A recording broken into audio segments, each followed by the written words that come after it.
Travelers, welcome back. It is finally time. It has been a long time coming till we were here at the Cat's Tail for your grand finals of the Prince Cup Atlantic. There's Prince! Prince has chosen to join us. Hello, Prince. Thank you so much for coming. My goodness, Prince puts these things on.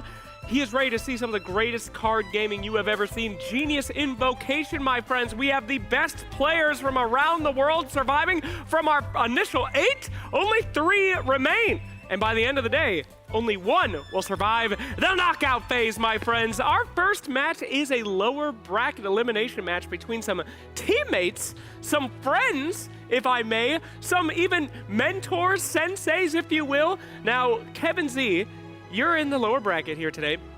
This is our heart rate monitor world record holder for 162, I believe, yesterday. A lot of nerves coming in, but today is where everything matters. How you feeling, bud? I wish I was feeling better. Well, you are up against quite an opponent here, Mr. Robot Wizard. Now, you two have a lot of history. Yeah, I heard you were on the same team once in a while, right? You've been playing against each other for a long time. How long you known this guy? Probably since GITCG started. I feel like he's always been a weak opponent since the very beginning of GITCG, but he's gotten a lot better. What? Now he can stand up to me, and it's a bit scary. Oh my goodness! Would you agree with this? This is heating up really quick here.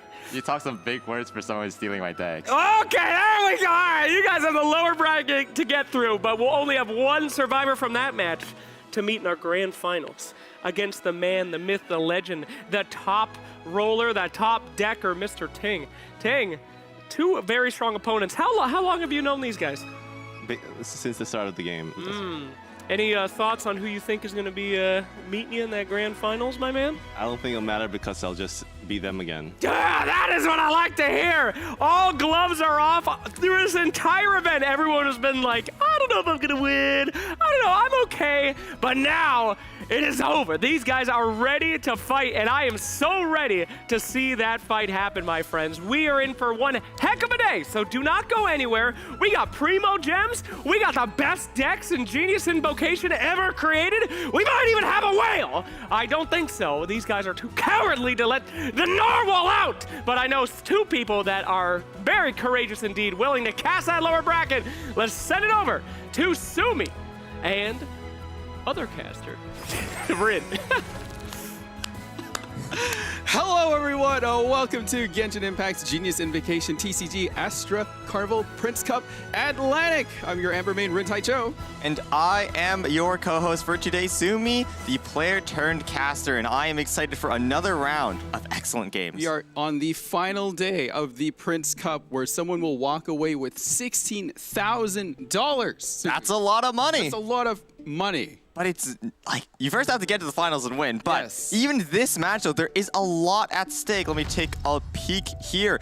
It is $3,000 on the line for the winner. Still a lot of money for sure. So as you can see here, this is our remaining tournament bracket. And as you saw earlier, we have Robot Wizard facing off against Kevin, who will eventually face off against Ting for the championship. This is a stacked matchup.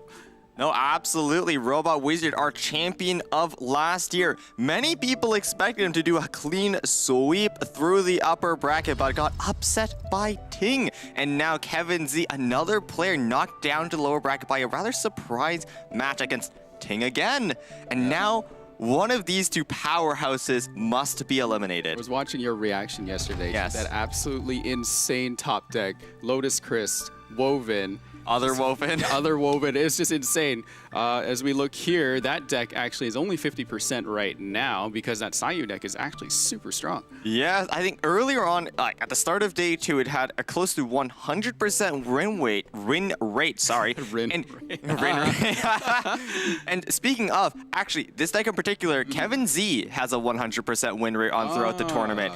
So whether or not Kevin Z will choose to ban this deck over Whale could be a very real possibility. And we might actually see some nice Narwhal coming out with some Seren RNG in action. I like seeing Kenki Hyrule on there, even though Yes. specifically it's just been Ting's deck this entire series. I believe only Ting has used it, right? Only Ting has Yes. currently brought it. He won against Kevin Z the first time he brought it out. I think same against his other opponent in... Actually, Robo was defeated it twice before it went, so... Yeah. Must have beat someone else with it before he got here. All right. Well, here are the top cards that have been played throughout the tournament. No surprise here. It's always about card draw with Strategize, Lieben, Timaeus. Countdown to the show. And of course, the ever-present Leave It To Me. It's been a staple card since day 1, and with how prevalent Freeze has been in the recent meta, it is a staple once again. Surprise Strategize over Lieben, because Lieben will give you dice and ramp up. Yes. It's like a perfect setup card. So it's because Lieben needs 3 dice. I mean, yes, you can feed it throughout the course of a Right. game, right? Because he does Yeah. take on a line. But the thing is, after turn 1, because of how aggressive these players like to play and how much hyper magic there is going on, you don't typically have an opportunity to pass dice. Right. Whereas Strategize, it is very little commitment. It's only 1 card, and you can also gain advantage from immediately giving you more options during the turn itself. So it is more flexible. So speaking of advantages, viewers at home, once again, you can win a Primo Gems during this whole tournament. So make sure to pay attention to the mod during the stream in YouTube, that is, and type in Let's Go, player name that you want to win, and your UID. And if you're watching from Twitch on Genshin Official, hello. Welcome in. We're also on Aster Carnival on Twitch as well. Hello again to you. But if you want to win Primo Gems, you have to come over here. And also, that QR code that was there, make sure to scan it, send us your feedback. What do you think of the show? What do you think of us? Anything you want, let us know. We want to improve this whole experience, this whole thing, right? Because we want this to keep going. We do. It's super entertaining to watch these players. So if there's anything you want us to do to make the show better, be sure to let us know. And with that, let us begin the next round with Kevin Z versus Robot Wizard. Let's go. Thank you so much, Rin and other caster. Sumi, a pleasure to have you casting our lower bracket here today. Folks, jokes are gone now. It is time to get extremely serious as we have the 3 best players of Genius Invocation in all of Tevat in the world here today. So take a deep breath, get your note cards out, and get ready to see the greatest decks ever created. My friends, welcome to the stage. First up, Kevin Z.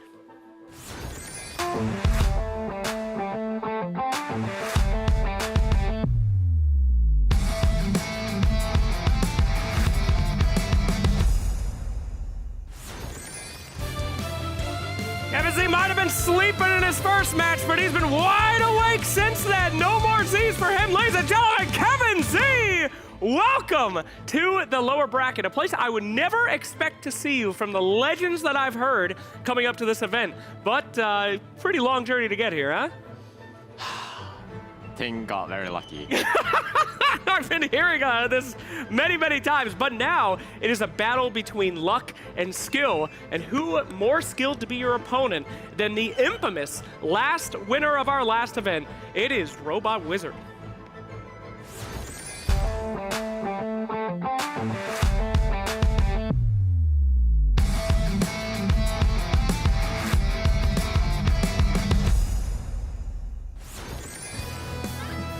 Sheer robotic skill, or is it magic? Here he comes again.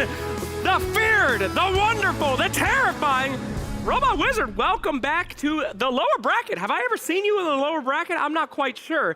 Both of you somehow coming down here despite being legends. How's it feel to claw your way this far? I'm angry at Ting. 2 men ready to go head to head against Ting in our grand championship. But you have each other to defeat first. Now, this isn't the first time you faced off. Does this man have any weaknesses? I think he plays very strange decks, and he's proud of that, but that's his key weakness. Oh my goodness, any weaknesses from him? He plays very simple decks, and that's his weakness. Dang, 2 different ways to play the best card game in the world. That's what I like to hear. Now, gentlemen, we've been talking a lot of smack. It's about time for us to have some respect and niceness. Anything to say to him before we begin the game?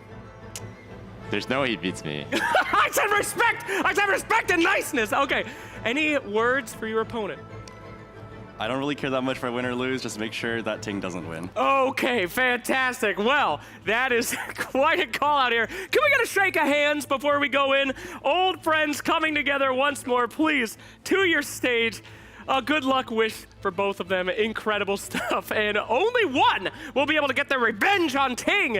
And we will find out soon. Ladies and gentlemen, welcome to Knockout Stage Semi-Final. One will be going home, one straight to the grand finals, and you will be staying right where you are and listening to this fantastically casted game by my friends up there, the casters. Ting and Sue. I'm Ting now, apparently. I but Ting? hey, that works. It works. Perfect. Doesn't matter. Thank you, Slacks. Awesome. Don't worry I about love it. the banter from the players. Like day 1 and 2 was like a little wishy-washy. Yes. It's like, oh, I don't know if I'll win or not. Like, No, all they- this all they- super humble. They are but bringing the content today, and I'm super happy about Love that. it. They're Because cheating up. this is the last day, obviously. We got to spice things up a bit, so that's why we're here too. Kevin Z versus Robot Wizard. We've seen how they played throughout the game. Kevin Z, honestly, very unlucky at the beginning of it, but Yes. since then, he's just been steamrolling this whole thing. No, he has. Though he may be unlucky, he proves the caliber of the player he is by just constantly finding the right lines in spite of it. So every personal tag actually that he has, TCG God, the GOAT, Unlucky Roller, perfect Very description fitting. for him, yes. The legends speak his name. Yeah, the And legends also speak his his name. apparently unluckiness. But Robot Wizard, you can't sleep on either, for sure. No, he was the champion of last year. Yes. And he's made it back to 3rd place, although this time in the lower bracket, there's a very real chance he does win again. Yeah. But first, the stats. Okay, so strongest single strike, we can kind of figure out what that was based on what Kevin Yeah, was it running. was a Sino. Yeah, Sino. It's always going to be Sino, right? Almost 4-round average, so games are pretty quick for the most part. Max. 1 dice. That kind of points towards his favoritism of Yeah. hyper magic Yes, and exactly. other related decks. Yeah. Average cards per round, almost 6 cards. That's pretty good. Yeah, I mean, that's like Nutty. basically a countdown and a half every round. Yeah, It's quite yeah, nut. yeah. All right. Well, Robot Wizard's profile will be picking up, so let's talk about Robot Wizard and how, like, he had to face Ting, so he also He made did. it through the upper bracket until Ting happened. Had a better showing, was able to overcome some of the high rolliness. We have his tags, Aggressive, Mathematician, and the Dice Magician. Was that there before? Is it? It was Devout always Follower there. too? Was it really? Yeah, it was. Oh, maybe I wasn't casting with it. Oh, maybe. Yeah, maybe. This is the first time I've seen it. Yeah, because we did lower bracket. For the past day 10 one. months? Really? That's a long time. So basically, Wow. as soon as the first Prince Cup ended, he's Yeah. just been following Kevin Z's teachings. And then now he's like facing him on stage Yeah. for $3,000. Friends to Rivals storyline Yes. right here. It's perfect. The script, it's written. The smack talk, everything. It's just mwah, perfect. Love it. And looking at that, a little bit faster with rounds, but lower dice. So that would suggest that. More aggro decks. Yeah, aggro decks. Yeah. In and out, 10 minutes. Yeah, actions being less than 1 even. So it's sort of like kind of getting a little setup before you. Yeah, you set up and then Yeah. you go in and it's like couple rounds in and out. Strongest single strike is also 10 though. Right. I think He that's is playing probably. Sino as Yeah, well. you'd probably Sino as well. Right? So. I think, man, every single time we talk about a deck, it's Sino, Sino, but like Sino, it's so good right now. He is the title character of Genius Invocation TCG, so very Yes. happy for him to be here. But yeah, these matchups are going to be crazy. Also, so this match is different from the finals. It's going to be best of 5 still, so they haven't changed their decks at all. But whoever wins here has a little bit of time to decide for the best of 7 when they go face off against Ting. Yeah, they'll have a chance to actually reconfigure their deck. So maybe if something's not working out for either of these two players, they can remake them. And speaking of decks, here are the bans. So looks like we banned Whale on Kevin's side, and then on Robot's side. Oh, the Kazuo deck getting banned. That's a first, actually. Actually, yeah, that one's getting knocked out first. Okay. Actually, Wait a minute. Is that- wait, I think the names are reversed. I think yeah, that, the other way. That's Kevin. That's Kevin I'm Z's pretty side. sure. Okay, so Robots Whale is banned. Yes, Kevin Z did not bring a whale, which is how we know. That's but yes. right. Okay. Yeah. So that's good to know. This happens, guys. Yeah, some people make mistakes, but anyways, All right. I think Kevin Z is actually the first person to have Ooh. 3 different decks getting banned, right? Because early on day 1, his crab deck was banned. Yeah. Day 2 against Mr. Pillow, his Chongyun Sayu deck was banned, and then now day 3, Robot Wizard is banning his Kazuha deck. Okay. Everyone else kind of just got whale banned, but this is different. I didn't see the crab deck last time. Actually, I was away for a little bit, so I didn't get to see it play. Fortunate. Was it really pretty nutty? Like, what happened? Sino. Sino again. Okay. Once more. All right. Looks like they're getting set up there. So, yeah. The stage changed up a bit, too. They added, like, a little, like a counter at the front, like you would see in the cat's tail. Like, right there. I love the counter. I'm sad we don't get a cast behind it. It's a beautiful counter. It'd be funny if we just, like, keep yelling at them from there. The set is beautiful, by the way. Look at it. It's like a nice recreation of the cat tail. The small details as well. I love the set. I've been here plenty of times. It's kind of amazing how the stage can, like, just change on itself in so many different ways. It's great. Yeah, looking at Kevin. Kevin just kind of looking around. I think he's already decided what his deck is going to be here. Yeah. No, it's nice and calm. I think this is Robot. Oh, no, this is Kevin Z's deck coming up first. It is Crab. Crab, Sino, Toma. I'm sure there's a lot of Toma fans in chat right now. Do cheer for him. It's like his first appearance in quite a while, ever since the online stages of the Prince Cup Atlantic. I don't think he's been seen again. And this is Kevin Z's deck, running a hybrid, stall, and aggro list, as expected of Spicy Crab. Actually super aggressive for a Crab being included in this deck here. Yeah, that's because we are running Sino and we have Pyro-Res. There's like more aggressive options where you can just snipe a character and then skip the whole Crab setup phase and just Sino carry. And then you, of course, Crab, that backup plan, that shield stacking is as scary as ever. But you will have to get to that point first. Yeah, you might have to remind me how Crab works. Does he gain just shield over turns? So the way Crab works is he actually yoinks shields from other characters at the start of the turn. And if you have talent, he will yoink shields as soon as they are generated. Right. Okay. Yeah, so he's a nice little backup plan if you want to just like keep Sino safe. Okay. He is typically like the main plan, but now that Sino is so strong, so Sino's shield basically to his spear. Yeah, basically. More or less. I never thought of it that way, actually. Think of it like that, yeah. He goes behind the crab, like holding like a shield. Like a crab shell. Yeah, I see it. I see it. Yeah. I can picture it in my mind. It's a funny image, actually. All right, Robot Wizard. Looks like he's thinking about what to choose here, but I guess they don't know right away what decks get picked, right? No, they'll have to wait for it. Okay. So he's going to try to high roll like Ting yesterday and pull on Kevin here. I mean, Sign Overload has been one of our better performing decks. I think it just has so many tools to get the job done. On running the one-off Catherine, one-off fast swap, I think most players are choosing to run 3 fast swaps total, so make sure to avoid that freeze a little bit. Also, it plays into Sino's like aggressive potential, being able to snipe characters with the Pyro-Res, not running the Paimon as we saw with Ting, so a more consistent list with less chances of that early ramp high roll. Also, because it is a Sino deck, right, but we can't forget Chevrus and Dia being in this lineup, making this deck work out really well, especially Dia being a bit of an older card that has been in the meta back then, but Chevrus being quite new to TCG and being already thrown into the tournament spotlight. Yeah, I mean, Chev is great with her mechanic, right? Every time you do an overload with her on the team, she will shoot that overcharged ball. And with the drill, you could, after your Sino gets attacked, or if you Tada yourself to take damage, it will discard the overcharged ball, of course, if it is the highest cost card in your hand, and that will allow Sino to do another overload for free, and also lets him snipe easier with the Pyro. It's like that on-demand Pyro is so scary. Yeah, that is just such an advanced tactic, too, to see up at this stage. This is just to the players out there watching. Just to be up in this kind of tournament, you have to know strategies and tricks like that. Just knowing all of these small interactions to give you the edge. That's also probably why we saw RoboWizard ban away the Kazuha deck. There's actually so many micro interactions in that deck. We saw Mr. Pello actually yesterday make a mistake where he played Parametric turn 1. Not knowing that because Kazuha had 2 infusions, was able to actually trigger it. All right, the games have begun. Kevin Z versus Robot Wizard round 1 fights. Ooh, Kevin Z has a nice start, having already 1 Shield Generation artifact in hand, as well as the Crab Talent that will let him skill on Toma and have Crab instantly yoink those shields for a faster shield stack generation. Robot Wizard, on the other hand, unfortunately not a lot of ramp to use so far, but that countdown we got from the Mulligan will help out quite a lot. Yeah, I also got the weapon right away too, so you don't have to kind of dig through the rest of the deck for that. So I think that's okay to have. Like, necessarily you don't want weapons or anything like that early, but I feel like as the games have been going, people have been trying to like dig out that weapon, and they're just not getting it early enough to get set up. Yeah, I think the most important thing here, though, is just to get that 1 Deus skill off first, because this is a deck extremely lacking in that power application, because we want to sit on Sino for a long time. What, cringe there a little bit. Ooh. Not good. All right. I mean, there's Countdown. Countdown can fix it. Yeah, Countdown can fix. And I guess that's okay. You get your card. Oh, you even draw a fresh win. Okay.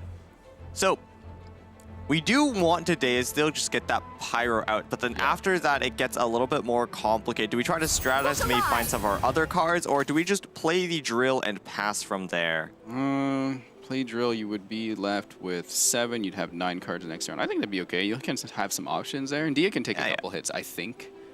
I mean, as soon as Dia gets that summon out, she is basically just the shield for this deck. You get that power, and then Sino with the overloads can take it from there. So I think it's a perfectly okay strategy. Also, double White Glove. That's going to be very, very nice. Getting the call in for cleanups for the breakpoints before Sino is at 4 stacks and really help him break through some of these characters. That's going to really fill up the deck, though. So you also got to be careful there. Don't want to overdraw too much. The thing is, though, overcharge. The Prospector's Drill, when it discards a card, it will also draw you one when you make use of its damage amplification. So you can fill your hand and search through your deck with that as well. Random discard, though, correct? It is random highest cost. Oh, okay. So that's not too bad. You can kind of control it that way then. Also, fun fact, if you have Overcharged Ball plus another 2 cost, you can, like, tada yourself in the preview screen. And then you can actually tell which card you're going to discard.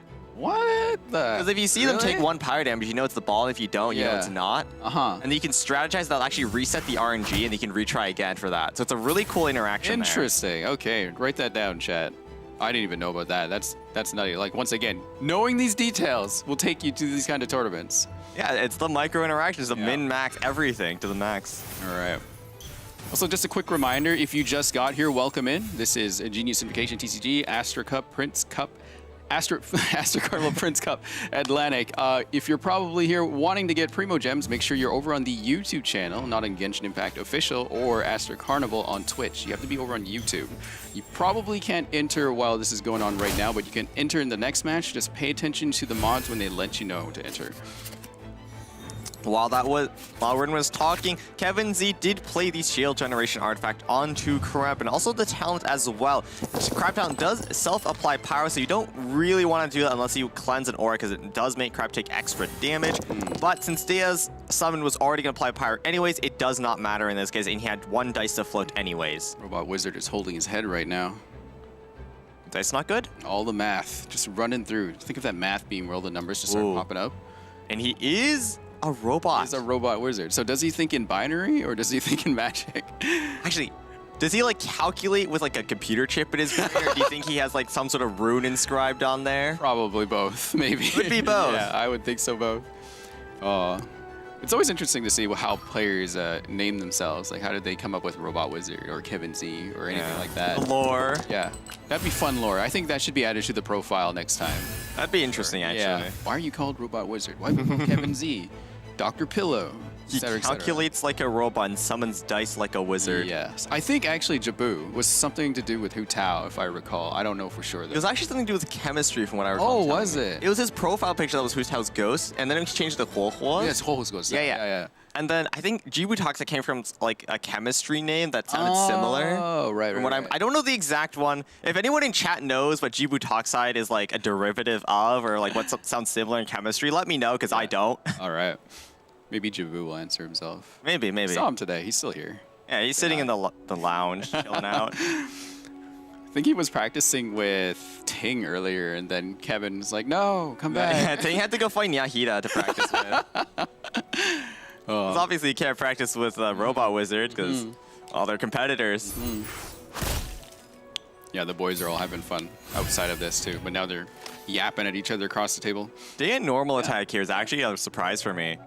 Robot Wizard did have turn priority and had Catherine and Power Res in hand. If he so desired, he could have swapped over onto the Sino with the Drill. Actually, Drill doesn't actually get +1. It would have done 8 damage. And what's the math on that? Oof. No, Crowd would have been at 10 HP, so just 2 damage off. Yeah, I'm trying to think why. Maybe they're expecting a quick swap from Kevin to Sino if they switch over, perhaps? No aura, so not threatening. It was the breakpoints. I think Crowd was at 10 HP before this. If Sino does 8 damage, so Crowd would have actually lived on 2, and it would have given a free overload into Toma, which then Kevin Z could regenerate the shields on Crowd, and it would be like the damage never happened. Okay. Looking at Kevin's hand there. Quite stacked for reactions and just going off on a turn. Probably not yet, obviously. True. I think you probably just swap over onto Toma and start doing skills. I mean, Yeah. Skill and Crab is fine as well because that will also generate you 2 shields, so it doesn't really make a difference. But I don't know. I just feel like damage onto Dea is just wasted damage. Yeah. I guess also building up energy on the crab too is kind of fun. That's fine, yeah. Yeah. If you want to be running on Crab, you do actually need the burst more often than not.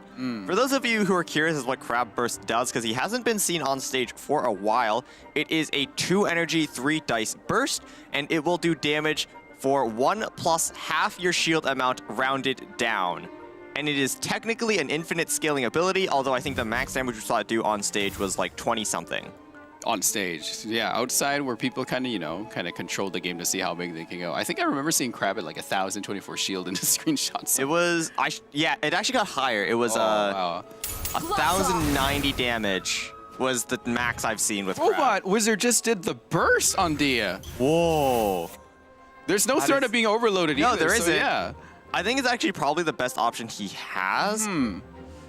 Like, because it is 6 damage total for 4 dice. Yeah. Doesn't really have any other cards to ramp, so the extra cost doesn't really matter in this case. Yeah. Check this And out. I mean, there was an argument to maybe fast up Snipe Toma with Sino Pyres, but he's kind of just there for shield generation. Is in the Yeah. same boat as Dea, where Kevin Z doesn't care about him too much, other than just equipping artifacts to speed up Crab's shield generation. You don't normally get to see Dia do a burst in these kind of setups, but there she goes, doing quite a significant amount of damage too against Kevin with a deck that doesn't really heal. It does have shields in this one though. Yeah.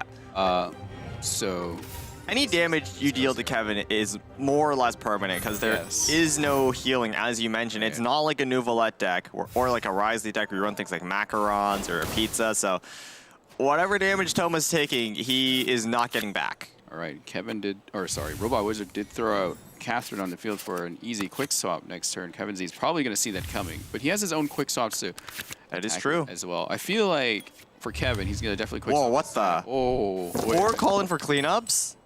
1, 2, 3, 4. Reaction 2. Calling for cleanup only stacks up to 2 stacks. Oh, though. does it? Okay. Yeah, it has a max count of 2. Oh, okay. I thought it would just stack over. No, it does not, unfortunately. That would be nutty. It would. Yeah. Okay. Think Kevin's gonna go to Sino here to get that overload though? So this is 3 HP. You can fresh win normal attacks. He just has 2 stacks, so he can get the infusion. Yeah. And then after that, overloads onto Kevin Z Sino with no aura, and then you skill. Not worth it. Okay. So you only do 5 damage onto him. I don't know. I think you can fast upward to Chef Liz after maybe, and then you'd be in threat range. You can consider it actually if you are Robot Wizard. Depends on what Kevin Z does first, though. I wonder if he will go to Sino though. Start to get the overload ball rolling here.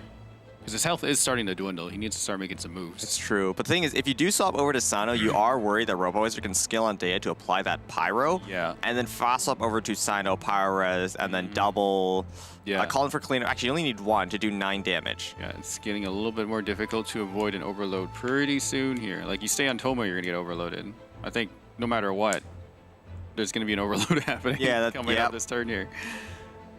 Now, it's just how and who is going to get overloaded, and what does Kevin Z want to land on after that happens? Another thing to consider as well is if you just keep playing the game slowly, Sino is still ticking up in the background. There was a recent change to his passive this patch where now max stack is also 8, and you can increase his stack by 1 every time you do for the first time you do a skill during the turn. So you are able to accelerate when he gets to that 4 stack breakpoint. But even so, he will still gain 1 in the end phase. And speaking of Sino, Yeah. A force swap over to Sino on that side because Kevin Z swapped over to Sino, equipped Talent and Gamblers to eliminate Dia right off the bat. that will give a momentum shift in Kevin Z's favor. At least for now, Robo Wizard is down a character and will make it harder to avoid reactions as you were talking about. But on the other hand, no fresh wind, which means Robo Wizard now has a chance to act. Ooh. Yeah, that actually did really well for Kevin. Avoided having a Pyro on Sino here, so no overload ball for Robot Wizard. I mean, this is the hard part of this Sign Overload deck. You need to get that first Overload going in order to chain them together, and sometimes it can be quite difficult if you don't have that fast swap or if your opponent is avoiding the reactions. Yeah. I guess, would you go Electro here? Whoa, Talent! That's nice. Oh, that's big. So this is actually really big here because Sino is on at least 2 stacks, which means Talent. Yeah. For the first skill Robo Wizard does in the turn will do another +2 damage. Ooh. So currently with Talent, and then also with 2 stacks, and then with that 1 column for cleanup, Sino's skill right now does do 6, which means Robo Wizard, if he swaps over to Dea, can just do a skill which will eliminate the Sino of Kevin Z without Pyro Resonance. Said Dea. You meant Chevreuse. I did mention Chefruz, sorry. Dea is currently eliminated and cannot actually skill. Dea is sitting on the ground a little tired from punching Toma. Needs a little break. Surrender. Oh wait, we are skilling. 6 damage exactly as you said. All right, Kevin. How does Kevin respond to this? 6 dice left. Could do a lot of different moves here. Switches to Crab. This is the safest play available. Crab is currently sitting at a nice, healthy 20 effective HP. Exactly. Even with Pyro Resonance, Sino doesn't actually do too much damage to Crab because Kevin Z has been doing a great job at shield stacking with Toma and also keeping Crab nice and healthy for this moment. The Crab shield, as we mentioned earlier, for Sino here. So Sino moving into a defensive position against opponent Sino. It'll be very important for Kevin Z to keep Sino nice and healthy because we do have that fast swap in hand and we do have a Pyro Resonance to play off of as well. If Robot Wizard plays a little bit too careless, it can be a snipe coming in, especially considering that next round, both Sinos will be at 4 stacks. Strategize, pulling Gamblers and Lieben. Full hand though. Yeah, needs to start playing some cards soon, otherwise we will run out shortly.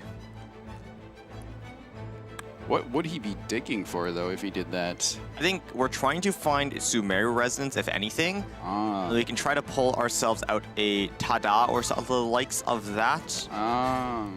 We could get that +1 damage on the drill, maybe 2 and a few cards we don't need. Yeah, so Lieben gone. 1, 2, 3, 4, 5, 6, 7, 8, 9. Needs to tune at least 1 more, otherwise he will overdraw. Or could just play one of the call-in for cleanups as well. That would work too. Would that carry over into the next? It would. Okay. So, unlike most Resonance cards, actually most cards, Tada will, sorry, not Tada. Call-in for cleanup will actually carry on its stacks infinitely, so long as you do not do a skill. All right, so Robot Wizard does have a full hand right now though. They'll probably play Call-in for cleanup twice to make some room, I think, yeah? I He got you could, covered. but the thing is, Kevin Z is most likely going to end on Toma. Oh, that's a nice discard right there. Not bad. Yeah, 3 cost. And we don't actually want the power over on Toma's. That's good as well. Yeah. So, I don't think RoboWizard will actually play the call-in for cleanups right now because Kevin Z is going to end on Toma more likely than not. Right. And then yeah. the extra damage is wasted because he's already going to be at 1 HP. Right. Maybe a gambler. No, you got Woven and Gamblers. You could equip that right now. You could. Oh, he's doing it. I mean, you got 3. So spending Yes. 1 is okay. You can play 1. Yeah, 1 is fine. That does leave some room in the deck too. Oh, so. be on Crab, okay. Back to Crab. Crab will take Pyro from Dia's summon there. Something to be careful about if you are Kevin Z is that Crab won't actually absorb shields until Kevin Z does an action for or like plays a card, does anything. Currently, it won't absorb the shields from Sino or Toma's artifacts. So it is actually a little bit more vulnerable than it would be otherwise. And RoboWizard could find an opportunity to snipe it, although I think it is still too chonky. Robot Wizard has a wonderful hand right now, but still looking for Tada. I don't see it there yet.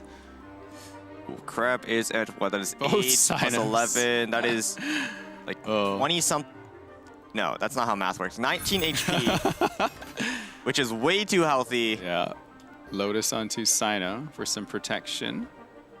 This is a smart play here because keep in mind, Kevin Z's own Sino is at 4 stacks on passive right now, and he is running double power, so there is a power res ready. Kevin Z actually does have both, and without that Lotus Flower Crisps, Kevin Z can fast swap back over to Sino with power resonance and do like 12 damage. It's a lot of Wow. chunk through that shield almost there. Overdraw? Oh, there. Oh, okay. It's a card we need. 3 dice on Robot Wizard side. Gotta be careful here. Don't have a lot. Yeah. The thing is now, though, I think all of Kevin Z's characters are within threat range. Especially now that Toma got his shield absorbed. Yeah. We still have a Woven and Gamblers in hand, though. Is that still only get you 2 dice? Yeah, I think back to Crab was a good idea. We do still have Lotus as well, since Sino has yet to take any damage. Right. Skill is not enough, and we don't have Power Resonance either. Yeah. Skill right now, what's 5, 6 if we discard 1, and then there'll be 8. Oh, Crab is exactly 1 HP off of a double call-in for cleanup discard skill. Ooh. I think Sino right now does exactly there it 8 is. damage. There's We our need to Tada. somehow do 1 more. Well, we found Tada. We don't need calcs here. Oh, wait. Tada, discard second overcharge ball and then skill. That would actually do enough to eliminate Crab. Ta-da. Discard ball. We just need to throw away countdown and make sure we don't draw another one. Okay. What do you think Robot Wizard wants to shuffle back here? I think we need all of these cards. Okay, so we need the double call for cleanup if we do want to eliminate Crab. Yeah. Actually, with the overload, no. We can throw in those back. Okay. Because we'll have the +1 damage, also +2 from overload, so we don't need that anymore. But what are we looking for We can then? throw away one overcharged ball, probably. Are we looking for the other Woven? Another Woven would actually be really helpful right now, Yeah. because with Gamblers and Woven, it also just put us back to 3 dice. It actually put us to 2 dice after the elimination, so we do actually need an additional Woven to do another. There it is. Ooh, okay, okay. Yeah, so throwing the 2 column for cleanups because you don't actually need it for the breakpoint on Crab. Finding the other Woven, which is actually really big, and we can combine that with the Freshman to get 2 eliminations, first onto Crab and then on Toma, leaving Kevin Z on solo Sino. And if next turn, as long as we live, if we can top deck a Pyro Resonance, he will be eliminated as well. Robot Wizard summoning some Ting from the Book of Ting here. Just get lucky. Just get lucky. That's all you need to do. Keep in mind though, when you do throw cards back into your deck with Nature and Wisdom, unless your deck physically does not have enough cards to support it, you will actually never be able to draw another copy of it. Let's see what happens here. Ta-da. Ta-da! There's the Charge the ball. Pyro on. Effectively 8 health, but with Pyro application. 1 Woven, 2 Woven. Oh no, because Nature and Wisdom plays 1, we don't actually have to have enough dice to first skill. Ooh, skill here would... Oh, we can't play Gamblers, we want that. Oh, that's bad. It's not great. Short 1 here. Barely not enough dice, that's so unfortunate. If we just had those Tadas earlier, we wouldn't need to play it and then everything would be okay. Gambler still goes on though. I think you might still go for it. Yeah. Tunes leaving. Yeah, don't need that. Tunes quick swap. Skills. Crab is taken out. This Crab's shield has shattered, exposing the 4 health Sino and Toma right now. Kevin Z is being pushed back a bit, but it's not over.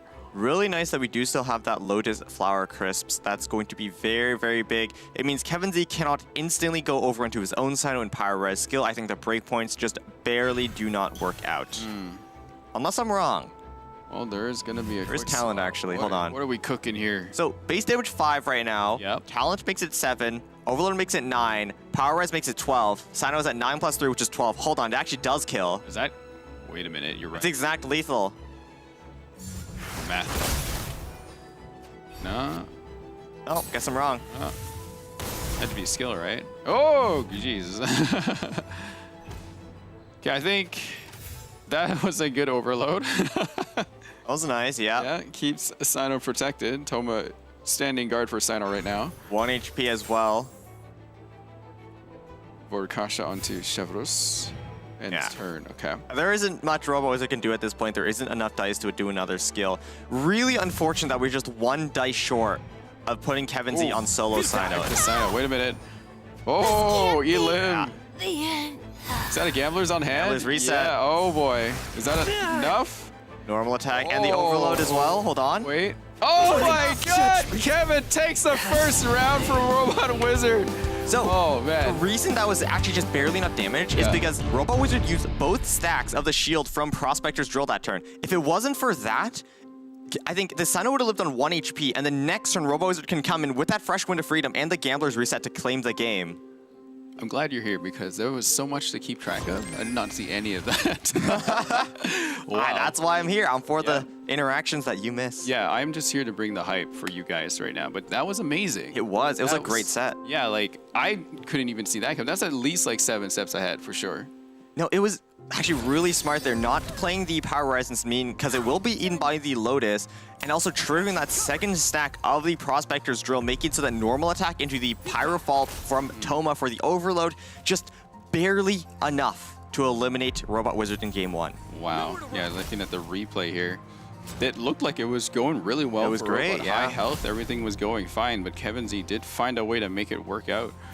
That second stack Look be at this. consumed here. Yeah. Oh. Chev falling shortly after. Perfect amount of dice, perfect everything. Even with cards left on hand, that's too good. Kevin continues this win streak too, actually. Yeah, I mean, Kevin Z has been doing great so far. Also, something I didn't actually catch earlier was that it was a normal attack onto the Lotus Crisp instead of a skill, which allowed Kevin Z to keep the talent stack for Chef Quiz and one-tap her with the skill, and then come back because we use the Lotus and also use the second stack of Prospector's Drill in order to just have barely enough damage to win that is turn. way beyond my comprehension of gameplay here. So congrats, Kevin Z, for taking round 1. He is two games away from facing off against Ting. Not to count Robot Wizard out yet, though. That is true. Kevin Z is no longer able to play this crab deck. Probably one of his better performing ones so far. It's been banned out early on for a reason, and now it is currently 2-0 in the tournament. You think Robot Wizard might be regretting banning the other deck over this one?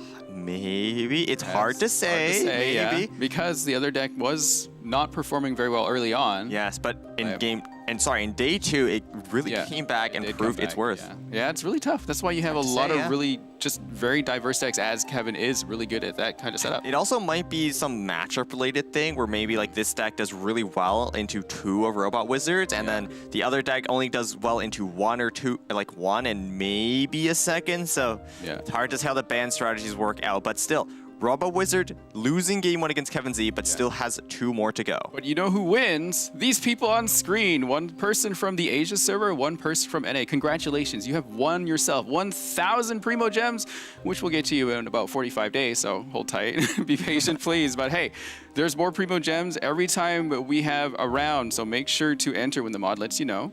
It is Let's Go, the player you want to win, and your UID, and then you can enter. Make sure you enter in before the match starts, so you're locked in to see who wins.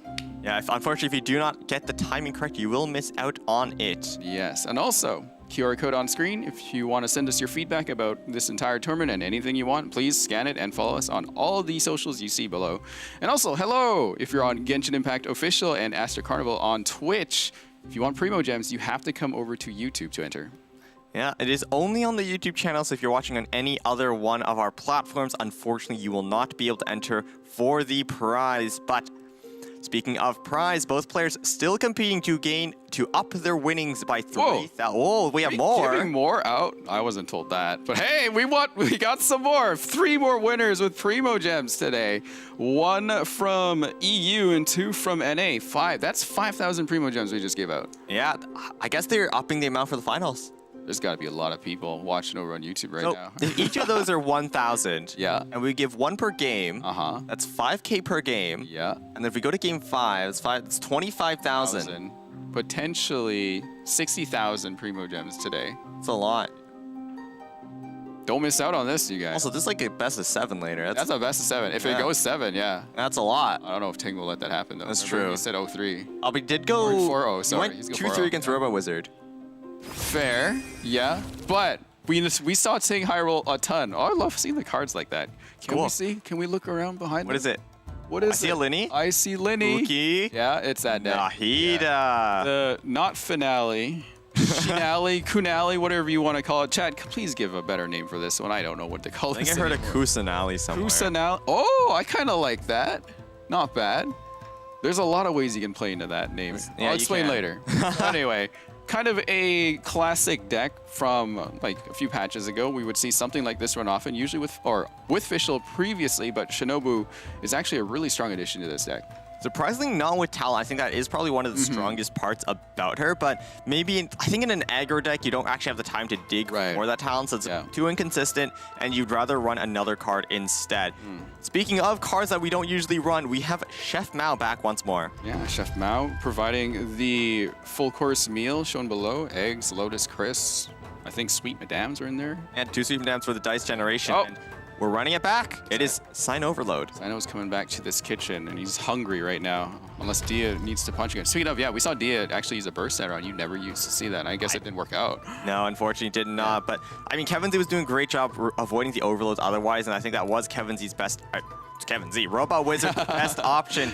But we are running it back once again. It didn't have the best showing, unfortunately, just barely falling short. But this deck has proven time and time again why it is the player's choice. We've seen it work. And We have. We've definitely seen Ting fly off with his deck yesterday, right? I don't know if Robot Wizard's trying to replicate that luck, but hey, we'll see, I guess. Yeah, this deck has just so much surprise damage in hand. Power Res, Sound Talent, Prospector's Drill with like the Tada overcharged ball tech. If you let this deck get going, by God will it get going. I don't think I've seen Chevreuse in play other than just to provide that overload ball, though. Is there ever a reason to swap to her? No, I mean, okay, so the only reason you swap over to her is if you're playing against, say, like a Barbara deck, because you only have one instance of Pyro for the Deus skill. It's kind of hard to get overloads going. You run the Calx Arts in order to Chevreuse burst and have more Pyro to work Oh, with. yes, the burst. Yes, you can use it later on for some like surprise revive plays, maybe win you the game. We actually saw an egg play win Kevin Z a game against Mr. Pello. Right. But when you draw it early, it is typically the card you tune first because it's the one you're going to get the least use out of early on. Exactly, yeah. And it's just Time going to get down to fill your hand. business. This is going to be kind of useless for a while. All right, we lead in with Shinobu. We lead in with the classic line starts. Depends on how the dice work out. Looks like it's okay for Kevin's E3 Electro can do that Akuki Shinobu And skill. Okay for Robot Wizard as Ooh. well. Not bad. Very not Omni. bad, yeah. Did he pull a Lehman in his hand there? Can't remember. We'll figure it out soon. Yes, he did. Can't remember. The screen swaps. Yes. Okay. Nice. And the drill as well. That's past 5. Yeah, that's a good round right there. You can like Deus skill into drill Liben. That is a very Yep. nice opening, Very actually. nice opening, actually. Oh, veterans right there too for Kevin Z, so not bad. Why is he smiling? What happened? Oh no. No, there's what? He's happy. What's Robot Wizard so happy about? Shaking his head. Shaking Maybe his it's head. like, oh, I can't believe he got that smile. Yeah. It's like, no, all my luck is being shown up right here. No, not like this. So, Veteran's Visage plus Kuki Shinobu is a great combination because the way Kuki Shinobu's Sanctifying Ring works is when you first cast it, it is 2 piercing. So if you equip Veteran's Visage turn 1, that's already 1 dice refunded. Yep. And then when you swap, gets healing for the Heal. lowest HP character, which is typically Kuki Shinobu, and they get 1 dice instantly. And for the rounds following that, she will also be the most likely one to get healed, so it's more dice coming in through that as A well. very, very strong artifact and character to go together. But floating 3 right now, like, what do you do with it? Just, oh yeah, okay, you had a Dendro, so you skill. That makes perfect sense there. Right, get an early quicking, get the Seeds of Skanda going. Unfortunately, this does leave Nahida vulnerable. If Robot Wizard can top deck a Pyro Resonance, she is gone. Let's see it. No. We got a Liven. It's not over yeah, yet. Liven. And then you can Tada yourself for the +1 drill damage, which would actually be a 9 HP breakpoint in combination with the fast lock Cathode Pyro Res. Will Lieben show believe. some luck? Lieben, I believe. will you be as cool as we think you are? He's praying for it. You can see. Oh, strategize. Wait, okay, Wait, it's not over. It's not over. All right, Kokomi, can you be cool for us today? There is a chance. Let's see. Will Robot Wizard go for this play? You prayed, yeah. Let's He has see. turn priority. Yeah, and we get. Oh! wait. And if we All don't, right. if we don't get it from this, we can Okay. Cavalry to Tada Kevin's ourselves. shaking his head. Strategize again. No, it's fine. Okay. We can Cathode Fast Sino, Tada ourselves for the Okay. Cavalry draw. Right. Okay. That's another That's draw. that's so many lines going through this right now. There's a chance. We could still see it. Okay, let's see. I think Robo is right now debating whether it's Yeah. worth it though, which Okay. is the thing. Thinking right now. I mean, if we need to Tada ourselves anyways for the line, right? Just Yeah, pray yeah. that the one card we top deck Yeah. is the Pyro Res. Yeah, it's just unfortunate you had to use that 2 extra dice. Okay, quick Also, swap. to do my Sumeru Res would utmost. work as well. Yeah, okay, quick swap here. Oh, we're going for it. Arena. Ta-da! And we get... Okay. Ah, that's not it. No, it's still possible. We can still do it. We only need 4 dice. We only need 4. There it is! Yeah, let's go! Okay. he's happy. He knows. That took way too much. It did. Way too much. If it was Ting, it would have been the first strategy. Yeah, I know. It would be the first one Actually, for no, he sure. wouldn't need the strategy. It would have No, just he would have just had it in his hand. He would've just already. had it. Yeah, it would just be set up. It would have like also that. worked if Robo Wizard That found is- a Nature and see, Wisdom to shuffle okay. things back, This but is- yes, this okay. works. This does work. Yeah. Oh my God. Yeah. That's so good. We also have a Woven to swap back off as well if He we feel had like we're not 10 safe. dice to start with. Now he has 3. Now he has 3. Is this enough to take a? It should be. It should be 9. Okay, so the reason And out. we didn't actually need the talent. So the reason he played it was so because it was the highest cost card, he didn't actually want it to get discarded. Correct. Yes. For the follow up on the Alright, drill. Yeah. Fair. Nahida taking out the very key character in the finale alt setup here, but Lenny can't be counted out yet. He's still pretty strong. We'll see how Kevin Z handles. Oh, actually, the egg is still there. You're right. That we do have egg. Did we just like kind of saw like foresight top deck an egg this early for Kevin here? No way. I mean, Robo is on 0 dice, right? Like, Yeah. we could make use of it. It's possible. Let's just see how this plays out now. The egg definitely not getting tuned now, actually. Yeah, I think we're gonna keep it for now. Gonna keep it for now. We can absolutely do something with it. Cavarina onto Chevrus. Ending turn here. Let's see. What is Robot Wizard, please? I don't know if he's mad at the fact it took him so long to find it, or if he's Yeah. happy that he actually did. I think both. Probably both. Probably both, It was, 'cause it it's like- was an arduous. It might be like an, Yeah. oh, if I didn't have to go play that countdown, I could do Yeah. another skill here. Right. Okay, I don't think we'll egg yet. Probably next round, because then we can. Oh, we don't have another action right now. We could just go for it, actually. Yeah, I guess you're safe. Right? Yeah. Not turn priority, but that's, well, yeah, there'll be Pyro on there though. No quick swaps in Robot Wizard's hand, so for now at least. For now. Okay, egg comes out. All right, Nahida wakes Ooh. up from the slumber. Okay, wait.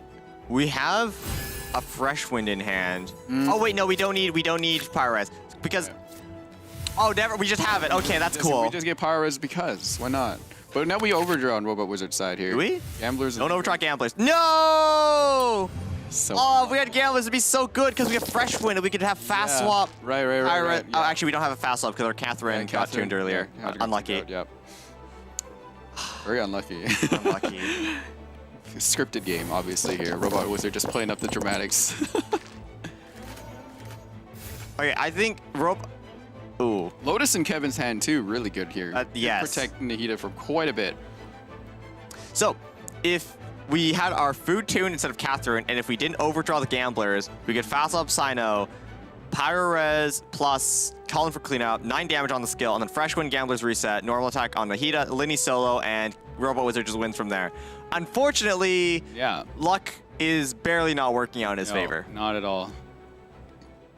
Let's see. We do have 2 Sumeru Resonances though. Do we have Time to anything get down left to in that deck? business. We do not have a third fast swap. It is 1 Catherine, 1 Leave It to Me. Okay. So off to Dia we go. You think Kevin pushes with a burst or just tries to get Nahida back up a little I think it's, as I said in game 1, damage on Dea is effectively wasted damage because after she gets a skill down and after you get that first overload reaction, you don't actually need her for anything Yeah. anymore because Chevreuse will carry you with the pyro applications from there. Yeah. And Sino is the one doing your real damage anyways. Okay. We protect Nahida by moving off to Lenny. Also, there's a seed on Dea there still. We could try to spread seed around on Kevin's side. We could. Might not be worth. I mean, Yeah. skilling on Nahida also builds towards that burst as well, which is Yeah. quite nice. Unfortunately, we did lose the Yeah, extra we energy. did lose 1 energy when she went down.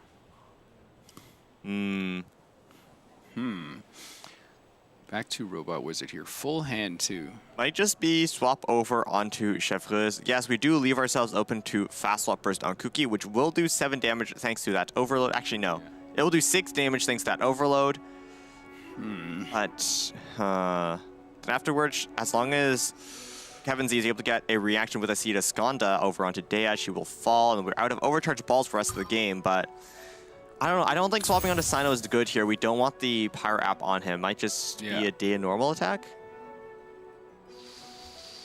Be a refresh.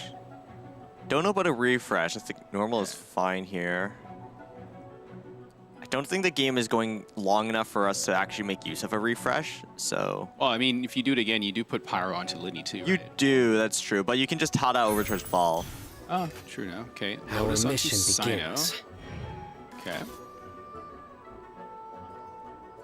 Oh, All I right. see his strategy here. He tuned a card for Pyro, so he could play Pyro Resonance here. Yes, Might be yes. expecting a quick swap to Shinobu. He tuned the drill so it would always go Yeah. for the overcharged ball. He probably did the Tadach. Oh, wait. Yeah. He didn't do Can you Tada. Tada your character off field? I don't think he can. No, I think it has to go on active. Yeah, okay, so he couldn't Tada trick here. He did put unfortunately. Lotus on Sino as well here. That is true. I guess we're expecting like a fast swap burst on Kuki, and that Yeah, and that'll It let is. Sino go for it here. Too bad no gamblers though. that's true. Yeah. Unfortunate. We could still try to search for it with the Nature and Wisdom. Yeah. But you would have to. So would you have enough dice? Yeah, you would. Just barely. Just barely. Yeah. We also have the Fresh Wind as well. Yeah. If we had one more dice, actually. Wait, he does. Got Woven right there, actually. This could work out. So you could throw Sumeru Resonance, try to find your gamblers, Woven, Fresh Wind, gamblers if you get it. Take out Shinobu, I think with skill. And then Yep. off on the Linny you go, provided that happens here. You can also do it if Linny attacks here, Overcharge Ball hits him to 8, and then you can still search for it, right? Yeah. Power Res skill does do 8 damage, and then you have... Actually, you don't need a Power Res because Talent gets the +2. So you call in for Cleanup skill with the Talent. Yeah. Okay, now you need to Power Res. Okay. And then you could call in for Cleanup skill over to Kuki. No, but then your Talent doesn't have its effect, so you have to burst for the extra damage. Actually, no, but then skill, with the way it works now, it puts you into 4 stacks. You might not actually need that. Okay, hold on. I'm not sure if the math is mathing right now, but it might just work out here. If Kevin Z doesn't play the Lotus preemptively on Kuki Shinobu, Kevin is not gonna slow swap to Shinobu either.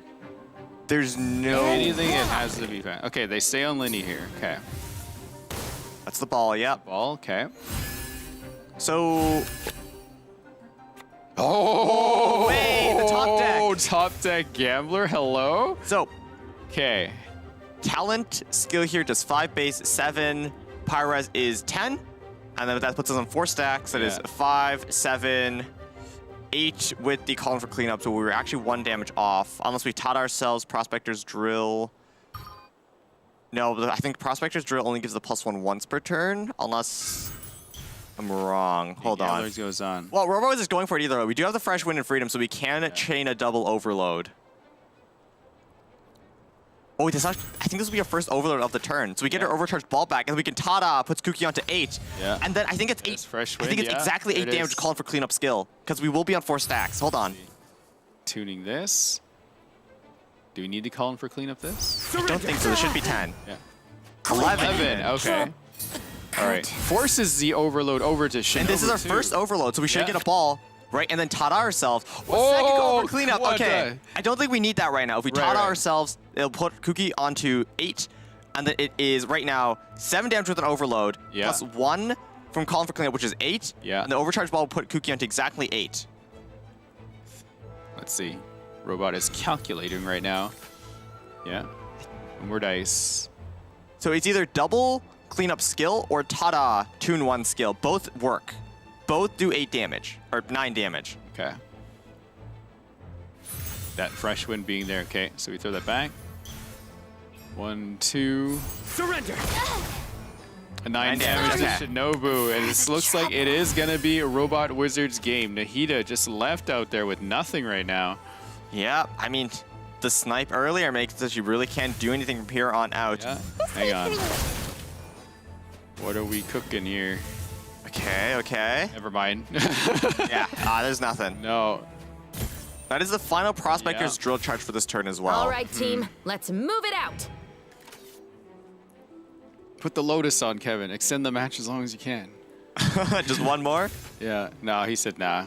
Never mind. All right, so this round does go to Robot Wizard. Nice comeback there with everything. Top deck, Gambler, and everything else. Yeah, it was great. Wow. So Robot Wizard does get a little bit of luck with their own Sino deck.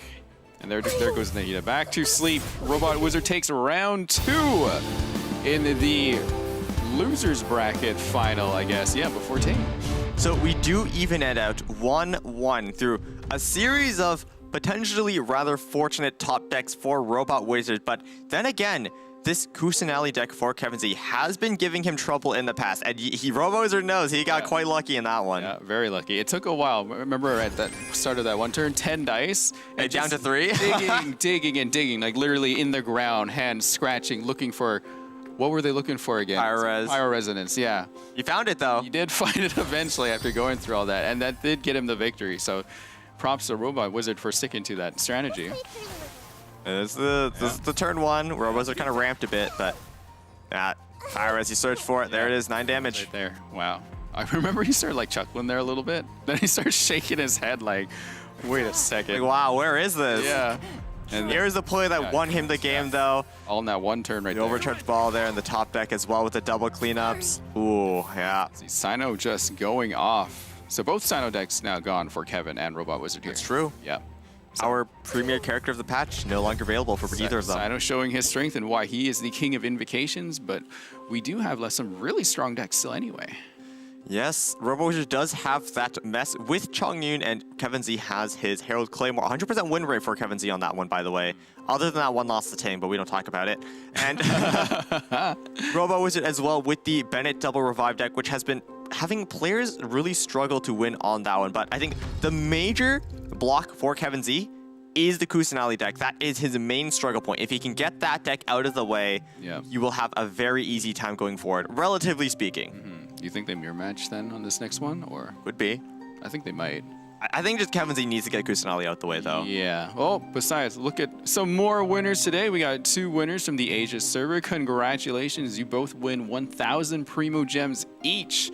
So I don't know if we're giving 3 more away. We'll see here, but make sure make sure to pay attention to the mods in chat. Thank you, mods, for helping organize this and look after the chat for us. But if you want to enter, it's let's go. Player you want to win and your UID.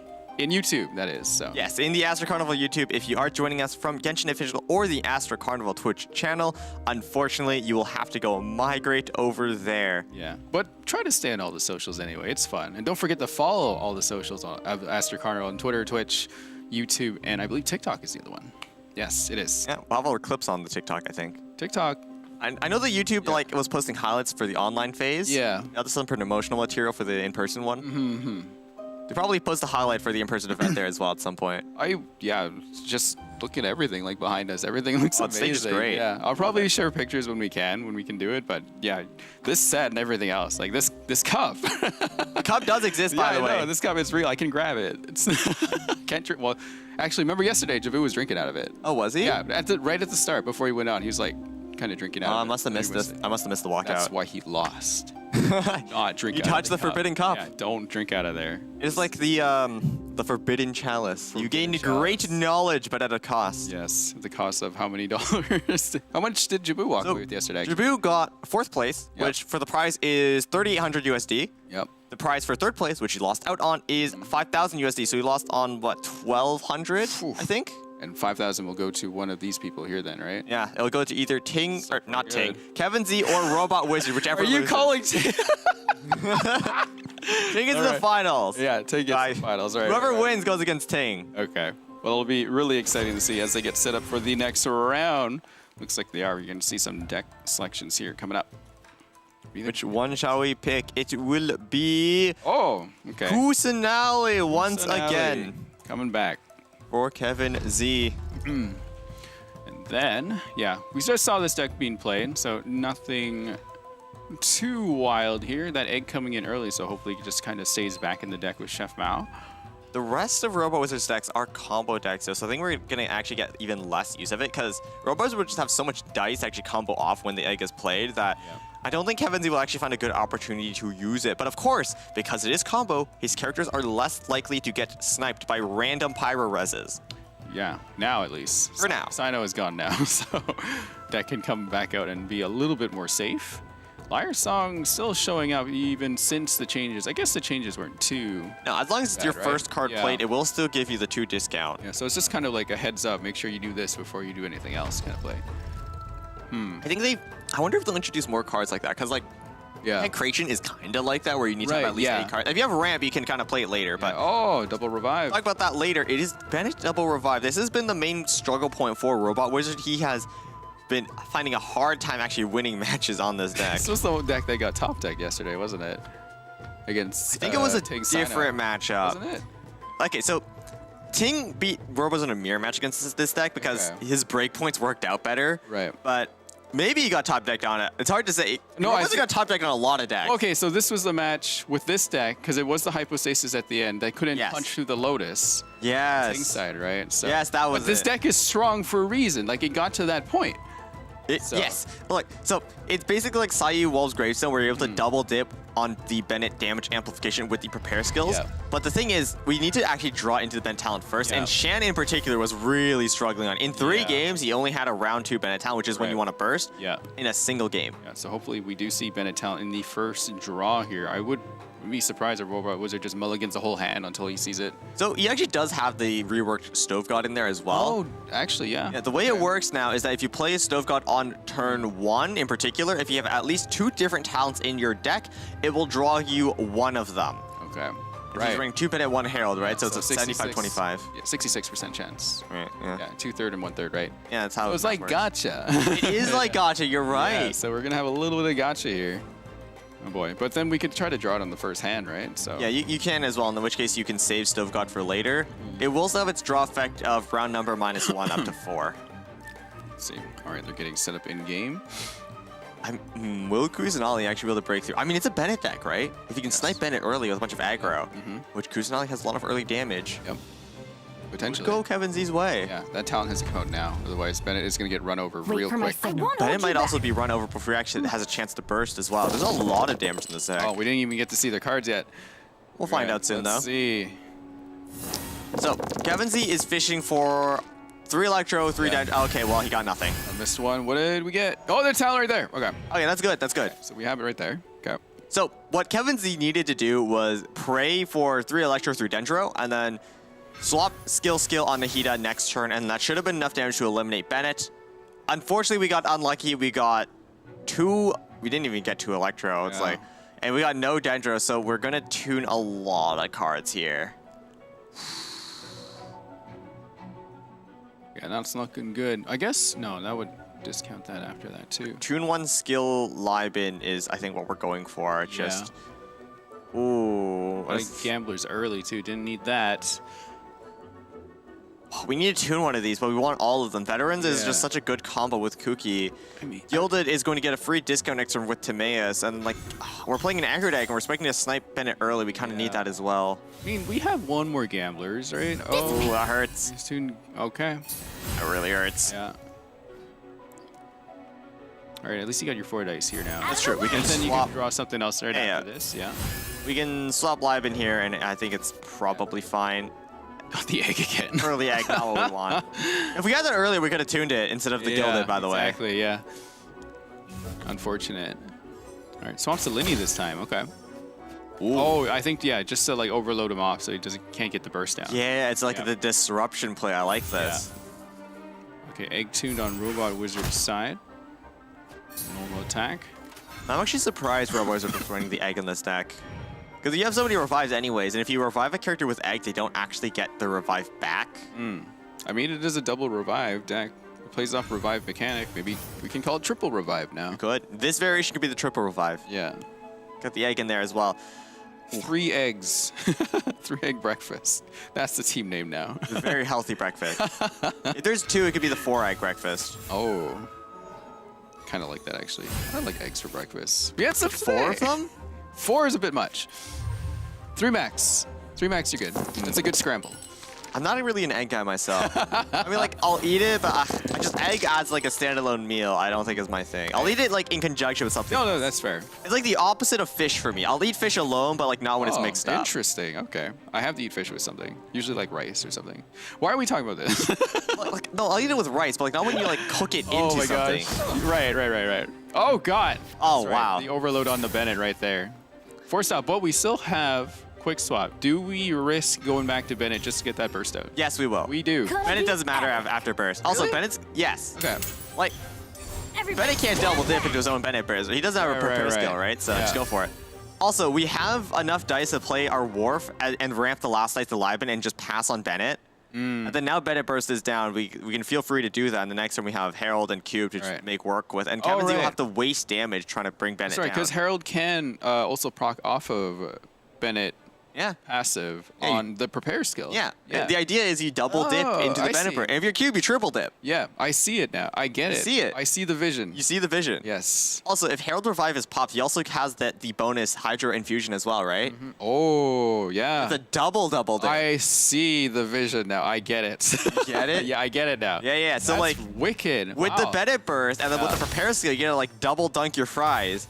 But with Herald, you can double dunk your fries and then also have the other end in mayonnaise or something. Oh my god. People eat fries with mayonnaise? I know some people do. Yeah, I do. You do? Yeah, Okay, okay. QP specifically. Okay, I Yeah. see. We're eating all the food facts today. Sorry. If you ever wanted to learn how your casters like to eat their meals, here we go. Yeah. Are we asking for a meal with like fries later? Is that what we're We trying can to get fries later. Yeah, I'm down. Speaking of eating meals, though, Robot Wizard will eat good if he ramps. yeah. And he does. Hey, tomato. Oh, Guild is really nice, actually. Really nice here, yeah. Okay. Yeah, I guess you don't need the Warp. You can tune that if you need an extra dice there. You're already drawing cards from Lineman, and like our setup is complete, right? Just Yep. go on to Cube, go on to For Herald. it right now, yeah. The extra dice from Guild will be much more valuable than anything we can draw right now for a Robot Wizard. Yeah. I think Kevin needs to switch and start being a little bit more aggressive then. Maybe The thing is, though, if you dump damage onto Bennett, he already got his burst down with talent as well. Yeah. And unlike Genshin, and also unlike Nilou, Bennett talent persists if he is dead, Yep. which I think is a little bit unfair. Like, if you're gonna make Bennett burst persist if he dies, make it for Nilou as well, you know? Yeah, fair enough. I mean, yeah, Nilou has to play in a very particular lineup too, with how she works. Yeah. Bennett can work with anyone. That's Bennett. Gets along with everyone. I Guess along with Ben and the everyone in the Abyss as well. I guess Nilou also gets along with everyone in game too. She's True. a nice person. She doesn't get along with everyone in the Abyss, though. No, especially with that guy right there.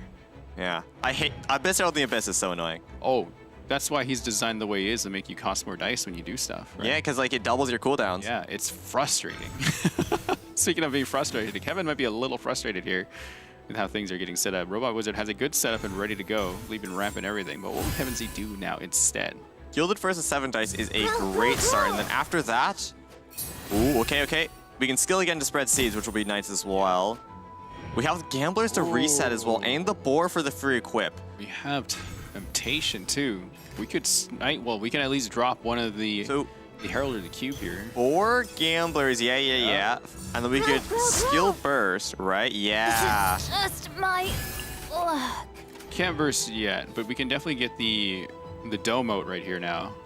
It's gonna come in Ooh. handy. Burst only does 5, which is 1 off eliminating Herald. But the cat will trigger. Oh, but it's wasted damage. If we can just do 1 more damage, somehow Herald will actually go down, like Yeah. completely. right. His burst would knock him to his right 4 HP and then end phase with a reaction plus the Seeds of Skanda, but choosing not to do that now. Okay. Yeah. Hopefully, Robot Wizard can dig for that talent from Lieben here though before that happens. Hopefully. All right. Yeah. Keep your Dendro. We keep Hydro on this side. Lieben procs. Strategize again. Okay. Maybe we can look for that with Kokumi. This is still okay. Yeah. We have I think that's double stacked Golden Troop on Cube right now, so its skill cost 3 Electro Dice. It's really good. So do you decide to punch now or? I think you punch now. Like, why wouldn't you? So the thing about having these revives, right, is because you have it and you have this buff prepare skill, as long as the revive is still there, you're guaranteed effectively to get that second hit. Which is the great part of this deck. Yeah. Because now, Kevin can't swap to anyone else because if the punching is happening, they're just going to get overloaded off here. Right? Yeah. Yeah, it's going to be difficult trying You're to also- get Pyro Res onto the cube from anyone else. You're also giving Robozard a free Vaporize as well if you swap off, which isn't great. It's an empowered one as well, thanks to the Bennett Burst. And if you decide to pop the Revive as well, it's also buffed by the Herald's own Hydro Amplification buffer. Okay. So we are calling that right now. I think if you are Kevin Z, you just burst on Herald, which will pop its Revive, and then you do a skill on Nihita as well to get that Gambler's reset from that. Yep. Left on solo Cube from that point forward. And then maybe you have enough damage this turn to take him out as well. Actually, wait. You have Pyro. If you swap, you can overload Herald off and cancel the prepare skill. Yeah, exactly. That's what I was thinking. But then you also overload onto the cube and then Cube does it. No, but you interrupt that second hit, right? Which is good. let's see here. Okay, this works fine. Seed There's a Revive. or yeah, Second hit's gonna do a lot. Wow. really big. And then now we have Burst do exactly 4 damage. It's great. And then now Kevin Z also has the Shrine of Skanda buff where every single reaction he does will do +1 damage. Okay. Do we fish for our gamblers here now then ourselves? Ooh, there is something. If we're expecting to get 2 eliminations, we can try for it, but I think we should just place the Gilded instead. Okay. Kevin Z is probably going to play. Oh, wait, no, we can't fish for gamblers because we need to get the discount for Golden Troop first. Right, yeah, so you're going to be locked in for I think you can just normal and then still do 2 damage to Nahida. Right, but then we don't get the discount on the skill, so I think we should does do that eat first. that up, actually? When you replace Golden Troop, the discount goes away, so you need to use it before you lose it. What if you use normal attack? Does that still... No, it doesn't, So but... you could just do that. But you don't want to get gambled. Obviously, you need that before dice. Okay, do that first. Okay, that's fine. I don't understand. We're punching, right? We're gonna punch eventually. Okay. I think Kevin needs to Lotus onto Linny here, though. For sure. Oh, you know what? I think the reason we went for normal attack Oh, wait, skill there- actually. Let's get Wait. this show Wait. on the road. This pops the revive. Yeah, this pops to revive. Cube revives on 1 HP as well. Yeah. Summons will be enough to Seed. take it out. Yeah. Wait, the seed! The seed. Yeah. seed. Kevin Z takes round 3. Wow. So you finally did get that deck out of the way, though. So He did. That's really good. That's good. That is, yes. That's massive. think- Big win for Kevin right here. It was great plays as well. We skill on the Nahida to refresh the seeds, Yeah. which actually won us the game there, by the way. And then we keep the burst as well to do enough damage to instantly pop the Herald Revive, which Herald after the Revive. Yeah. Even Ooh. with like that setup, it was really good for It was. Robot, right? But still not quite enough. Just Kevin Z played it perfectly. I think if it wasn't for that extra seed reset yeah. when we skilled on Herald instead of bursting, Yeah. we might not have had that seed, and the extra piercing damage from the reaction wouldn't have. Yeah. We wouldn't have had it.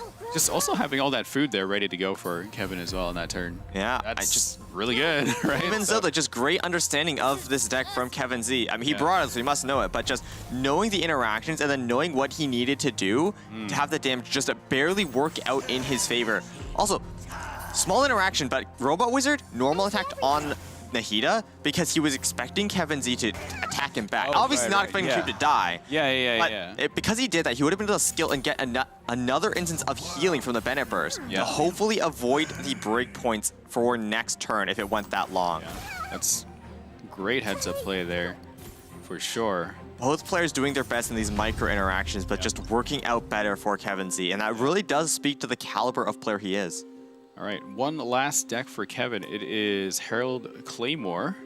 Do you think Robot also brings Herald Claymore to this? He could run it back as well with Bennett double revive. Oh, that is going to be such a painful deck to try to win with because your entire strategy is based around prepare skills. Yeah. But prepare skills get canceled with freeze, and this deck I don't believe is running Tada either, so you are forced to cancel it, which doesn't feel great. So, do you get the mirror match out of the way then and then just gamble on the last one? Ooh.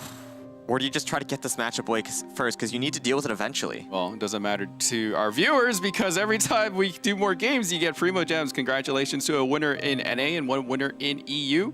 It looks like we gave 3 away early. I didn't see another 3 pop up. Yeah, I after did. that. Maybe it was only like a one-time thing? Maybe just a one thing, just like, you know, a little test, a little taster for the first round, perhaps. Yeah. But hey, we are still giving them out per round, so make sure to enter in Let's Go, player name that you want to win, and your UID. A mod will let you know in chat when to do that, and the mod is in our YouTube channel that you can find there, Aster Carnival. We're on YouTube, Twitch, TikTok, and Twitter. Make sure to follow them. Scan our QR code. Let us know what you think about this event, any feedback that you want to share, and we will definitely try to listen to all of it so we can improve this.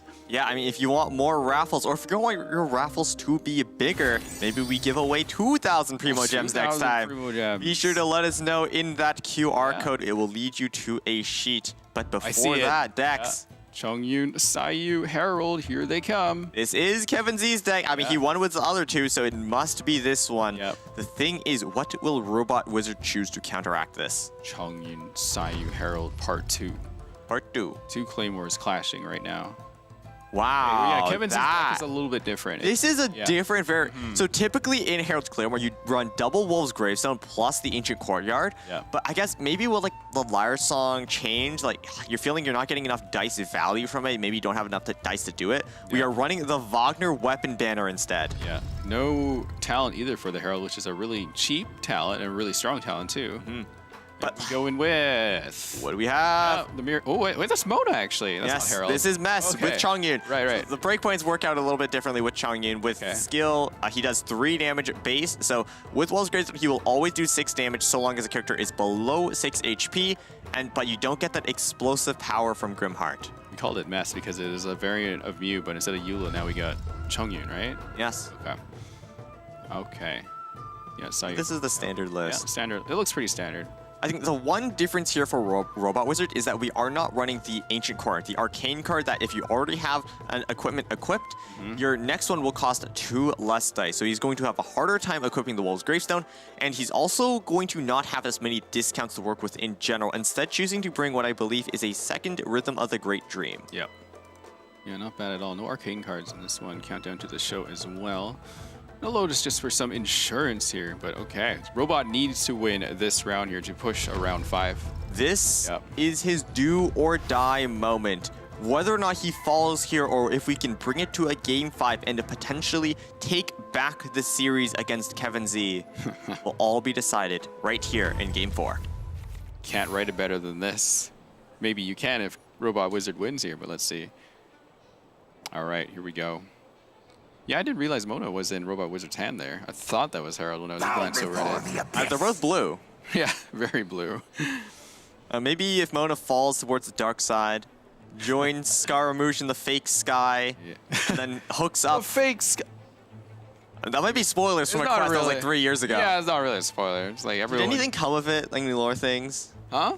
Did anything come from that quest? Wanderer did appear in that quest for the first time. He did, yes. He was introduced in that one. You look different though. He was purple. His hat was This is flashier. destiny. A little bit, yeah. We would love it as a skin. Anyway. That's true. Yeah. That's actually a good idea. Why didn't they do that?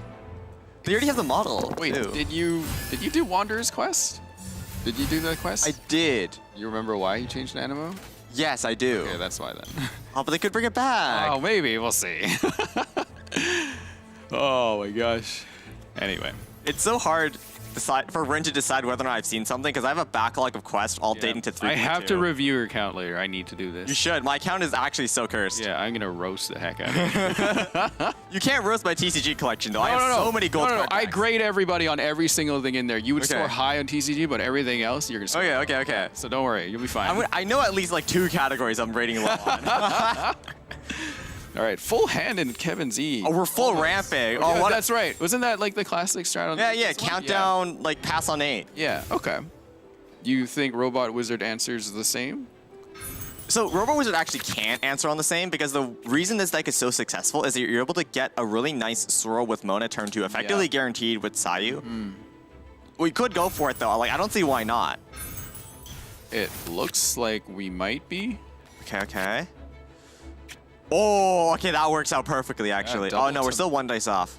Anzu played Timaeus first and then Dunyazard. Juniors are 2 and 1. Like Timaeus and Dunyazard, that perfectly is 3 dice. And then, no, but then we don't get to search out Wagner potentially, and that doesn't feel good. But you do have both Timaeus ready to go though. You do. And then you have double Juniors on And we have a field too. Gilded Dreams on field Yeah, already. And then you can discount Wagner if he does show up. That's true, that's Yeah. true. Could be a, yeah, it could be this right here. Yeah, I think you just go. It's either Mona's skill or done into Timaeus number 2. Yeah, you also want to get Kavarina onto Mona before you end. That's true. We're expecting her to get hit as well. Yeah. We can't play the countdown though. Nope. You want to That keep. will overdraw so much. Yeah, it's more than necessary. Actually, another thing to consider is we can actually hold on the Kavarina because we might not get Mona attacked, right? Right. We're not getting to draw this turn either, so there's no reason to just play it on her. We can wait a little on that, unless it's for overdraw, in which case, yeah, go for I it. feel like Kevin Z will. I don't see any reason to try to swap to Chongyun here. That's true. We do need to Herald skill eventually, just get the swirls going. Yeah. I will say that is the downfall of Herald's Claymore in comparison to other Sayu variants, is that it's harder to actually get your swirls. Yeah. So sometimes you are just forced to skill on no reaction, and that doesn't feel the best, but I think sometimes it is just necessary, and it will be the done into Timaeus. Okay. Oh, I forgot that earlier. We had that earlier. We have. Oh, we are going to take out one Juniors. That's fair. Yeah. 1 dice. Yep. Covering onto Mona, and we end turn. I think you'd rather the done than Timaeus. Yeah, if we do draw a Wagner, we don't get him for free. but- Well, we kind of get a variant of it. That's true. I know weapon to work with though, Yeah. so it's not as good. The Golden House is empty. Where are the weapons? Child took them.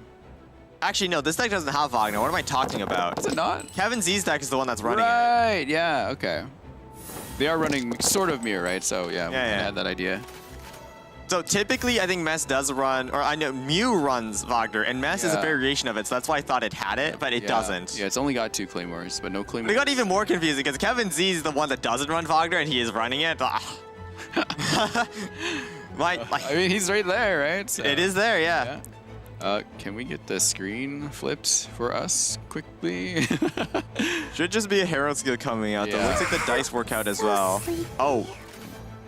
I guess we're just going on Sayu. Yeah, I mean, screen is still split though. It is. Yeah, a little confusing. So, there's 2 reasons I see Kevin Z swapping to Sayu. 1, we just go in on Sayu this turn and we just don't care about the swirls or anything. Right. 2, we want Herald skill first, but we're expecting Robot Wizard to do a skill on Mona, and then this way we actually avoid the reaction for now. If Kevin Z swaps back to Herald, I think Robot Wizard would be very sad. Yeah. All right, so we get that down. There we Oh, go. yeah, it is. It's avoid the swirl. Yeah. You gotta. We That's, do? yeah, that's a disadvantage for starting second on this type of deck. Yes. It's gonna be a bit harder to get. I mean, Robot Wizard could have also guaranteed the swirl if he just skill swap skill turn 1, but I think he did want to match the ramp for Kevin Z. Yeah. This is actually something we do see in Mew mirrors, where the player that goes first will typically Mona skill and get the ramp advantage, and then the player that goes second is forced to do that skill swap skill and try to play for the more aggressive line, but they do sacrifice the advantages we get from that. Robot Wizard opts to go to Chongyun instead here. Could do that. We're expecting Kevin Z to do a Herald skill. We don't want to skill again in Mona because that just feels bad. Yeah. Well, you gotta tune so much too if you do that. Yeah. Yeah. We have the tune if we want to go Chong as we well. have. Is this Mona normal attack? Are we actually? We Oh are. my god. Then Leva needs the rest of the dice, yeah? Oh, we're gonna overdraw though. Yeah, 1, we 2, will 3, 4, overdraw. 5, 6, 7. Liben draws us 4 end phase with natural draw. We overdraw by 1. Cavalryna overdraws by 2. I guess you could equip gamblers onto somebody. And then Tomatoes will get his stacks back. That's Yeah. fine. So you have Or 6 plus 2 plus 2. we could also play a Golden House to replace Dunyazard as well. Yeah, you don't really need her there anymore. The problem though is the character we equip Gamblers on is one we to combo off of, right? So that's the one Right. we want to equip Gilded Dreams on as well, Yeah. just to get the extra dice. And we want to play Gamblers after, so it's like Yeah, it's a bit difficult. Maybe, yeah. Maybe you could get rid of Dunyazad then. You I don't think yeah, think you need her anymore. 1 Golden House for the Dunyazard, and then we Yeah. go from there. Yeah. Kevin Z, though, got 6 dice still, full hand. Ooh, it's either that or we can still swap Sayu, and then with free Gilded Dreams, we'll have exactly 3 dice to do a skill if Kevin Z does decide to commit to a Herald skill of his own. Yeah. That is definitely a line we could run here, too. If Kevin Z wants to play around that, could just swap to Chongyun, and then Robot Wizard Wait, is does kind of Ke- sad. Does Kevin have every weapon in hand already? Oh, you're right, he does. What the heck? That's like free-to-play behavior right there. Rather than saving up for like Wait, 6 no. months. That's whaling behavior. Whale behavior? Yeah. He could have also just saved up 6 months, which is like what I did for Ganyu. I had over 100,000 gems by the time she got a rerun. Oh my gosh. 100,000. You get her to C6? No, Oh, okay. that wasn't actually enough for. I did the math on it. I think that was left for like C2. Oh, okay. Right. Assuming I lost every 50-50, which I have. Unlucky. Unlucky. Yeah. Player turn caster now. C0, So, totally unlucky. C0 R1 though, so it's fine. Maybe you should enter the Primo Gem raffle. And I should actually. I keep forgetting. Every time. just leave it with one of the casters, enter your UID and they'll do it. Oh, Maybe. maybe. What if they enter their own? I get scammed. Oh my gosh. Anyway, Kevin Z, what are they cooking here? They're on Chongyun right now. They are. Yeah. Oh, they did swap trying to avoid the size roll as I was talking about. Yeah. So Golden House does replace Dunyazad. This kind of actually does force Robot Wizard into the ramp line, which is Yeah. like actually kind of funny. He will get to swirl next turn though. Yes. For sure. Mona Summon will guarantee Hydro on whichever one of Kevin Z's characters doesn't have it already. Kevin Z, knowing that fact, what do they do here? Because even if they swap onto anyone else, I was just going to swirl it. So at this point, you could either choose to just skill on Chongyun or go back to Herald and skill there as well. I don't think it really makes a difference one way or another. It will just be 3 damage plus an hang on. aura. Gilded onto Chongyun. Might just be for no overdraw, actually. So sleepy. Yeah. Lotus onto side. So you play the Gilded there just for no overdraw. It was for free, and the next time we'll still have the discounts from Timaeus as well. And then the Lotus, because we had 1 extra dice remaining and 2 passed over to Liben, just to make sure Sayu stays nice and healthy. Yeah. Good move right there. Kevin Z needs to play a couple more cards here too. They have a full hand right now. Well, you're going to play the Claymore on someone, obviously. Yeah, gotta. I don't know if you want to play one on Chongyun right now, or if you just place it onto Sayu first. Because Chongyun will skill now, but Sayu does make better use of it overall. Yeah. But if you do play on Sayu, you're not getting a discount from Wagner anymore unless we top deck a Golden House. Probably tune the dispensary box, maybe? We could, unless we get another Wagner next turn, which is what Kevin Z is thinking about. Yeah. Because if we do manage to top deck a second Golden House or another Wagner, it will, in conjunction with the Golden House we currently have, get us a free Claymore next turn as well. Or Princess, probably replacing the artifact on Herald, yeah. Okay. Okay. 8 dice here. We could Sacrificial Great Sword, skill 3 times, get Chung Burst. Could do that, yeah. That would eat the Lotus. That would go 3, then what, 2? It would do 1 for 4, which is 9 damage In total? in total. Wow. With Lotus up as well. Excluding, yes, with Lotus up. Okay. Oh wait, no, I didn't count the Mona Summon. No, Hang so it on, would just do 4 for 8 damage. What if you equip the Gravestone now and then you just start swinging? Oh, never mind. Actually, Now you equip it because you have the yeah, Cryo Aura. yeah. Liars. Oh, hang on. Oh, and the Golden House. hang Oh, on, wait, hang hold on a hold second. on. Here we're cooking. Yeah, we can There's skill that twice. Gravestone. Yeah, Robot Wizard. Wait, I think Sayu's dead. Yeah, that's what I'm thinking here. Okay, second hit should do 3, Yeah, which is 6 good HP. draw. Yeah, Sayu's dead. 3 there. Then we just skill again. Yeah, skill again. Oh, hang on, just wait. Oh, we can Liben as well. Okay, no, we're just deciding what to tune. Yeah. Robo's shaking his head. He knows he miscalculated. Almost. I think he was only expecting Kevin Z to have at most 2 actions, in which case Sayu would have been left Yeah. alive. Not expecting Kevin Z to have Gravestone, Liar Song, and the Golden House in there for that discount. Just barely enough dice and heck? damage to work out. Wow. Sayu just rolling through once again, showing how strong that deck is. Although perhaps capitalizing off of a mistake from Robot Wizard. If he Yeah. stayed on Mona, everything would have been fine. Yeah. I think we're trying to greed for the extra dice value because we need to swap to Probably Sayu should have next just turn. gone to Mona anyway, right? Because you I mean, just, like, he was swap on off. Mona. He swapped off, right? Oh, he was on. Pretty sure he was on Chongyun at that point. He was on Chung, swapped Mona, and then swapped Sayu. Oh, okay. So, the reason we swapped off onto Sayu is because next time we need to swap off onto her anyways, and we're trying Yeah. to greed for that extra dice value. Right. But that did play into Kevin Z's hand. We Yeah. played the Lotus, tried to not let her die, but it just Yeah. didn't work out, it just unfortunately. didn't work out. Huh. Not good. A touch We of pushed to the wall here right now by Kevin Z. Oof, and to make matters worse, we didn't even get our Wolves Gravestone. Yeah, not yet. It's just not coming out here. No cards to draw it out either. Maybe the Gilded Reaction could do it if So- we go to Herald. Not over yet for Robot Wizard. We No? do still have Gilded, right? We do still have Timaeus and all of that, so we have a lot of discounts to work with still. Kevin Z's heart rate jumped from 140 to 97. Well, yeah, because Robot Wizard's big threat if the Sayu's gone, so of course he's Yeah. relieved. Fast up Herald as well will just freeze the Robot Wizard's characters, and then Yeah. he can't do anything for the rest of the round. Unfortunately, the dice not working out.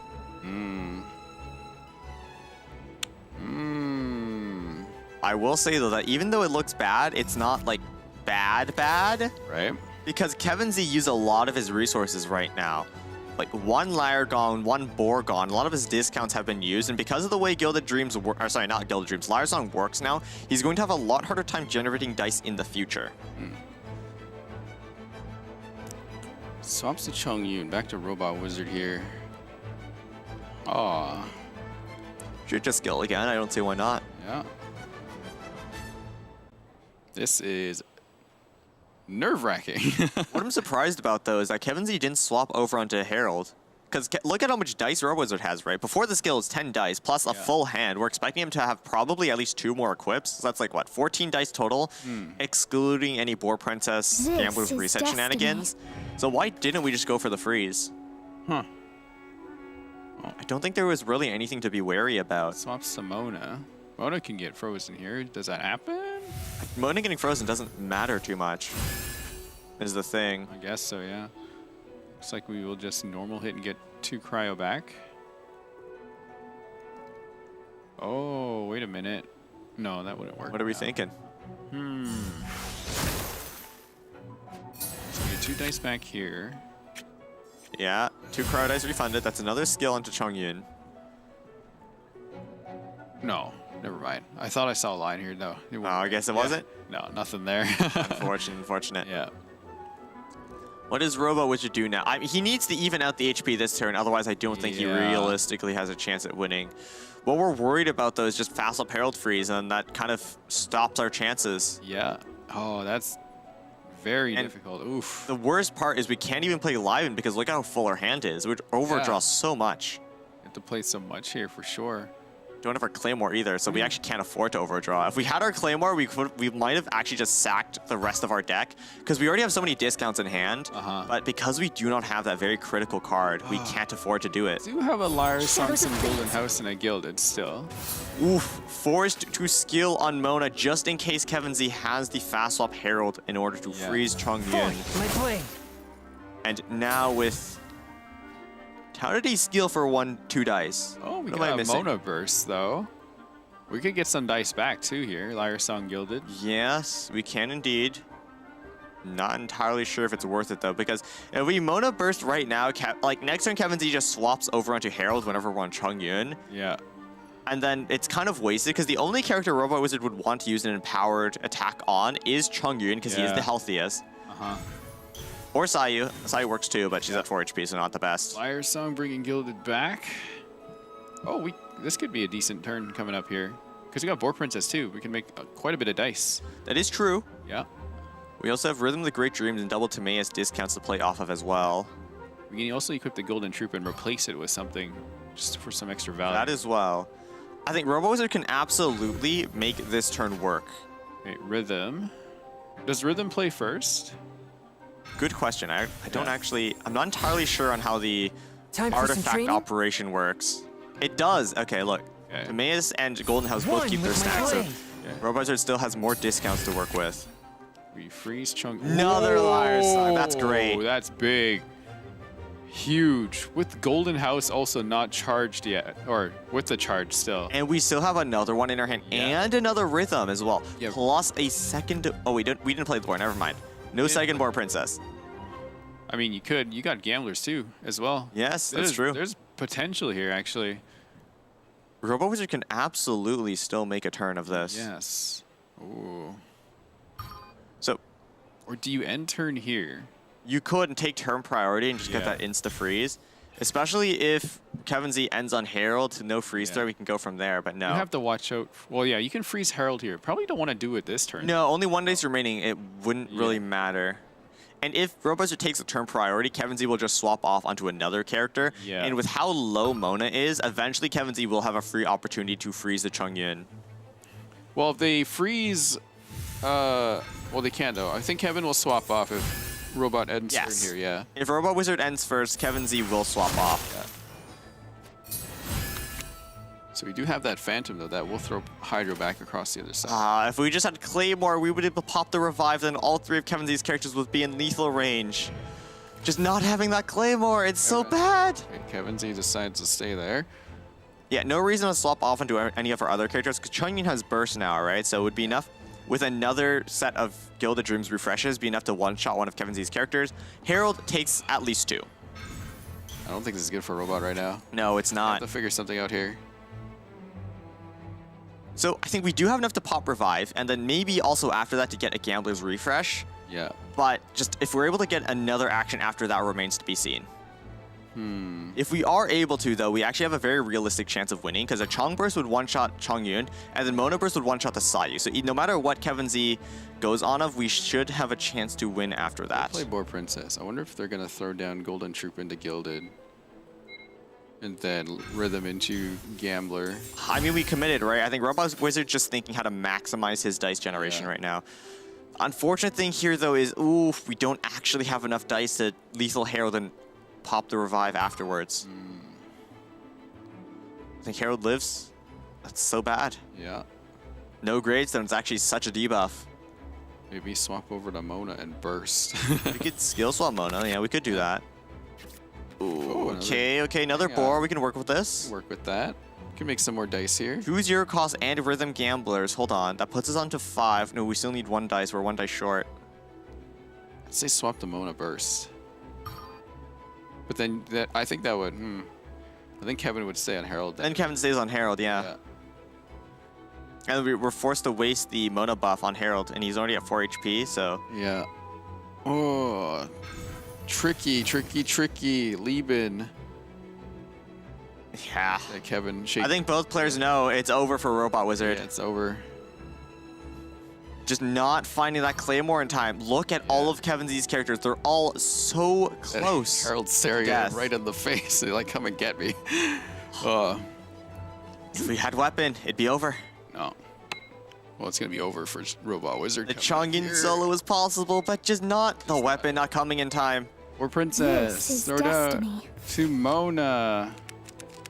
Buying some time here. Robot Wizard, the F2P player. Not enough gems to get the weapons. Vor Princess, Vorukasha, Chongyun. 3 dice burst. Trust. Next turn is not looking good. Yeah, there's nothing you can do other than that, right? We're also basically completely out of resources at this point as well. There goes replacing that one. 3. I mean, we get Liben off of this, so I guess there's that. Oh yeah, you could end turn. Maybe have some more dice. Maybe we just normal attack to pop the revive, if anything else. Because, like, Mona said would leave Harold on 1 HP, right? Yeah. Because we have no weapon once again. If we just Right. maybe skill, the revive goes away, and then Ending we can... turn, ramping. Ah, Kevin yeah. nods very happily. I think Robot Wizard knows that there's basically Yeah. no chance at him winning. Yeah. So, ooh, hang, wait. No, that's, yeah, the Mona's gonna go down here. Yep. I think Harold has a line. So all Kevin Z needs to do is just sacrifice one of his characters, go on to Chongyi. Oh, there it is. Oh, but it's too late. It's too late. The end is nigh, as the Herald would say. Coming up for Robot Wizard. Liar Song. Sayu. Look at Also, Robo Wizard already used his 1 Lotus Flower Crisps. All Yep. Kevin Z needs to do is just skill on Harold. Even a normal attack would do it. quick swap. Yeah, reckoning that's it. has come. Burst on Chongyi with weapon does do 8, and Robo Wizard used his only Lotus Flower Crisps. He knows it's over. Yeah.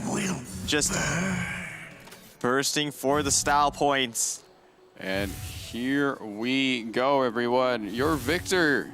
Game 4, going to the finals. Kevin Z takes Robot Wizard out here, and Robot Wizard goes home on Kevin Z, the honored one, our unlucky player, but has the skill to overcome it, going up against Ting, our high roller blessed by the Archons themselves. But whether or not the honored one can overcome that challenge remains to be seen.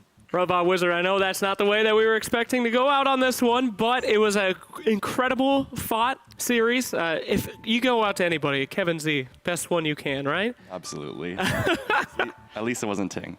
All right, any words for your opponent? You said at the beginning of the series, just wanted to make sure he beats Tings. Yeah, you better beat Ting, and also you absolutely deserve to win that series. I played horribly. Okay. Well, thank you so much for joining us. It's always a pleasure to see you. Thank you, Robot Wizard. I will ask you to, unfortunately, exit the cat's tail. And we have right here, my friend, yes, Kevin Z, you've done it. The only man who defeated you is waiting for you in the grand finals. The time has come. That was your lowest heart rate monitor for the entire event. You were calm. You were collected. How are you feeling? I'm feeling great. I feel like I got all my confidence back after being Robot Wizard. Absolutely. Robot Wizard putting his energy onto you. It's time for the grand finals, baby. This is it. Any words for your opponent before we get started? This time, I'm beating you. Yeah, that's what I like to hear. Fantastic. Well, we'll get you ready for that grand final match. You at home, don't go anywhere. We're going to send it back to our casters to discuss that incredible series. Once again, congratulations, Kevin Z, for taking that match. We are going into a grudge rematch against Ting here, because Ting was the one that sent Kevin Z to the lower bracket. And now he's back for the rematch. Yeah, what? It's story. It's a story. It's great. Great, yeah. I'm excited for both players to win now. Yes, I think both have opportunities to win, and both will actually have a chance to refresh their decks Yes, as well. that's So right. if there's one that isn't working out for either of these players, I know Kusanali was giving Kevin Z a really hard time throughout the tournament. They will have a chance to change it. Yeah, he didn't bring it back here. He definitely, well, no, that was Kevin Z's deck, sorry. But yeah, I think that mirror match was probably the best idea for Robot Wizard, but that Lotus Crest and everything else. The misplay. I think Yeah. we were trying to greed too much dice. Like Yeah, one dice for the potentially risking ourselves. I mean, yes, we did play the Lotus. So like, she was kind of safe, but you're playing against Hyper Magic and Sayu had Wolf's Gravestone. I don't think there was ever a reason to take the risk. Right, yeah. Yeah, Sayu being taken out right away, a very key character to this lineup, showing how important it is to keep Sayu on the team there, but yeah. Robo Wizard did a great showing on just the Chongyun slow, did a great job playing to avoid the freeze. Yeah. But just not finding the Wolf's Gravestone in time made it so he just barely didn't have enough damage to get that Gambler's Reset to sweep from there. We did see it just pop up right at the end, too. That's just unlucky. Insult to Super injury. Unlucky, yeah. Completely. And there are the winning decks and what Robot Wizard had left. Potentially, do you think the double revive might have had a chance? I think Double Reaver would have had a worse chance. Oh, really? You are locked into the prepare skill, and Right. Herald Claymore has freeze, right? True. If you do a cube skill, and then like you force to cancel the second, the other 2 hits, it's like 5 dice down the drain. Don't want that. Yeah, and that deck did kind of just get knocked out earlier, right? So probably confidence shaken there once doing that. So True. post-match data here. Robot Wizard with a big hit. I think that was the Sino deck, I'm pretty sure. Yes. 12 damage. Yeah. That is a big one. Yeah. I wonder if that calculated the damage through Lotus, or was the only the number on screen? What do you think? Probably through... Probably just on screen, I'm thinking. Yeah, I think so as well. I think it's just on screen. It's probably effectively more damage, but that's just what we saw. Yeah. But as you can see, their average rounds, everything else was pretty close except for the cards drawn. Yeah, Robot Wizard almost constantly had a full hand too, right? Yes. There was the point they overdraw. His hand was so full that he was actually forced to go in on Chongyun, otherwise he'd just overdraw. Yeah. Right. I mean, sometimes you might have to just overdraw, right? Just eat it. You're right? forced to. Yeah, unfortunately. Oh, speaking of raffle winners, these guys are not overdrawing because you can never have too many gems. No, 2 NA winners, congratulations, and there's still more Primo Gem giveaways to come. Make sure you're on Astro Carnival YouTube to enter with Let's Go, player name you want to win, which will now be Ting or Kevin Z, and then your UID following that. I think when we were coming into the tournaments, this is kind of the favorites we had. I mean, Kevin Z is the honored one. He's been hyped up so much. And speaking of, here is the bracket. Look at how the bracket has gone. Ting beats Kevin Z, beats Robot Wizard, beats Kevin Z again.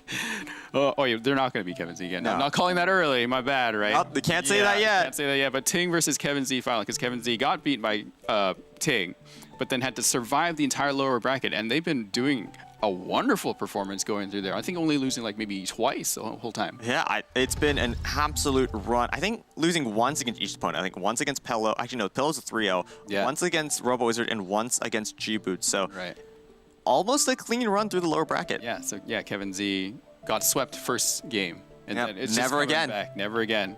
All right, QR code on screen. If you have any suggestions for us or for the show, the broadcast, anything you want, let us know through the QR code. Scan it and make sure to follow all Astro Carnival socials shown right there. Also, hello from Genshin Impact Official if you're there.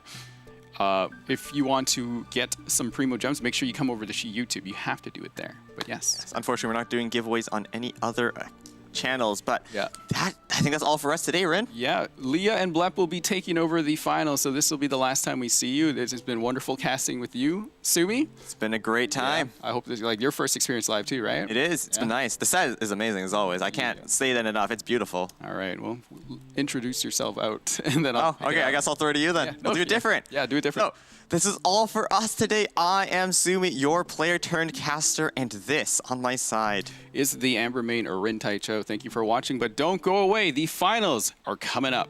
We'll see you back soon. Take care, everyone.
Dear Monsieur Nervillet, how are you? I haven't written in a while, so I thought I'd send you an update. Siege Wing.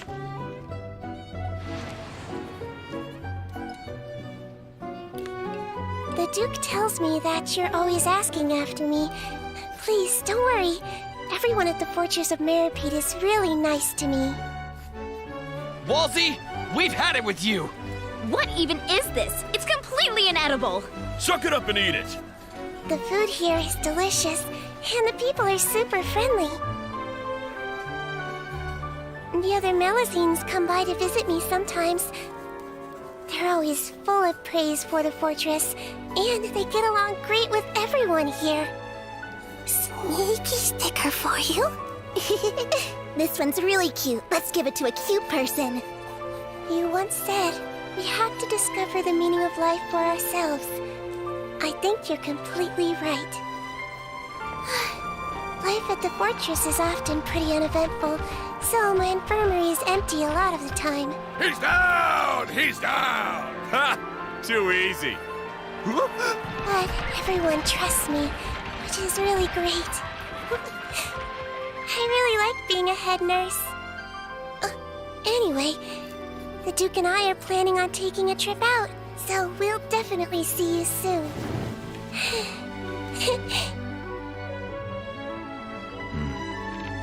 I look forward to it.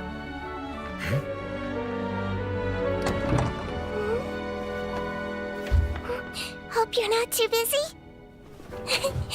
We're here.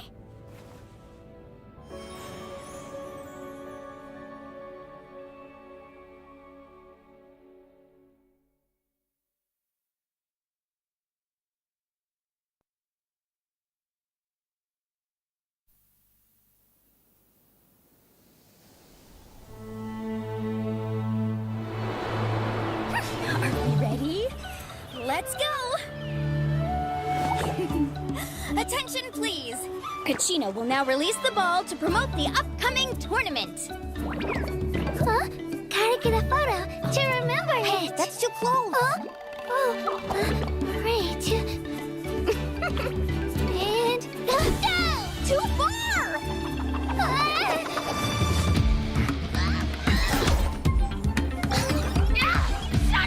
Pass. What the heck is that? Do I have to... Get out of here! Leave me alone!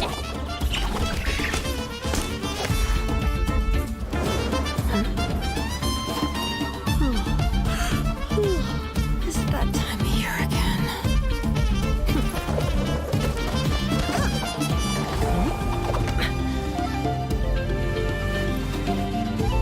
The tournament. I wonder if she's watching.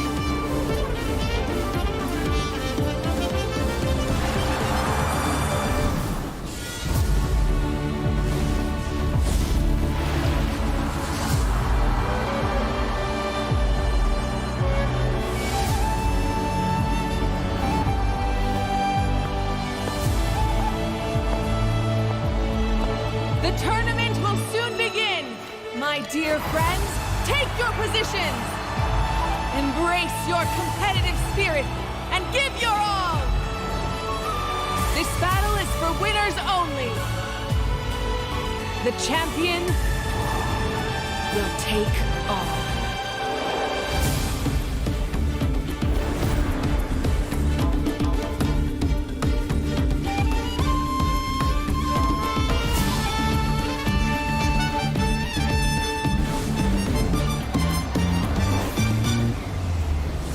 Are you brave enough to compete?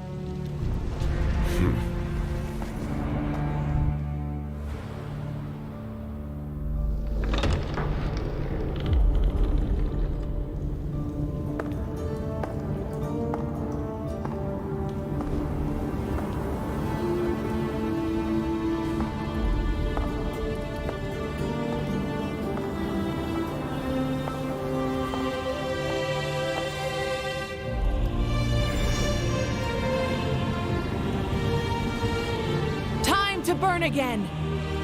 Even the tiniest of sparks will not go unnoticed. Did you catch everything?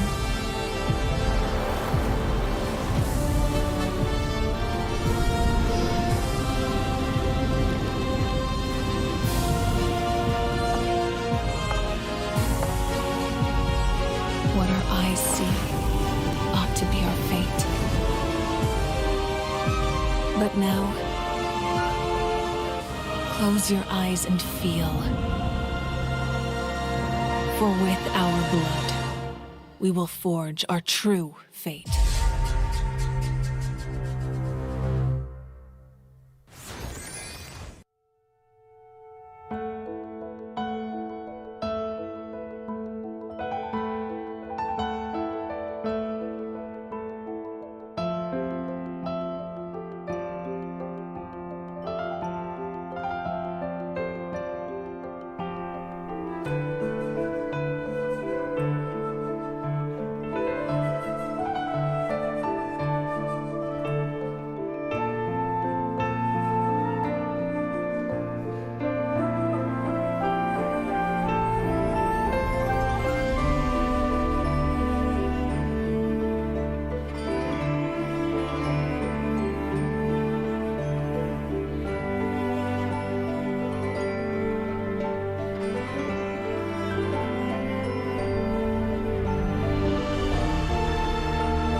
Travelers, you have made it just in time. It is finally time for the grand finals of the Prince Cup Atlantic. Prince, in all of his genius and glory, have brought us here to see the two best Genius Invocation players in the entire world to face off here today.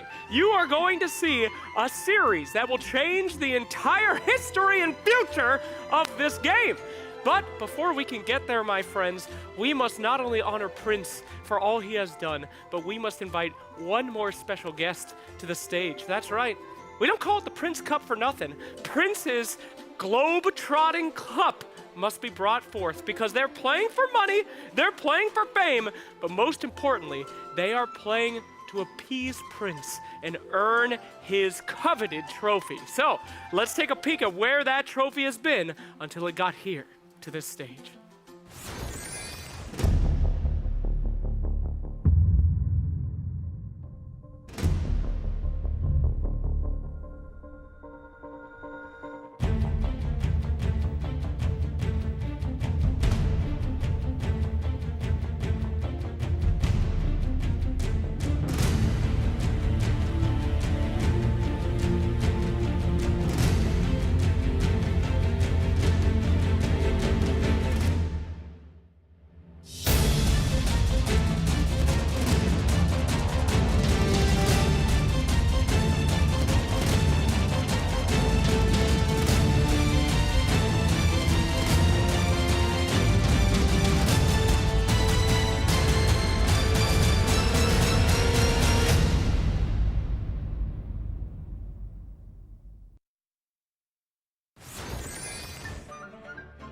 There she is, the Grand Cup of Prince. All players covet it, all humans want it, but only one will be walking away from the cat's tail with that bad boy. Look at the gold, look at the pristine of Prince's beautiful cup.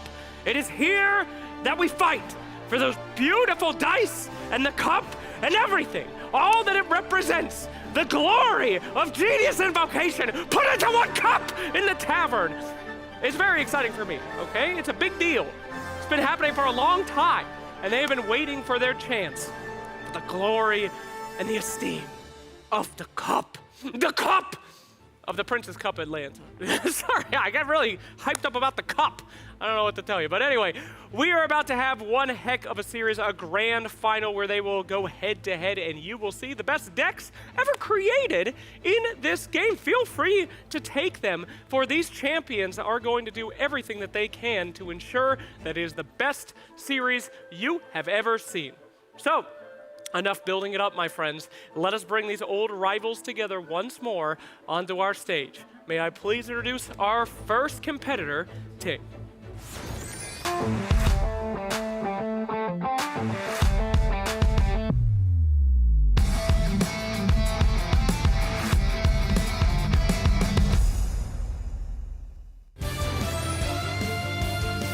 Your undefeated upper bracket champion so far, it is Top Rollin' Ting. How are we doing, Ting? I'm pretty excited about this match, Slex. Absolutely. Now, last time you faced, could you remind me, how did it go against your opponent? I 3-0'd him pretty cleanly. Pretty cleanly. He has recovered, he has made his way through the lowers, but he has yet to face Ting God himself. You think that it might be a little bit of the same? Is this going to be a clean sweep in the grand finals? Yes. Oh, wow! Ting, relax, relax. Well, he goes up against the honored one himself. Let us bring out once more Kevin Z.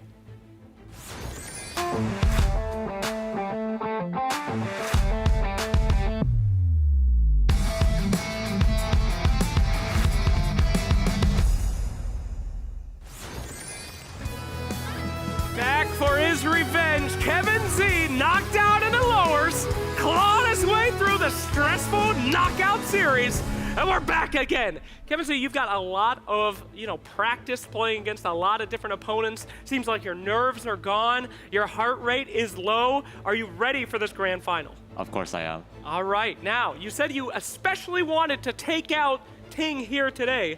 Is that what we're gonna see? Exactly. Exactly. He made a bold claim. Not a single game you'll take from him. How do you feel about that? Last time, he faced Kevin Z. This time, he's facing the honored one. Oh, heck yeah, there we go! The honored one has appeared! All right, we've had a lot of smack talk as always, but it's time now for some honorable sayings here. Would you like to wish anything upon Kevin Z before the game? Good luck and have fun. Oh, very nice. I wish you to have good luck as well. And I know you'll have it. Oh, that is very true. All right, let's get a handshake before we go in. Old friends, going in once more to your seats, as now the time has finally come. It is time for us to make it to our grand final. I am so excited to bring to you our best of 7 potential for the Prince Cup. And we couldn't have 2 better casters to do it. Let us go ahead and throw to our wonderful casters of Professor Blep and Windflower Birthday Leia.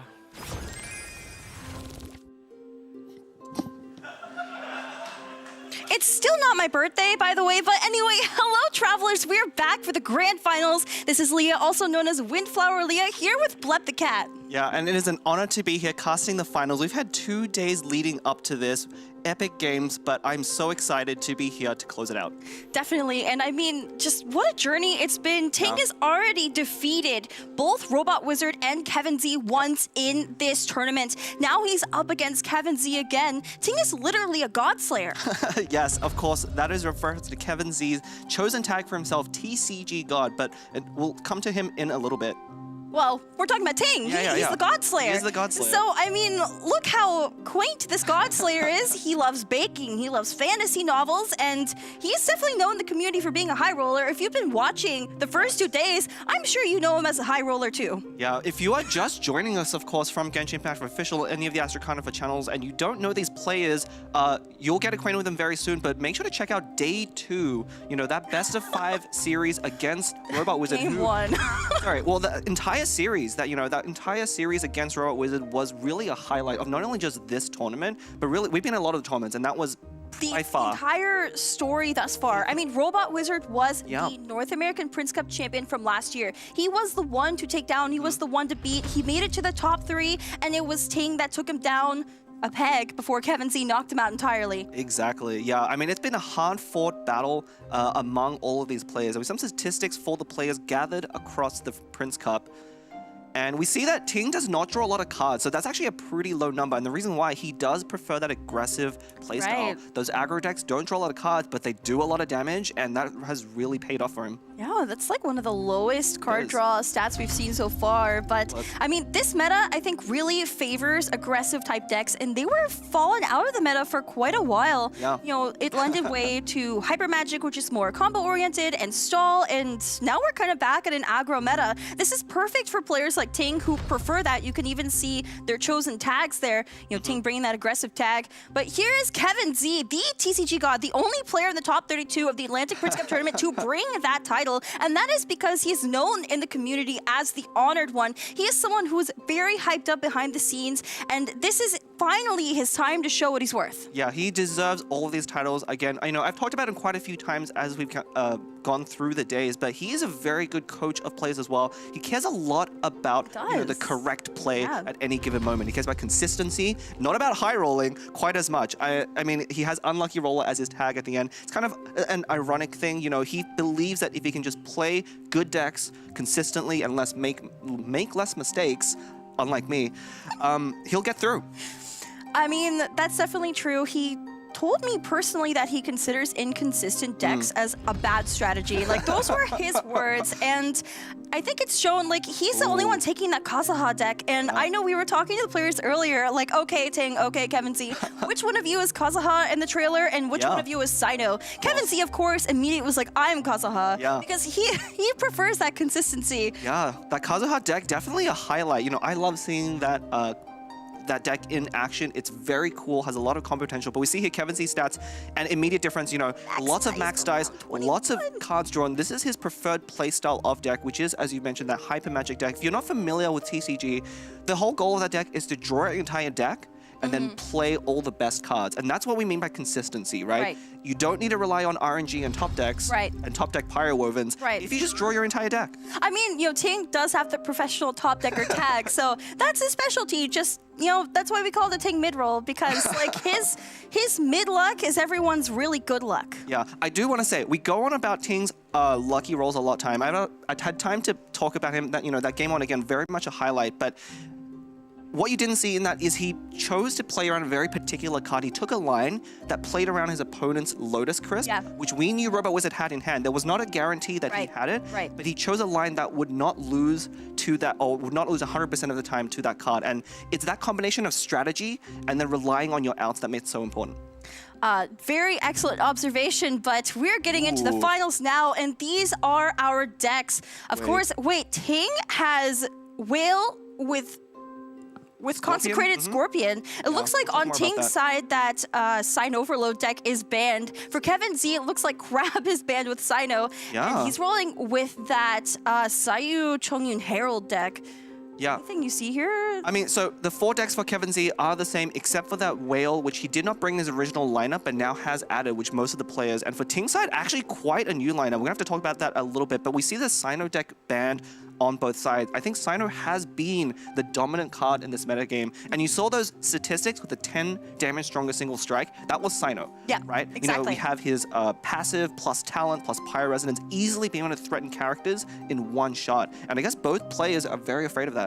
I mean, something to note here, so the reason why we're seeing new lineups today is because this is going to be a best of 7 leading into the grand finals. These players had the chance to submit new decks. If you were wondering why the break was going on so long, they had to think, especially, you know, Kevin Z having taken down Robot Wizard for the final time and rising up, he had to really think about what he wanted to bring against Ting now that he's finally made it to the grand finals. So all the decks were locked in up until that point, but I mean, look at them now. Yeah, in some ways, Kevin Z's worst type of player to play against is Ting, who is not afraid to bring unconventional decks, right? Kevin Z's lineup, like I said, 4 of the decks are the same. So Ting knows exactly how those 4 decks are going to play. He's seen them before. And even that Whale deck is one that is very popular by the players. So Kevin Z very much sticking to the strategy of, I'm going to play the best decks, and I'm just going to play them well and better than you. Whereas Ting, he cooked. I mean, look at the lineup. We have not seen a lot of these decks before. The characters have appeared before, but not in the same combinations. It's true, Mona Yula Wander, if you're wondering what Mew means. So some more things to note. Also, wow, Ting going with this deck first. It's going to be so interesting. Both these players are known for cooking their own decks. Yeah, and in both cases, we haven't seen Narwhal prominent because it's been banned pretty much every single time, just like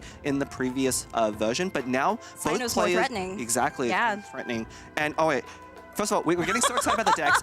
If you're watching at home, of course, we have raffles going on. We do have raffles going on. We also have a QR code where you can tell us how much you love our raffles. So when we get in the game, I will remind you all about that again. But those raffles will be happening over on the Astro Carnival YouTube channel. So just make sure you're staying up to date, following Astro Carnival socials, etc. You know, we love to bring all this stuff to you. So make sure you let us know how much you love it too. Yeah, and you know, follow the moderator instructions in the YouTube chat to find out about how and when to go, you know, enter into the raffle. Right. Sorry. I'm still thinking about the decks, and I'm just like, we need to get this out there because, of course, the viewers back at home probably care more about the Primo Gems for some of you than the games. For me, I'm so excited. Well, they've been really exciting games, especially yesterday. Again, that Ting versus Robot Wizard match was just phenomenal to watch, especially game 1. I know you were sad you weren't casting it, but I was happy I was casting it. I was literally in tears, like crying when that happened. So I'm really hoping to see some good games today. Excited for these decks these players have brought. Yeah, and of course we saw that Ting did choose that Whale Layla with Scorpion. Now, I actually had a chance to talk to him yesterday when he was thinking about the decks, and one of the problems you can find if you play the Whale deck, it's actually so good that you draw through your deck too fast, and then you run out of steam. Wait, we're gonna see Serene. We are going to see Serene. We're going to see Serene. I have prepared notes for Serene. You did? Just saying, you will see them later. Well, you won't see them. You'll hear them later. Well, but here we go. It's Kevin Z's deck reveal. Why are we being teased like this? Turn the cards around. Oh, I see Chongyun. I see Sayu. And I see Harold. That's what was shown earlier. That's true. Yeah, that was on the graphic earlier for those of you paying attention. But you know, there's so much going on here, so much action that we are about to witness. But this Herald Sayu Chongyun deck, we saw it take out Robot Wizard in the last match. That was the deck that knocked him out of this competition. But of course, he does go away, coming in third with a good, you know, very respectable prize of $5,000. This is so interesting too, because Kevin Z plays a very different version of this deck, having, instead of 2 Wolf's Gravestones, having that Wagner and 3 different weapons, because that's what you have to do if you're bringing Wagner in order to draw a weapon when you play it. That is to basically defeat the RNG. This is Kevin Z preferring consistency. That is literally what this is. We saw it earlier too, up against Robot Wizard. Robot Wizard not drawing that Wolf's Gravestone until the final hour when it was way too late. These things do come up, and that's why Kevin Z gets to where he is. He's figured out how to beat the RNG in a lot of ways. He's not relying on it. He prefers that consistency. Yeah, and notably, one missing card from here that's very popular in Sayu decks is that Sayu talent. You know, pretty much every single other deck that we've seen that features Sayu runs that talent. It's a very powerful card. Once you use her skill, and Swell draws you 2 extra cards, essentially a free strategize. And again, we saw how many cards Kevin Z drew over the rounds, and not cutting that talent is very much saying that this is a different strategy for the deck. Yeah, and I mean, thinking about this matchup here, so we have Whale, which I haven't seen played yet in this live event. I'm excited to talk about Whale. Sayu, which is very aggressive deck. What do you think is favored here? That's a good question. I think the Whale deck can actually be favored. So one of the problems with Sayu and the Herald deck is they can run out of damage and cards, right? If you're drawing through your entire deck, there is at some point, and we almost saw that, in day 2, I believe it was like Runatobio versus Jibu, but Jibu drew through their entire deck and almost ran out of steam against a Navia stall deck, but managed to go down to the last card and win. If it had not done that, then he would have immediately lost. And Whale, literally that Wolf's Gravestone. It was, and Whale, with its ability to gain a lot of HP. Now, the one thing that's missing is this is not the Kaching variant. This has Scorpion, which I'm a little surprised by. Yeah, I haven't even seen the Kaching variant played to begin with, because it has just been permanently banned, even during the Pacific Prince Cup, which has been airing, you know, for the past basically month and a half. It was banned so many times, basically like a 95% ban rate overall for that Whale deck. And that was with Scorpion and Anemo Serpent, which are now fallen out of the meta.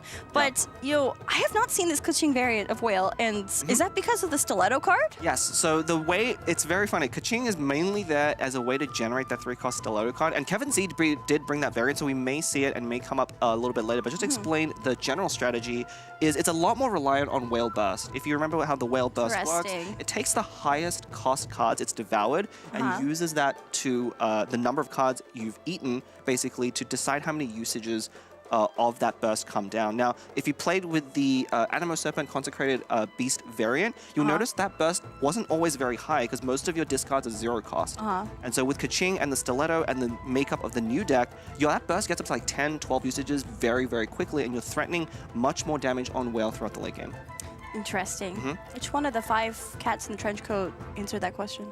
We commune together very quick. The collective cat consciousness. There are 4 cats that quickly figure out what to say, and then they pass it up to the one cat. The head cat. Yeah, the head cat. The head cat's like the spokesperson. Well, we rotate around. You know, Interesting. We like to show different colors. Reminds me of Serene, which we're gonna see today, right? Yeah. Serene has 10 Melusines in a trench coat.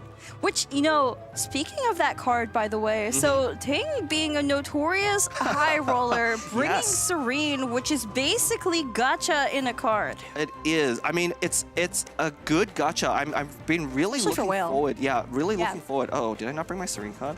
Well, you know, I have one. Look, you took it. Okay, there we go. Right, so one of the premier cards for that Whale deck, again, is Serene. The reason why she's run in that deck is because, again, the deck wants to draw a bunch of cards, and Serene is actually very good at doing that. And she is random, but all of her random cards basically count for 2 cards. And so for the Whale deck doesn't almost care what you draw as long as there's a quantity that...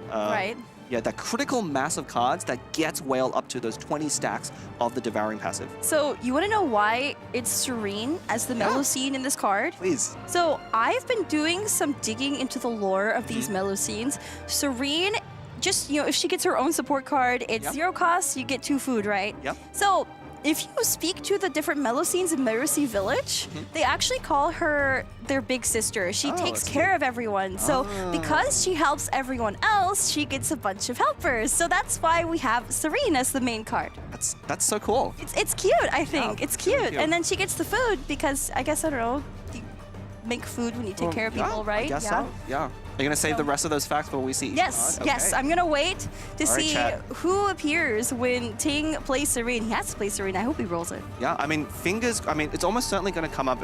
Again, the deck draws through its deck very quickly, but we'll have to keep our fingers crossed. Can we get, and you people, viewers at home, keep track of which Melusines are played. There are 10 in total. Once they come up on screen, I will read off the names. It's a bit of a trivia thing if you can remember. I'm going to read off all the names? Well, as they come up. Oh, as they come up, yeah, okay. As they come up. Yeah, I don't, it's kind of like a bingo card. So one way you can tell the difference between the different support cards is by the cost. Yeah. But the thing is, there's so many zero cost ones, you're not going to know which one it is until it's played. Yeah. And I believe there's only 2 1 costs. Correct. And 1 2 costs. Correct, yeah. Everything else is 0 cost. That's Everything 7 else 0 is cost. Yeah, it's 7 0 cost, yeah. And the 0 costs are honestly some of the better cards as well. Now, obviously, once they're played, we'll immediately be able to tell which one it is. They're very unique and different effects. Some of them are RNG, some of them not. I think Mr. Pillow was one of the first players having that whale code through to play one of those. Ooh. Here we go, though. We just got the stage view, so I think they are finally getting ready to go into this game. Look at those poses, by the way. I love the energy for both these players. Both Ting and Kevin Z are very good friends behind the scenes, as is Robot Wizard, Jibu, these top 4 players. Even everyone in the top 8 just knows each other so well. Yeah, and of course, our 4 players in the upper bracket will be taking 1st, 2nd, 3rd, and 4th place. So all very consistent and capable players. But here we go. This is game 1 of the grand finals, a best of 7 between the best of the best, Ting and Kevin Z. You see the QR code on the screen? You can scan it and tell us what you think of our great show here. You love the set, you love the raffles, you love the casting. Make sure you make your voice heard by scanning that QR code. Additionally, the raffle should have started over on the Astro Carnival YouTube channel. If you're not there already, make your way on over there. You'll be entered into a raffle to win 1,000 primos if you follow the moderator's instructions. Make sure you're paying attention. Also, I do believe that our lovely moderator will be calling for a stop on when the raffle closes, so people can go back to discussing the game. So make sure you're paying attention to that too. Yeah, there's been some really good discussion. And you and I both were looking at the chat when we're not casting, of course. But people are really getting into it, and there are some really exciting games happening. And Ting already starting off with that Scorpion talent. Look, in Ting's hand! Yeah. The gacha has started. The gacha has started. I mean, we'll probably... There it is. Okay, what is it? Serene does take 3 rounds. Yeah, we don't know. The Serene does take 3 rounds to be fully utilized, of course, giving you a Melusine support at the start of each round and when she is played. So getting that down round 1 is very important because, of course, the Sayu Chong Herald deck isn't going to give you that many rounds. We're probably going to see this game end right around round 3 or 4. Oh my gosh. That was quite a tongue twister. Anyway, so I've been staring at these players' heart rates right off the bat. They're both above 100 here. The nerves are sky high. I just want to remind you all of the prize pool at stake today. So the champion will be taking home 16,000 USD. Yeah. Second place is 8,000 USD. Jipu in 4th place taking home 3,800 USD. And Robot Wizard in 3rd taking 5,000. So the differences between those prizes is huge. There's so much at stake here. And also the title of being the champion of the Prince Cup Atlantic. That is so crazy. Yeah, the bragging rights, of course, are in full effect. And we see Kevin Z with a very powerful turn. In fact, we're probably going to see a Golden House played down. Already off to a great start with both Wagner and Timaeus, the premier cards in this deck, drawing weapons and artifacts. But that Golden House is crucial. Oh, I was expecting a weapon equip, but no. No, going for that skill. Okay. I wonder if Kevin Z feels like he needs to pick up the momentum a bit so that Whale doesn't build HP too quickly, especially since he doesn't know what Serene gave Ting. Yeah. He's high roller, of course.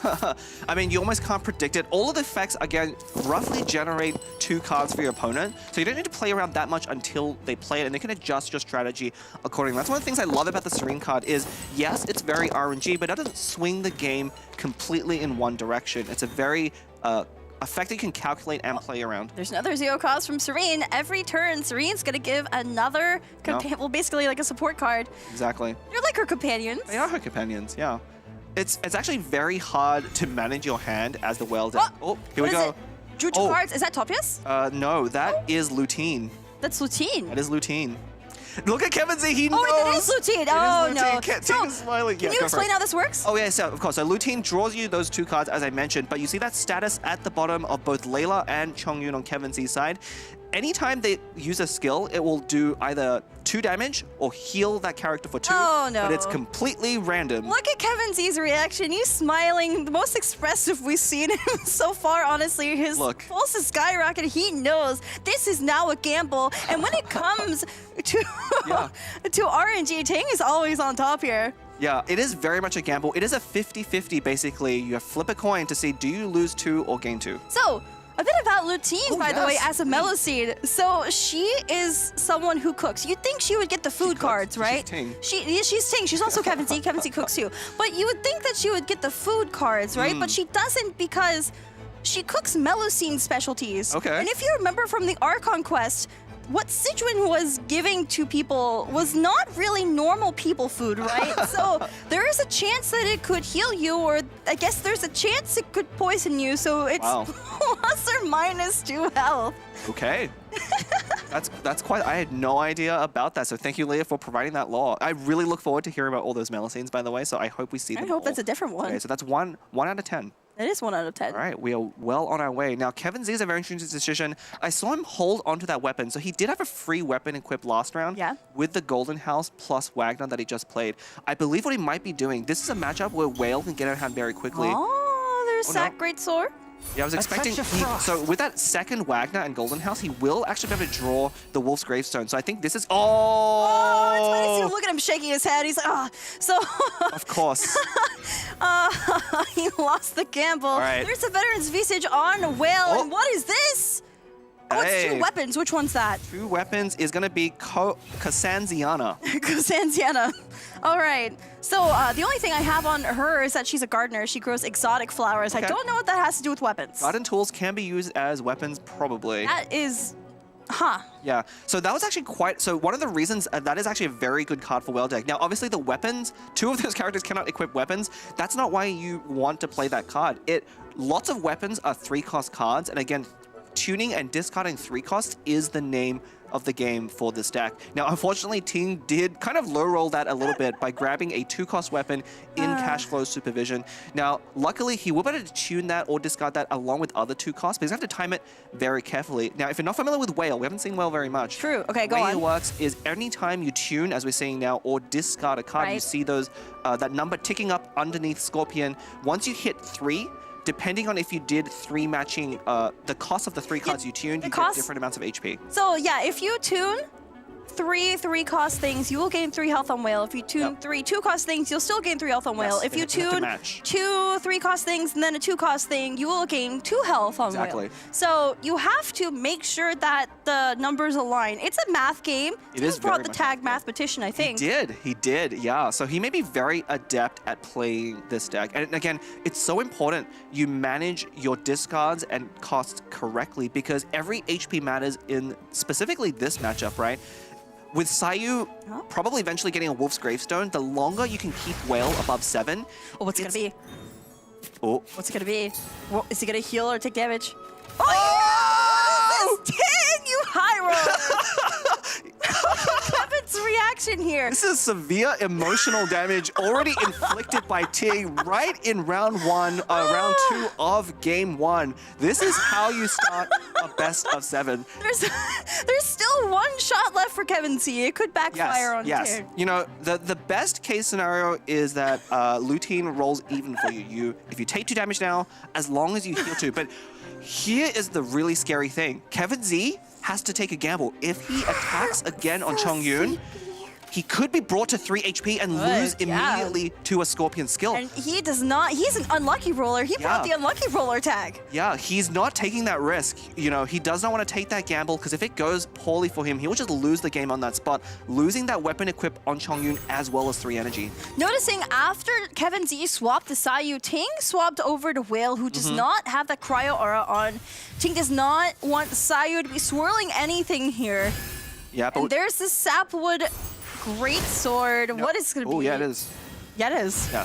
So I was expecting a Wolf's Gravestone, but you know, I think this is the correct play want more dice. you want more dice. You know, your opponent probably isn't going to, you know, get you under the threshold for Wolf's Gravestone. So in that case, both Sapwood and Gravestone are the same effectively.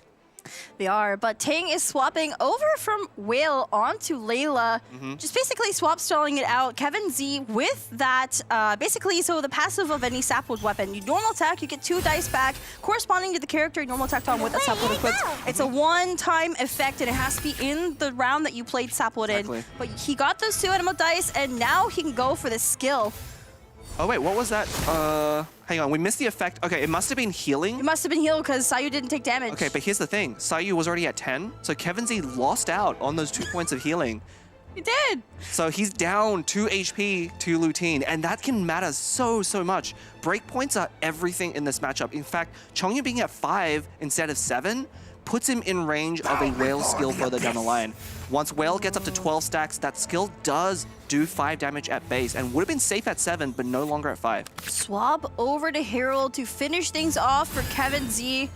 And we are going into the next round here, round 3. This is always a crucial round for these faster decks. We're basically going to be able to determine who will come out on top just by how this ends, basically, this round. Yeah, Even if the game doesn't end. You know? Right, exactly. Yeah, this is going to be the crucial round. You know, Ting has done a good setup on Well. You know, has got up to effective 11 total HP on Well. So now Well is ready probably to take the field as a character. But of course, oh, it's a one cost. Okay, could be only one of 2 things. So that could be Selassie or Canotilla. Those are the 2 one costs. So either you're copying 3 cards from the opponent's deck, or you get 2 Resonance cards, both of which are really strong for Ting, I think. Yes, the one cost ones are particularly strong. The event cards particularly, I do want to point out, they're not completely random. The event cards pool you draw from is always a resonance effect, meaning it could be Hydro Resonance, Cryo Resonance. Ooh, a second. Played the other Serene, got a 0 cost there. Okay. Ting maintaining his title as the highlight maker of GITCG by playing all of these cards. There's a lot going on right now, by the way. So things are being discarded all over the place, and that Fontaine Research Institute, it's called Laboratory Ruins, it is building up stacks as things are discarded. Wow, wait, there's Kusava. There is Kusava. That was from Sunyata. Yeah, Sunyata, of course, another way to generate additional cards here, but also used for that 1 cost discount. You see a lot of the companions and supports now are discounted by 1. It'll be interesting to see what Ting chooses to play. Kusava could actually come up. You know, it could for Will. Yeah, you're a deck that. What is this? Oh, it's Resonance. Wait, okay, that's Canotilla. Wait, that's Dendro. So Dendro Res is applicable for any elemental reaction, we'll right? talk about that. Let's get to your Melusine fact. Who is Canotilla? Tell us. So Canotilla, she's by the Book of Esoteric Revelations. She's in that, like, she studied the Narcissus and Kreutz Doomsday Prophecy, basically. She's a huge part of that quest line. Okay. She's awesome. Okay. She studies meditating and everything. Also, we had to save her. Yeah. A bit. I'm sure that meant a lot to those of you at home who have been playing and following the lore closely as TCG players. That was a lot of words, but we also saw another Melusine. Actually, so far we have not duplicated any, but that was Laomei. That was Laomei. So 0 cost generates 2 artifacts. Well, she's sending me a journalist, and she's creating her own Melusine newspaper. Okay. So there you go. Okay. Nice and short. All right. Not sure what to make of that one, but unfortunately getting a 1 and a 2 cost, again, not what you want. You really want those 3 costs because that is what powers up Whale Burst. As soon as you tune 1 single 3 cost card, that burst only cares about 3 cost cards going forward. But yeah, anyway, there has been so much action. So a couple of things, let's back up a little bit. First of all, we saw Ting keep bad dice at the start of this round. Because he's tuning for Whale HP. He needs to tune cards. So if his dice are too good, he can't do this. And as he tunes cards, that Laboratory Ruin stacks go up every interval of 3. So 3, 6, and 9, you get 1 Omni dice. 2 more cards, he gets an Omni dice. So yeah, and really the only thing he has to avoid is a sweep on Sayu. But honestly, Sayu not having equipped Wolf Gravestone, Ting is pretty confident that he will not see it now for at least another round until Wagner goes up to 2 stacks. There's 2 things here, so he's gonna take damage here or heal.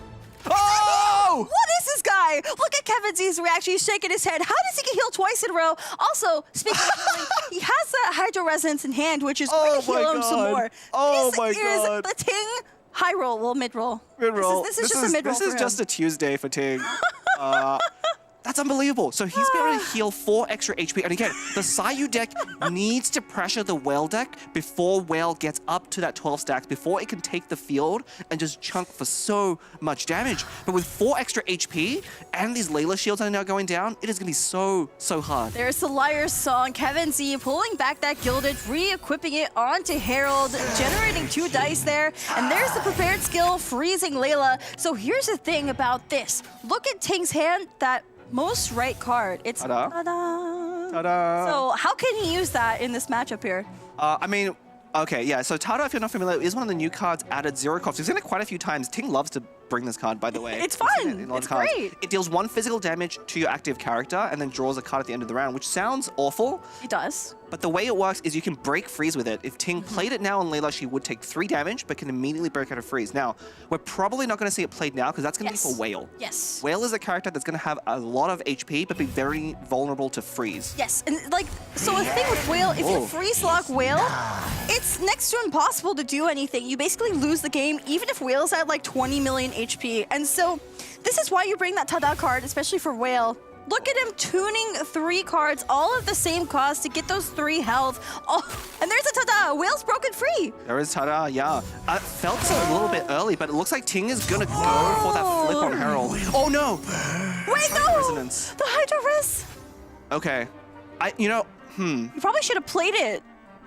He could have played it, he'd be 1 dice off. Honestly, it's possible Dendro Resonance might be better in this matchup. Now, of course, Dendro Resonance works on any reaction. So a surprise hit on Sayu might be more valuable than... Oh, it's gonna get discarded now anyway, His though. skill doing -5, by the way. Yeah, it gets discarded anyway. Every time Whale does a skill, we'll discard the highest cost card in your hand. But because Whale has gained 15 HP overall, if you divide that by 3, and that's how much your skill's going to do. Yeah, although this is a really precarious situation for Ting. Now, Ting's hand is now completely empty. There are no more cards for Whale to eat. Obviously, very powerful already at 15 stacks, which effectively means Whale is a 20 HP character. But Kevin Z has a window. This is his window to basically deal enough damage to Whale that Ting cannot safely go back onto Whale for quite some time. I think Ting has to swap over to Layla, who does not have an elemental aura. I think that is what Ting needs to do here. But Kevin Z does have at least 2 actions. Is there any way to generate more actions on the side of Kevin Z? I feel like no.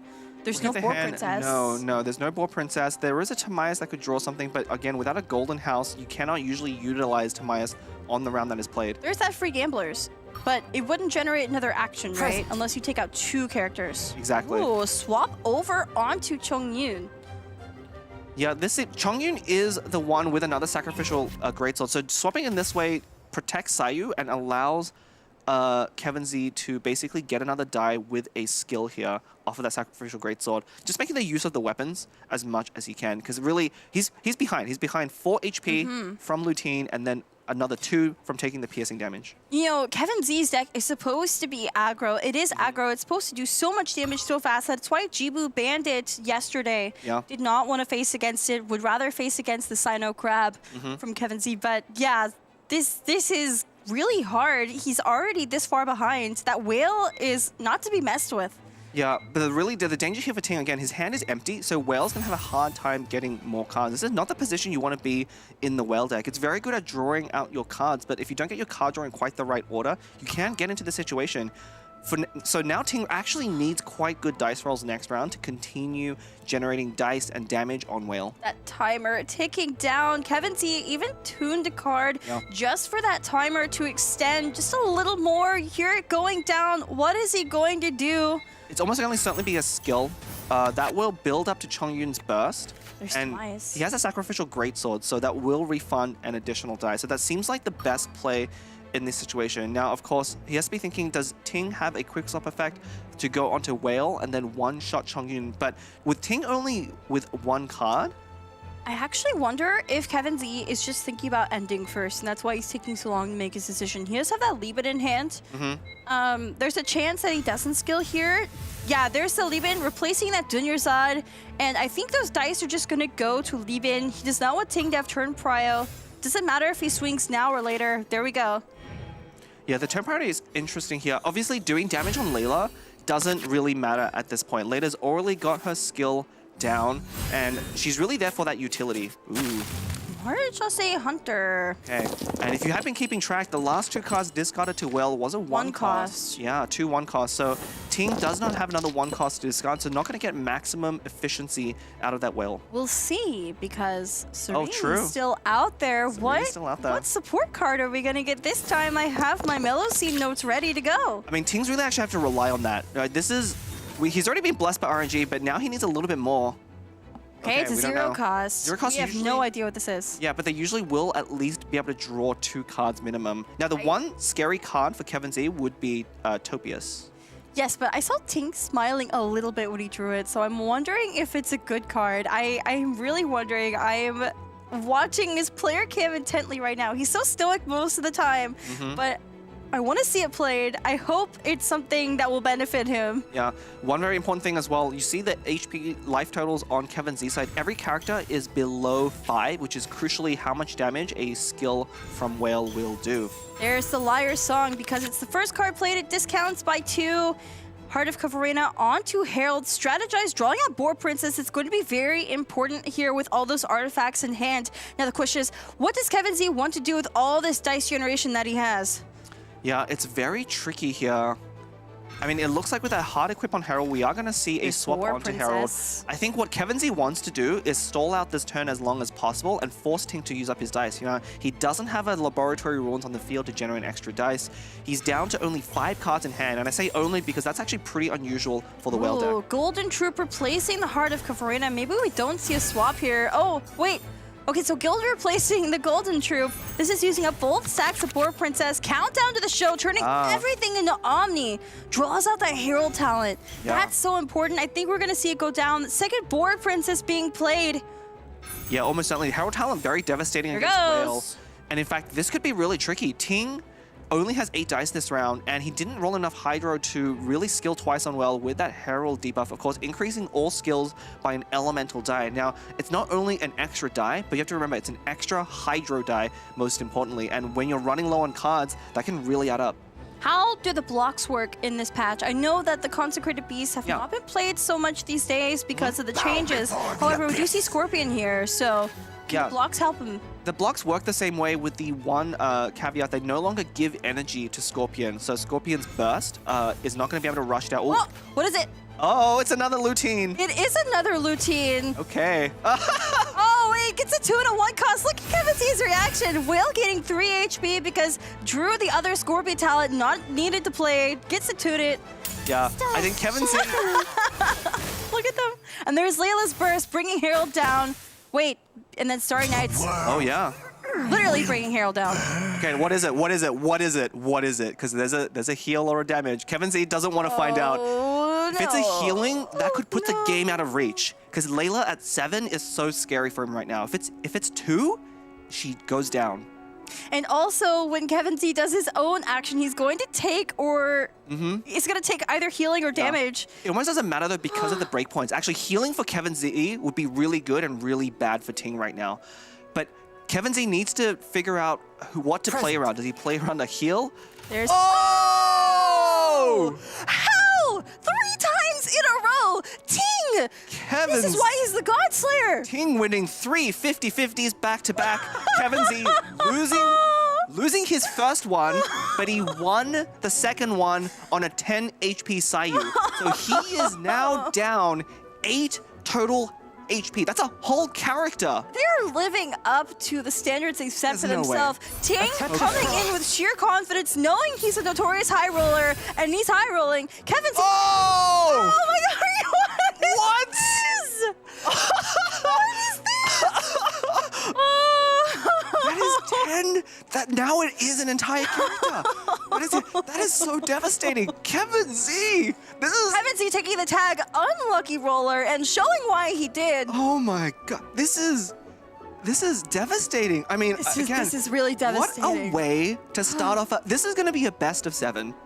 Kevin Z, I don't know how you recover emotionally, mentally from this sort of beating, because it is. We were talking about Robot Wizard and Jibu after their sets, and they got tilted after their first games as well. It is so easy. It is so easy. It is so easy.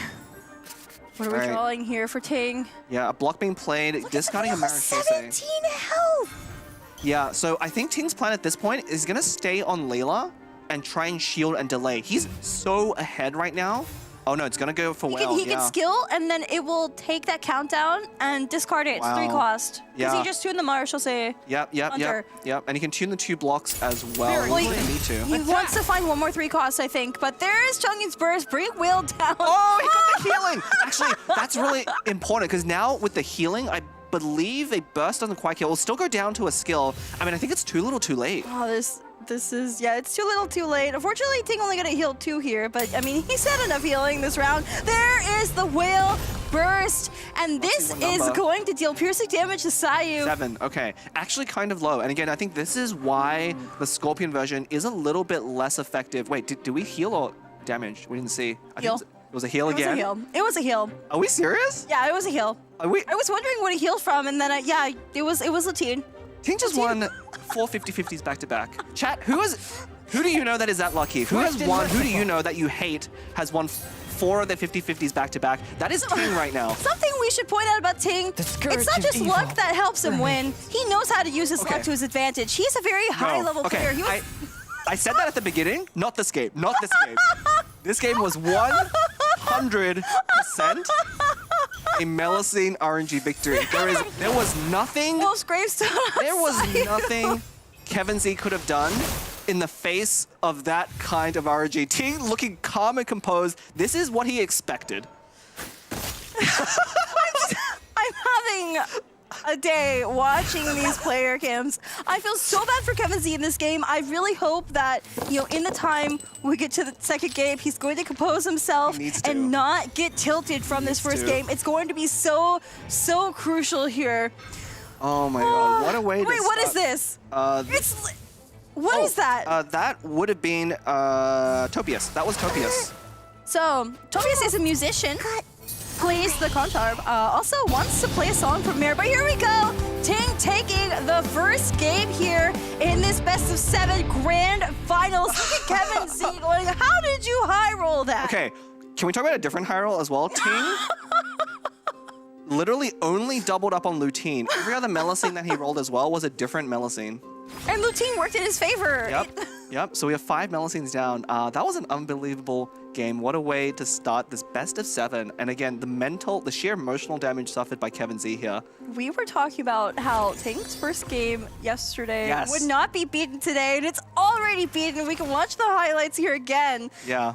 Oh, man. I mean, again, that other game against Robert was in game 1. He did get very lucky in a different way, again, planning around that. This was not planned. This was just, on average, Lutine will just be net 0. You'll heal 2, down 2. But being able to heal 8, that's just crazy. That's crazy. It was very crazy, and I really feel for Kevin here. There is nothing you can do when something like this happens. No. This isn't every game. I just want to point out, RNG is definitely a factor in Geniusification TCG, but it is not every game. Kevin Z proving it. He's making it to the grand finals as someone who prefers to play decks that completely eliminate RNG, or at least, make it as little of a factor as possible. He prefers consistency. That's why he's gotten so far. That's why so many players respect him. Yeah. But Ting! Yeah, Lutine is probably Kevin Z's worst enemy. I mean, just imagine Ting having 8 less HP here and Kevin Z having even more. Like, it still is probably very favorable for Ting, and that's why this deck is so scary. But it's just so much closer. He wouldn't be able to do the moves that he did without that extra buffer, right? The extra health on Layla, let him stay on Layla longer, generate more shields, get that burst out, take out Herald. Whereas if he was just down 2 or 4 HP, he would not have those same plays available because he'd be at risk of losing one of his characters. But here is the updated deck selection for these two players. The TCG god Kevin Z up against Ting, the very aggressive player and professional top decker. So this being open deckless conquest format, Ting will not be able to play that whale deck going forward. We might be saying goodbye to Serene. I don't think it's going to be in any of his other decks. Looking at it, no. We will probably not see Serene. We have one more opportunity, of course, with Kevin Z's whale deck as well. He may choose that to try and turn the tables, like try and go for his own RNG, but maybe that is a very daunting idea for Kevin Z, who just, again, rolled so badly. Speaking of winners, we have our raffle winners. If you see your UID there below, congratulations! You have also won along with our professional top decker Ting. Sorry, I am reeling over that game. If you'd like to enter our next raffle, make your way on over to the Astro Carnival YouTube channel and follow the moderator's instructions there. I believe it is let's go the player you want to win or you think is going to win and your UID in that same message. You'll be entered into a raffle to win 1,000 Primo Gems, and that raffle will be happening every single game that we have here. So you better hope that this grand finals goes to the 7th game. You better hope that it's epic and fun. I mean, it already is. It is, yeah, that was, again, what a way to start the series, and I'm just in disbelief. Also, we have our QR code down here. Make sure you're following the official Astro social accounts. Stay up to date on when we're going to be casting, when you can sign up for the next tournament and make your way to the big stage. There's so much at stake here. You see how much fun these players are having, and use that QR code as well to give us your feedback. You know, have your voice be heard. Tell us what you think about what we're doing here. We really appreciate your feedback. Yeah, if it's your first time tuning in, this is Competitive Genius Vacation TCG. We're at the grand finals. One of these two players will walk away with $16,000 in prize money. So much. The total prize pool, of course, being 60,000 USD. Second place is 8,000. That is half of first place. There is so much at stake for these two players on stage right now. And if you're watching at home, if you think you can roll higher than Ting here on stage, you can too participate to be eligible for these, because these all qualify through Cat's Tail Gathering. You need Ting to do viewer polls for you. Anyway, here we go. Looks like Ting is going with Mew. What a classic deck, the Mona Eula Wanderer. This was one of the first iterations of this Hydro Cryo Animo core, right? Yeah, pretty much. It was when Wanderer was first released, people quickly figured out the power of that Hydro Swell into Cryo. And look at the deck list, it's very similar. We do have 2 countdowns now in here, which again is a new addition since this deck was first built. And 1 copy of Tada. Tada, yeah. You can't go home without it. Oh, you can't leave home without it. Well, hopefully Ting's not going home with it. Yeah. Tada, of course, very good at breaking freeze, and I think Kevin Z has like 2 freeze decks, right? That Kazuha deck. Also, that Whale Cube deck can also freeze. Let's see what it is. Oh. It is, wow, this is the Cookie Shinobu variation of Finale. If you're unfamiliar with Finale, it was very popular during the Asia Invitational. Finale, of course, fit for Fischl, not for Nahida, and Lee for Linny, and you know, Linny is the star of the show in this deck. It is his deck, and what is his voice line again? You're quizzing me on like knowledge? Anyway, moving on to the cards. Okay. Yeah, I mean, we've seen Kevin Z play this deck quite a lot. It's the only player to bring this. And again, that Electro Dendro Pyro combination, very famous as a mid-range deck, just very value-oriented, Chef Mao food, efficient at dealing damage and very reaction heavy. Personally, I'm not super confident in this deck. You know, Kevin Z has lost a few games. It does have its bad matchups. Well, you know, Kevin Z decided to take it even though it has lost some games. I think he has faith in it. Otherwise, he would have changed his decks. Of course, at the grand finals, this is a best of 7, so these players have an opportunity to bring entirely new decks from what they brought up until this point. They were locked in before. Kevin Z really having faith in that deck specifically, and we are going into game 2. Just a reminder, there will be a QR code flashing on your screen periodically. Scan it and tell us your thoughts. We really appreciate your feedback. Additionally, our raffle for 1,000 Primo Gems has started over on the Astro Carnival YouTube channel. Make sure you're following the moderator's instructions over there, and we will be announcing the winners after this game ends, so stay tuned for that. Yeah, and the Mona Eula Wanderer deck now against his Kuki Shinobu is actually very dangerous for the Kuki Shinobu player, because again, she deals 2 piercing damage to herself when she uses her skill. Eventually, you will heal that back, but it takes some time. But Wanderer is very aggressive, and not only that, can hit off field. If Kevin Z ever goes to Linny, then Wanderer's normal attack will be hitting Kuki. I just took a sip of water at the same time Ting did. Oh. He's staying hydrated. Okay. Stay hydrated at home, folks. We could have a long series ahead of us, and I really hope so. These are 2 amazing players. Ting being the God Slayer, that is the tag we on the caster's desk have chosen for him today. And Kevin Z, of course, the honored one. He finally said it himself on stage. He's gained his confidence after going 0-3 to Ting on the first day. Yeah. But he's already down the game. Yeah, but definitely after that, his confidence must be shook. And I still think this is quite a tough matchup. Again, Wanderer very effective at dealing damage off Neil. Now, actually, You know, this matchup we saw a lot at the Asian Invitational as against Finale. Yeah, right? like the Mona actual Yula Wonder Finale decks. versus Finale, and there's a very common play of Adeptus Burst on Nahida on Wanderer, and Kevin Z just drew the Adeptus. He did. Yeah. All he has to do is tune one and skill now, right? Exactly. Now the key difference here is, well, actually never mind. To 'cause tune, I Fischl- haven't lost yeah, yet. yeah. You want to keep the gamblers, I think. Yeah, 100%. You definitely want to skill on Nahida. I think Kevin Z will be setting up for that burst. And so basically going into next turn, Kevin Z is going to be going for a second skill and getting that burst off. Hopefully on Eula or Wanderer, he's going to be saving it for that case. But both sides off to pretty optimal starts. Kevin Z with a much more aggressive start. Didn't draw many ramp cards. There's Foff for Ting. Yeah, freshman and Freedom. Now the main thing Ting is missing is that weapon. It did draw the Wagner. Now the only difference is, unlike Kevin Z's Wagner decks, Ting has some randomness. He has a Wolf's Gravestone in his deck along with 2 Catalysts. He wants the Catalyst. It's 2 out of 3. He's already won 4 50-50s. So, I mean, the Wagner weapon banner, as you call it, it is, I guess, a form of gacha in Ting's deck. He didn't play it yet, right? Okay. I will about to say, play it? based on the last game, he should be playing it along with the Seed Dispensary here. Okay, here we go. He Free deserves to Wagner. get a Wolf's Gravestone. Free Wagner. Oh! Okay. I think that's the second best weapon. The other weapon, of course, being Thousand Floating Dreams. Yeah, that's for Wanderer.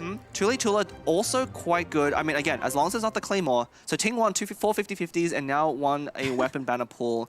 I mean, he could just play Golden House and equip it for free, right? Exactly. That is why you have Golden House in the deck. You know, with 3-cost weapons, when you play Wagner, you generally don't have enough dice to equip for free right away. But that's why you play those Golden Houses. And this is going to be a very scary turn for Kevin Z. I actually think that Ting did not get as much as he wishes he did. You really want Instructors or Gilded here. You don't have any more card draw after this. But look at Kevin Z reacting here. He's like, oh my gosh, what did Ting get? Golden House, free weapon. There's the skill. There's the swirl.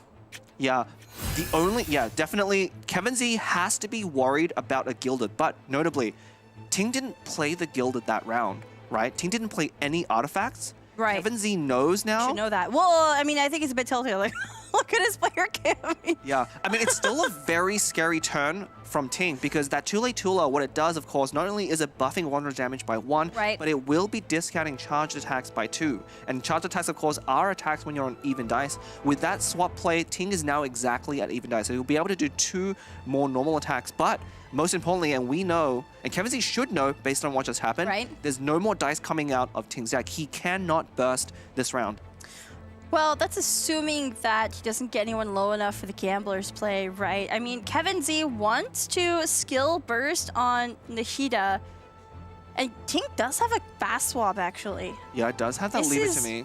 This is actually really hard for Kevin Z, now that I'm thinking about it. You could tell because he's really taking his time and he's mostly reacting to what Ting already has shown. Tuning that Timaeus, this is just going to be a skill from Nahida. This is exactly what we thought he was going to do. Yeah, and we're probably not going to see a burst here. You know, if you can calculate the dice right, if you can predict it correctly, again, you don't want to make the wrong call, but I think based on the fact that your opponent did not use Timaeus on an Instructor's or a Gilded. Normal attack. Oh, he's preserving those Dendro dice for the burst. Yeah, he does not have enough dice for the burst. Is he pretending like he doesn't have enough dice? Well, I mean, that he doesn't want to tune 3 anyway, but Ting might think that he doesn't have enough dice to burst on Nahida because he tuned 1 to normal. That is very true. But Kevin Z might also be thinking Ting may be faking not having extra dice to burst. I don't know. It's very confusing. Oh, there's the swap to Mona. Okay, no, so Ting is playing around that Adeptus Burst right now, yes. He is. Although, interestingly enough, Adeptus Burst doesn't take out Wanderer here, right? Because it... Oh, wait. Quicken. There's Quicken. 5, 8. Yes, that's exactly right. That's correct.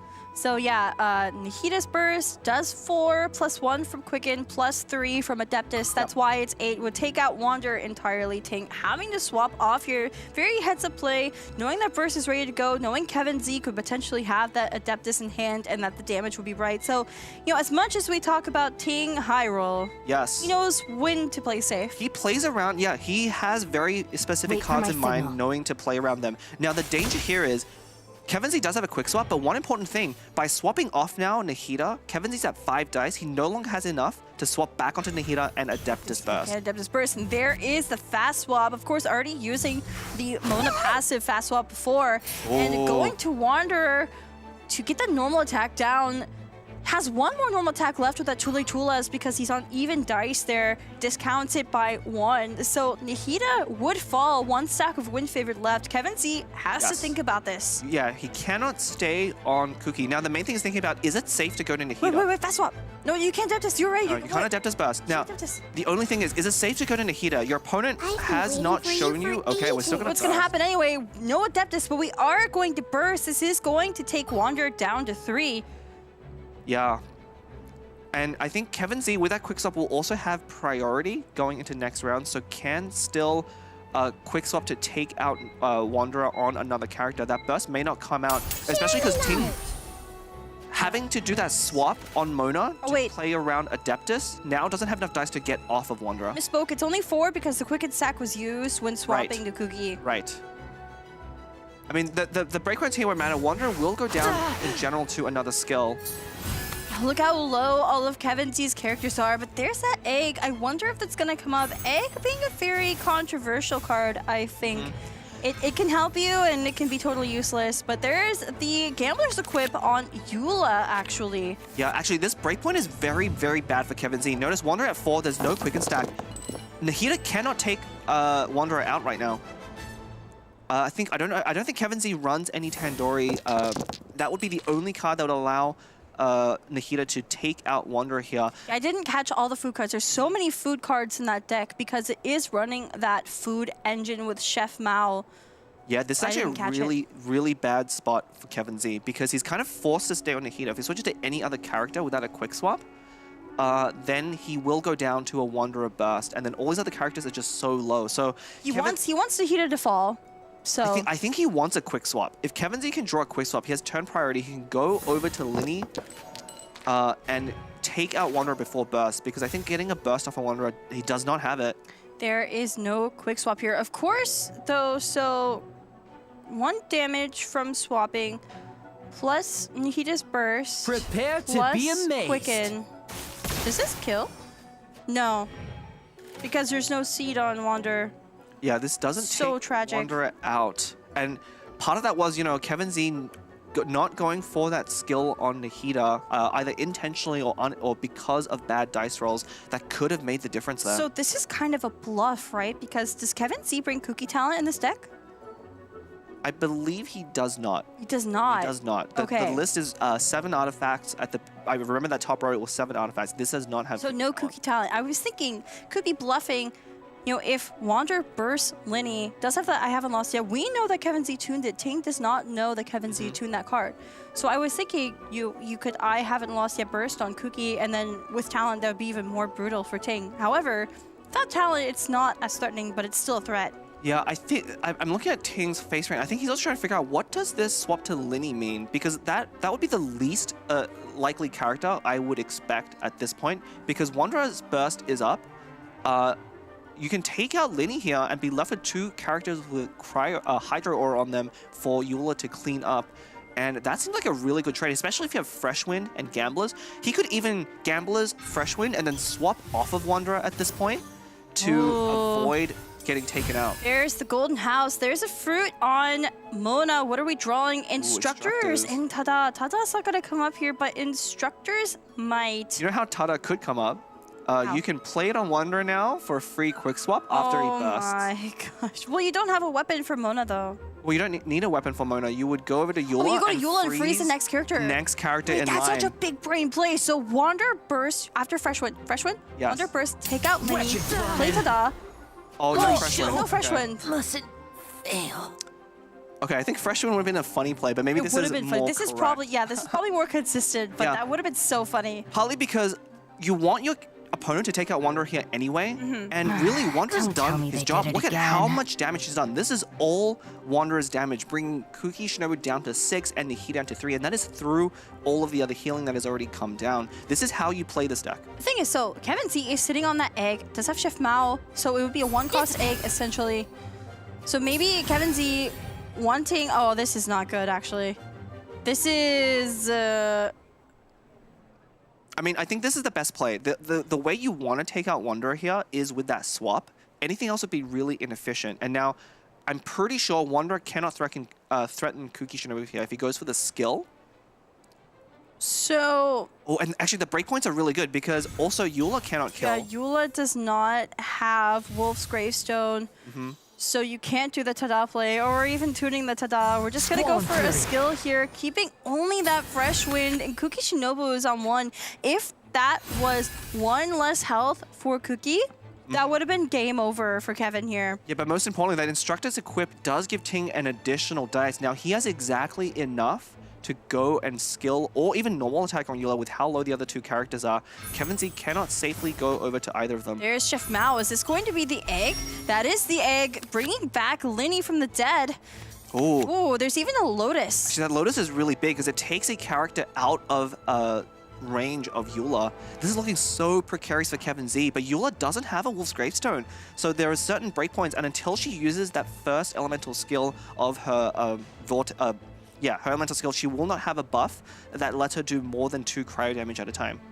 Ting's luck running a bit low this game. Of course, something he needs to be worried about. He cannot stay on Kuki at all. Well, he needs to take out Wander. If he takes a Wander, then it's fine. But that win favorite normal onto Nahida would just end the game immediately. Exactly. That is very true. Yeah, it's 100% going to be a swap. I think Kevin Z is figuring out who to swap to first of all, and then what food to use. We're probably going to see another food being played provided there is enough dice. Do you protect Nahida or do you protect Linny? You could also see Gamblers onto whoever you swap to. Exactly. To give 2 Omni back. Exactly. And so you could have another action. Yes. But is that going to save him this game? This still looks really dicey for him. Yeah, it could. And actually, so Kevin Z has 2 more actions this round, right? He actually has the Gambler's play, but he also has Board Princess and a Liar Song, which will let him reset an artifact and then also override it with Gamblers to give him 2 more actions. That timer is ticking down. What is Kevin going to do? There's the Board Princess, as you called it. There's the Liar Song. Pulling back the heart. This is going to be a free Gambler's Equip. Heart first, going on to Kuki. Oh, wait, a Gambler's on Kuki. Could be a normal attack. This is a Lotus on Kuki. Oh, wait. Falling into the abyss. Saving the burst for Eula, I think, and it's going to heal her as well. Yes. So this is Kevin Z knowing that Eula probably does not have a Wolf's Gravestone. If Ting high rolled that well, if that weapon there, well, you can't even equip it and do anything. No, enough he dice. knows for sure. Okay, Ting having to go to Mona here. Is he just going to end? I think he has to just end. But if he does, Mona does go down. Yeah, and that refreshes Gamblers again. It's going to give Kevin Z another action. Yeah. This is actually really scary for Ting now. I mean, we could tune 1 a normal attack. That doesn't really achieve anything because... You don't want to tune Fresh Wind. Opponent has Lotus. And really, there's no reason to apply Hydra right now because Eula will take out any of the characters on the side, with the exception, of course. There's the end. Yeah, this makes sense. This does make sense. Ting choosing to sacrifice Mona here, investing everything onto Eula. And now the question is, can Kevin Z turn the tide to the rest of the round he has here? The timer already ticking down. He's used so much time to think. What's it going to be? You could burst and take out Mona right now. Honestly, I really wonder if that Tada sacrifice off of a Fresh Wind would have been the better play. Because Ting did have to tune 3 cards to skill again on Wanderer in order to make that play, whereas freezing Kuki here denies a lot of the healing. Let's go. Yeah, I'm not sure, but there is the seeds onto Eula. No elemental aura on her now. And nothing, like anything that Ting does to Nahida is going to take her down next round. The Fresh Wind, almost certainly Linny will go down as well. It's just going to be Kuki solo. No, this is it, unless... Wait, no, you let Kuki fall, don't you? No. So what's gonna happen is Kevin Z is gonna sacrifice Nahida, even through Fresh Wind, go onto Linny, and then Adeptus Burst on Kuki Shinobu will finish off Eula. Ting has no healing. I think he has 1 Lotus. So how much does Burst do on Kuki right now? It does have a quicken stack. 4? 4, 5. Well, 5. 5. Adeptus is 8. 6, 7, 8. Then there's a swap off of Kuki to do an extra 1. It is exactly 9. It is because of the Sanctifying Ring. Yes. So Ting needs to find a Lotus. If he finds... Has 2 countdowns. He does have 2 countdowns. He can only afford to play 1 this round, I believe, or else he will not have enough dice. There's the fresh wind. Is he just gonna go for it? You can normal attack first and then count down. Because he still has turn priority. He can see what his opponent does. If Kevin Z for some reason, if he some reason swaps over to Kuki Shinobi. He actually does too because of the quick and sack. Oh, he's no, gonna wait. go for it. Ting! No. Ting! This is going to be it. There's the Adeptus. Kevin Z choosing to go for that first. Eula is going to fall. Kevin Z taking game 2 against Ting. The High Roller has been defeated. Yeah, that was, I think, I don't know the artifact combinations in Ting's deck, but I believe he needed to find that Lotus. That Lotus would have saved him, and then he also needed to draw one additional dice generation card off of that countdown. It could have been a Gilded, I believe he had a Timaeus at 2 stacks and a Golden House, but that was his one out. Unfortunately, did not identify that, not playing around the Adeptus. I don't know if he didn't identify it, or maybe he just felt his luck was not it that game. He didn't want to test it. I mean, I think you always go, because even if you don't plan on lotusing, if you do play a countdown there after the Gambler's trigger, you're still at 6 dice. That still lets you take out the last 2 characters. It doesn't change any of the plays you would have made, but it does give you more options. So I think 100% was a mistake not to play one of those countdowns unless you're playing around something different like other forms of healing. But the Adeptus Burst was really how Kevin Z was able to finish off that game. I think Ting might have read that Kevin Z just didn't have it. An Adeptus? He thinks that he has the advantage of Eula at 7 health. It would have taken Adeptus. It's a situation where if Kevin Z has it, he has it. Otherwise, he wins the game. But it's still... yeah, you still should go for the countdown. Yeah, I think that there's no reason not to play the countdown there. And I think it was just Ting either not identifying that Adeptus was a possibility or not seeing that he needed to find the Lotus. Either way, that was a very well-fought game by Kevin Z. Again, it was. I think the Kuki Nahida Lini deck is a very technical deck. It's not straightforward. It's very reactionary and really rewards the skill of the player to play it well. I think, you know, Kevin Z has such a distinct play style in comparison with a lot of players. I think it's just like a pleasure to watch him play, honestly. There is a reason why he is considered in the community as the honored one. Everyone having faith in his deck cooking skills and his play style. He is here in the grand finals for a reason, but here is our updated deck selection. This being Conquest format, Kevin Z will no longer be able to play that Lini Nahida deck. It is now gone for the rest of this finals. So the question now is, does Ting play Mew, that Mona Eula Wanderer deck again? Or does it change to something else? And then what does Kevin Z do? What's he going to go to now? Yeah, the Mono Eula Wanderer deck is very surprising. I don't know how it matches up into the other decks. Actually, the Whale deck is very scary, I think, for Mono Eula Wanderer. It tends to do a lot of damage to a 30 HP team. When you have Whale with that much HP, it can tank a lot of Eula's damage. Even with the Wolf Greystone, you know, with Whale having a high HP threshold, it's very hard to get the Wolf Greystone damage bonus, and you need that to get through all of the health. So I think Ting's gonna have to figure out, try and calculate when the Whale deck might come out from Kevin Z. I mean, Kevin Z taking that win in the second game, maybe he goes for it now. Maybe he just starts that now, because Whale is so strong. There's a reason why it keeps getting banned. If Kevin Z brings it again and wins, that's going to be really demoralizing for his opponent. Even high roller like Ting might get a little discouraged. I mean, I think Kevin Z really needed the win there just to keep his momentum, because again, that first game must have thrown him off immensely. But this is why he's here on the stage. He believes in consistency, and he can shrug off those RNG losses. If you're viewers watching at home, just think about how frustrated you would be in Kevin Z's seat playing for $8,000 and your opponent wins 2 50-50s back-to-back. That is going to be enough to throw most ordinary players off their game, but not Kevin Z. He played that official Nahida Kuki deck. You know, I think that must be his comfort deck. That must be the deck that he personally enjoys the most. I know he loves that elemental combination, especially. I'm not sure if he has a comfort deck. I was definitely talking with all of the players before the tournament started and throughout the tournament, and Kevin Z considers himself to be more of a versatile player. He'll play anything as long as he thinks it's good and consistent. Consistency is the most important part to him. So, I mean, we're gonna have to see. He does prefer Hyper Magic. It does. However, we have our raffle winners here. If you see your UID there, congratulations, you have won 1,000 Primo Gems. Every single match, we will be having Primo Gem raffles over on the Astro Carnival YouTube channel. Make sure you're heading on over there. A moderator will instruct you on how to enter. Additionally, there will be a QR code appearing every so often on your screen during the matches. If you scan it, it's going to send you to a feedback form where you can tell us your thoughts, and we definitely appreciate hearing about it. But yeah, look at this set. It's honestly, oh, look at the cards too. Here's the reveal. Yeah, this is a new one from Ting. It's not really new. It isn't quite It's not really new. And Ting, I think, is notorious for playing this in the Cat's Gathering tournament. I don't know if it was with Kazuha. I don't remember what animal character he was playing. It was Lynette. It was Lynette. But now Kazuha has received those changes. It has. He has. Yeah, I'm trying to figure out how this deck plays. So the traditional version with Lynette was mainly Fischl into Cryocube into Lynette as your finisher. Kazuha generally is not who you want as your anchor. So we're probably going to go for either probably a Fischl start almost 100%. Then we'll probably just stay on Kazuha, spread Electro, and then go to Cryocube when it makes sense. Oh, that Gladiator there. That is a new artifact in this patch. Do you want to know what does it do?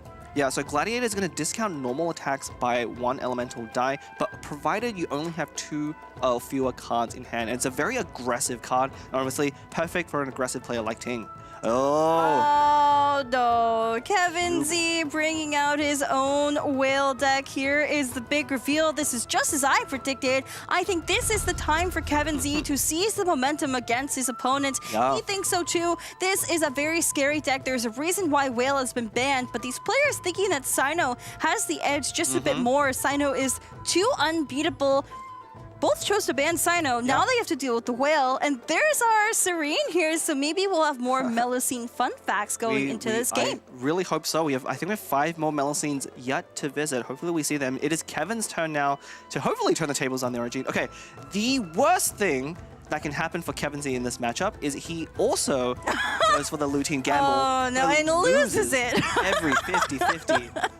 I think if that happens, it will be totally irrecoverable from just a mental aspect. Although Kevin Z, again, has been in these situations before. One notable change is that Day of Resistance. Yeah, I was about to mention that arcane there. So that Day of Resistance is going to be specifically for Whale. Yes. It's such an interesting arcane. It only comes up in certain instances.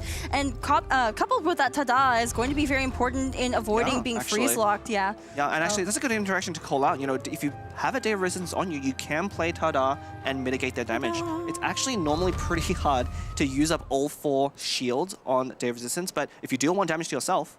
Yeah, but here we go. This is Game 3 of the Grand Finals of the Prince Cup Atlantic Tournament. Beginning now, if you're joining us here over on Genshin Official, over on Astro Carnival's Twitch, make your way on over to Astro Carnival's YouTube, where you can enter into that 1,000 Primo Gem raffle that is happening every game. There will be 2 winners announced at the end of each match. So you better hope this goes on to Game 7. These 2 legendary players here giving us a great show already. Additionally, that QR code there, scan it and tell us your thoughts. If you like what we're doing here, make your voice be heard. Thank you so much.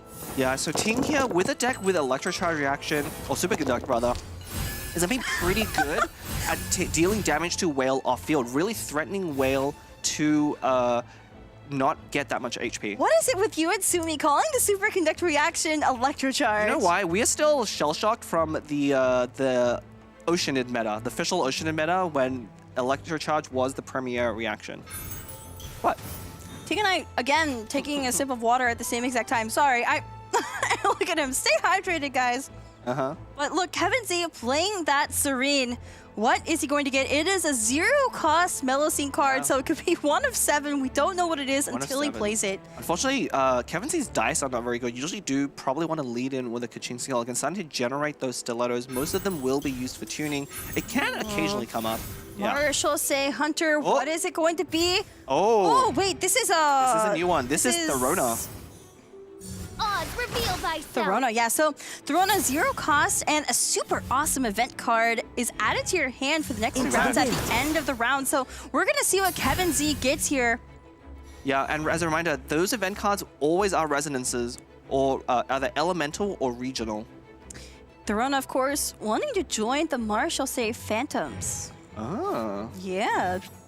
So what are we getting? Oh, it's Sumeru Res. That is pretty big, I think. So Yeah, one of the main cards that Kevin Z probably wants to dig for is Laboratory. It's one of the cards that lets you get a lot of dice on one turn with the whale deck when you're tuning and discarding so many cards. So that could come up. I would say probably not the best resonance for Kevin Z at this moment. He would love a Hydro resonance against such an aggressive deck. Okay, we're 6 Melusines down. We are 6 Melusines. Right. Well, it's not. It's an event card. It's not necessarily a resonance that's added to your hand. Oh no. So it actually is, yeah. So it's always one of the 4 elemental resonances Really? or a regional resonance, yes. Or one of the 4 regional ones. Huh. That's really interesting. Yeah, you never get any other event card, which makes it That's not how the wording is. No, it's not. Well, you know, you just have to. Doesn't the law say anything about what type of cards that? Well, it says super awesome event card, and so that super means awesome. Okay, I guess so. So Yeah, now not we just know what regular super awesome awesome. event card They're means. super awesome. So you get to go beyond the boundaries of deck building Of and course. get resonance cards, even if you don't have that resonance in your deck. Yes, and that can be very hard to play around, right? But of course, I think Sumo Resonance is probably not one of the best things that Kevin Z can draw at this point. It's going to be pretty good. There's not really anything bad you can roll here. Tuning that Clam, going for a skill here. It's going to generate Stiletto, and that is another card that could be discarded for Whale. Poor Whale at 3 health right now, not building any HP at all. I mean, it goes up so fast. There's really no danger for Kevin Z here. He can heal, immediately get 3 HP. He just be very careful, but it's more worrying that Kaching here is already down at 3. Will go down to another skill from the cube. There's that Laboratory Ruins as well for Kevin Z. Yeah. We might see him forced off of Kaching here. We could skill again on the Cryo Cube, but it could be pretty risky. Now, unfortunately though, if he does swap off, he will leave himself open to a Superconduct reaction. So it might actually be a good time to sacrifice Kaching. I don't think we want to play that Ocean-Hued Clam. Normally that's either tuning fodder or going to go onto Whale and late in the game. With Serene, you can always generate it, you know, if you're lucky enough. Of course, Kevin Z having the unlucky roller deck, you never know if he's actually going to be able to generate it or not, but Kevin Z taking his time here. That timer is going down, will be tuning the other Clam just as Black predicted, and it will be another skill generating Stiletto. Basically, he's just spamming Stiletto. Standing Stilettos. I mean, that's really the name of the game. Now, what the Stilettos are really doing is every time Kevin Z tunes a Stiletto, think of it as an extra stack on Whale's Burst, right? And of course, every stack not only does additional damage, but is a shield for Whale and all the other characters on that team. Ting is playing an aggressive deck, right? And you want all of the damage mitigation you can get, because look how fast Kevin Z is taking damage here. So does Kazuha currently have a plunging attack? He does, and a quick swap plunging attack too. With Sapwood? Yes, and... So, oh, wait, Gambler's onto Cryocube. Is he going to tune 3 instead? I think so. We're going to stay on Cryocube. I think I like staying on Cryocube. You want to save that Kazuha plunge for when the elemental application will actually come up. So what I'm predicting to see from Ting here, he will probably... Oh, actually, he's 1 dice off, but I thought he was going to probably skill Gamblers and then... he's going to burst. He already put Gamblers on Cryocube.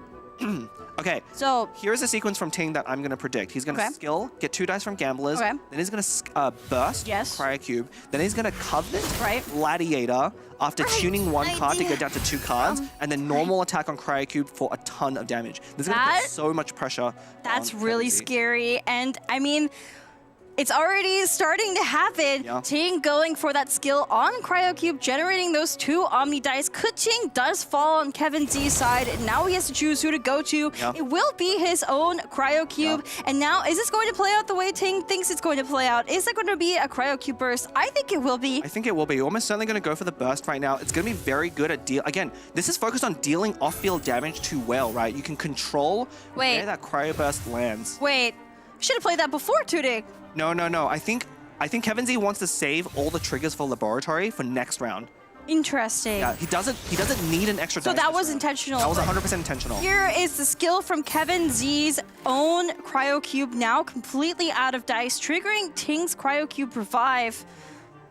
And now Ting has a choice to make. I think it will be a burst on Cryocube, but the thing is what to do after that. Is he actually going to play Covenant? So if he burst now, Cryocube goes down to 3. There's a Superconduct reaction that happens, and then there's a summon that's created. If he normal attacks again, that is a Cryo application, yet another piercing damage. I believe that will be enough to take out Cryocube. I haven't done the exact math, but I think it's 3 damage and then 1 plus the Superconduct 2 flips Ice Superconduct from Whale. Yes, it will take out Cryocube. So I want to point out these players' heart rates at the moment. Ting is the calmest we've seen him this entire series. Here on game 3, he's sitting at around 85. It's going back and forth between like 83, 86. He is actually calm this time. Yeah, I mean, I think he has a very good reason to be calm. This looks like a very favorable matchup. He's giving so little time for Kevin Z to build up Whale stacks. Ooh. Oh, wow. To Kazuha. Okay, so it's Sapwood on Kazuha, and with this Covenant, the swap is going to be a normal attack here. With that Electro application, he will get 2 more Animal Dice back because of that Sapwood. Yeah, okay, Kevin Z ending. We might see a return, a Liar Song here to Gilded onto Kazuha, maybe to fix dice or draw a card. I'm surprised. I think I would have gone for the Cryocube burst there. You have your Cryocube around, you have those 2 summons. You are ending on solo Kazuha, and you will lose your cube to Whale at the start of next round, but it looks pretty good for you. This is... Wait, how do you lose your cube to Whale? If you stayed on cube and did the burst normal attack. Oh yeah, but I think you're fine with that, right? Because you get the cryo application down, but ooh. Inazuma Res. Inazuma Res, that could be pretty big. That's going it's bad. You think it's bad? Yes, you know why? Because Inazuma Res fixes your dice, and on Whale you want to tune. Oh yeah, and you don't have any characters left because Cryocube finally fell. Okay, Kevin Z, I believe... So this is actually not what Kevin Z wants at all. He wants bad dice to tune them for Whale. Yes, Kevin Z low-rolled the 2, I think, worst resonances he probably could have got. Monster Resonance, maybe it would be worse, but he would have loved an Elemental Resonance, right? Something like Cryo Resonance, Hydro, but that is not at all optimal for the situation. All right, Serene giving the last Melusine. Kevin Z still haven't played the one from last round. I wonder if the one he just got is going to be any better. He looks pretty disappointed, if I'm honest. Yeah, I think that is a very disappointing outcome for him. Still, I'm surprised Ting did not go for that Cryocube burst line. Kazuha's burst is not very powerful, right? You see it there. It's kind of like official Oz at some point. It only does 1 initial damage, but it's going to take 2 more rounds to get full utility. Now, this line also did take out the Cryocube, but does have less elemental reactions overall. Plus, he cannot skill safely on Kazuha because that will put him on Cube right after that, which will be then taken out by Narwhal. You know, ideally, if you are Kevin Z, this Whale should be at like, what, it was like 17 health that Ting's Whale was at before the Chongyun burst. And just not getting exactly, he doesn't have Lutine at all. Right, like, I mean, Therona is a very powerful card because it does draw you over time, but that's the thing, it does take time for it to build up. And, you know, Ting is not giving Kevin Z that time, but we're going to see a lot of problems now for Ting because, you know, Whale is going to start building that health, especially with the laboratory runes they're generating. Omni Dice still has so many more off elemental dice that he can basically tune and gain HP with on that Whale. And this is going to be really bad for Ting if he doesn't put a stop to it. Yeah, I mean, Swell and Superconduct are not very powerful reactions for a one big, you know, HP character that Whale is right now. And we're going to have you know, we saw a lot of damage go down early on, but that's because of the power of the AoE reactions. There are no more characters left to get efficiency from there. Swell is not good and Superconduct is not good. We do not have very powerful reactions left, so... There's Seed Dispensary. What is it going to be? Are we going to play Tamias? We are. What are we drawing? It is a Veteran's Visage. Yep, that's actually, you know, perfectly fine for Kevin Z. He's going to go basically neutral on playing. He paid 1 for the Tamias, but he's going to be able to draw a card and get a dice by re-equipping that veteran. Does Kevin Z play Sunyata here? Yes. Yeah, there's no reason not to. You're not that worried about discounting another card next round. You're not playing Paimon. You don't care about Tamias. You almost 100%. Just go for the Sunyata and see. In fact, what he could do if he gets cards he doesn't want is use that Super Resonance to put back the bad cards that were generated. You could actually. So you don't want the Inazuma Res. Ooh, we're tuning the Melusines. I think we're going to be tuning the Inazuma Res. Okay, I know what that one is. That one was Puka. I'm 100% sure that was Puka. Puka, 0 cost, generates 2 companions. She collects pretty stones, by the way. Ah. Oh, it's Haromaru. Okay, so most importantly, Puka doesn't generate 2 companions. She fills both sides of the board with companions. with full companions. Yes. Kevin Z only had 2 companions, and Ting has 0. So playing that card... Wait, that would actually just benefit Ting more, because like Ting's entire board would fill with companions. Unironically, Kevin Z is low-rolling his Serenes. He kind of is. Really that is so unfortunate. I think he still is kind of favored in this matchup. Just be very careful. Oh, there's the a second other one. Melusine being tuned. I wonder which one it is. It could be a second Puka. It could be a second Puka. Oh, that would be, or it could be a Lutine and doesn't want to risk Doesn't want to play it, playing yeah. Lutine at this point. Although I think you always would. But maybe not. Maybe not. It's really hard to say. Everything else would give you more cards to tune with, so it's definitely really hard to say. But Kevin Z, all of those Melusine cards are gone. Whale now at 14 health. There's the Veteran's Visage. And this will be a -5 skill. Gonna consume that Paimon up. Yeah, Kevin's gonna have a very big turn here. Gonna be able to use another skill and a burst, and we're gonna get a trigger off that laboratory as well. I don't think there's enough damage here. I also don't think there's enough damage here. But it immediately swaps over onto Cryo Cube. Kevin Z, of course, is going to be taking Cryo Cube out just with the normal attack. Yeah, I guess Cryocube Burst doesn't actually provide a lot of value in the long run, and so there's no real reason to rush for it. Kazuha's Burst about as good, but I don't think you can take out the whale here. Actually, I think Kevin Z just wins this game. Yeah, this is Kevin Z is really set up to win here because, like, even though it looks so good for Ting taking out Kuching and Cryocube, well, taking out Kuching and Cryocube early, and we were hyping Ting up. We thought that Ting had the massive advantage here, but Kevin Z, even though he low-rolled those Melusine cards... I mean, that's all you really need for it to just generate cards overall. Yeah, I'm pretty sure... That's another thing to tune. Yeah, Kevin Z will be winning this game here. Another burst from Whale here into another skill would be quite powerful. I think you can just skill here. I think you just skill. You skill first, and then you burst, and you never lose against Fischl. There's the skill, -5. Kazuha has fallen. In fact, and now we're going to heal 2 because it was 2 3 costs and 1 2 costs that were discarded. You know what's even worse for Ting here? Kevin's going to even play that Favonius Cathedral as well. You think so? Yes. But there's the burst from Whale. It would do piercing damage if only there were other characters alive. But Fischl does have the Hydro application now. Will be taking Electro application at the end. There's the Favonius Cathedral. Yeah, that will seal the deal here for sure. And Ting declaring his end second. Look at that. Fischl's literally on 1 health, has burst available, but Kevin Z is just going to be able to go for the skill here. I wonder if he's going to do something with it, though. I think it'd be really fun. No, Kevin Z is shaking his head because he got Mondstadt resonance off the final of Therona, which again, the regional ones are the worst ones you get. You really want those elemental ones. He's rolling so hard. I wonder, he's not going to BM. I thought he would BM and play Tada for the fun of it, but no, immediately goes for the skill, takes out Ting, and this is game 3 going to Kevin Z. The score is now 2-1 in Kevin Z's favor. Yeah, and I think that was a very one-sided matchup. Ting's deck is an AoE deck. It's good at taking out characters that have spread out HP across the board, but Whale, most importantly, stacks up all of its health on one character, and when you have one character, Swirl, Superconduct, Electro Charge, all of those reactions don't do as well. You really need Pyro and Electro and those kind of reactions.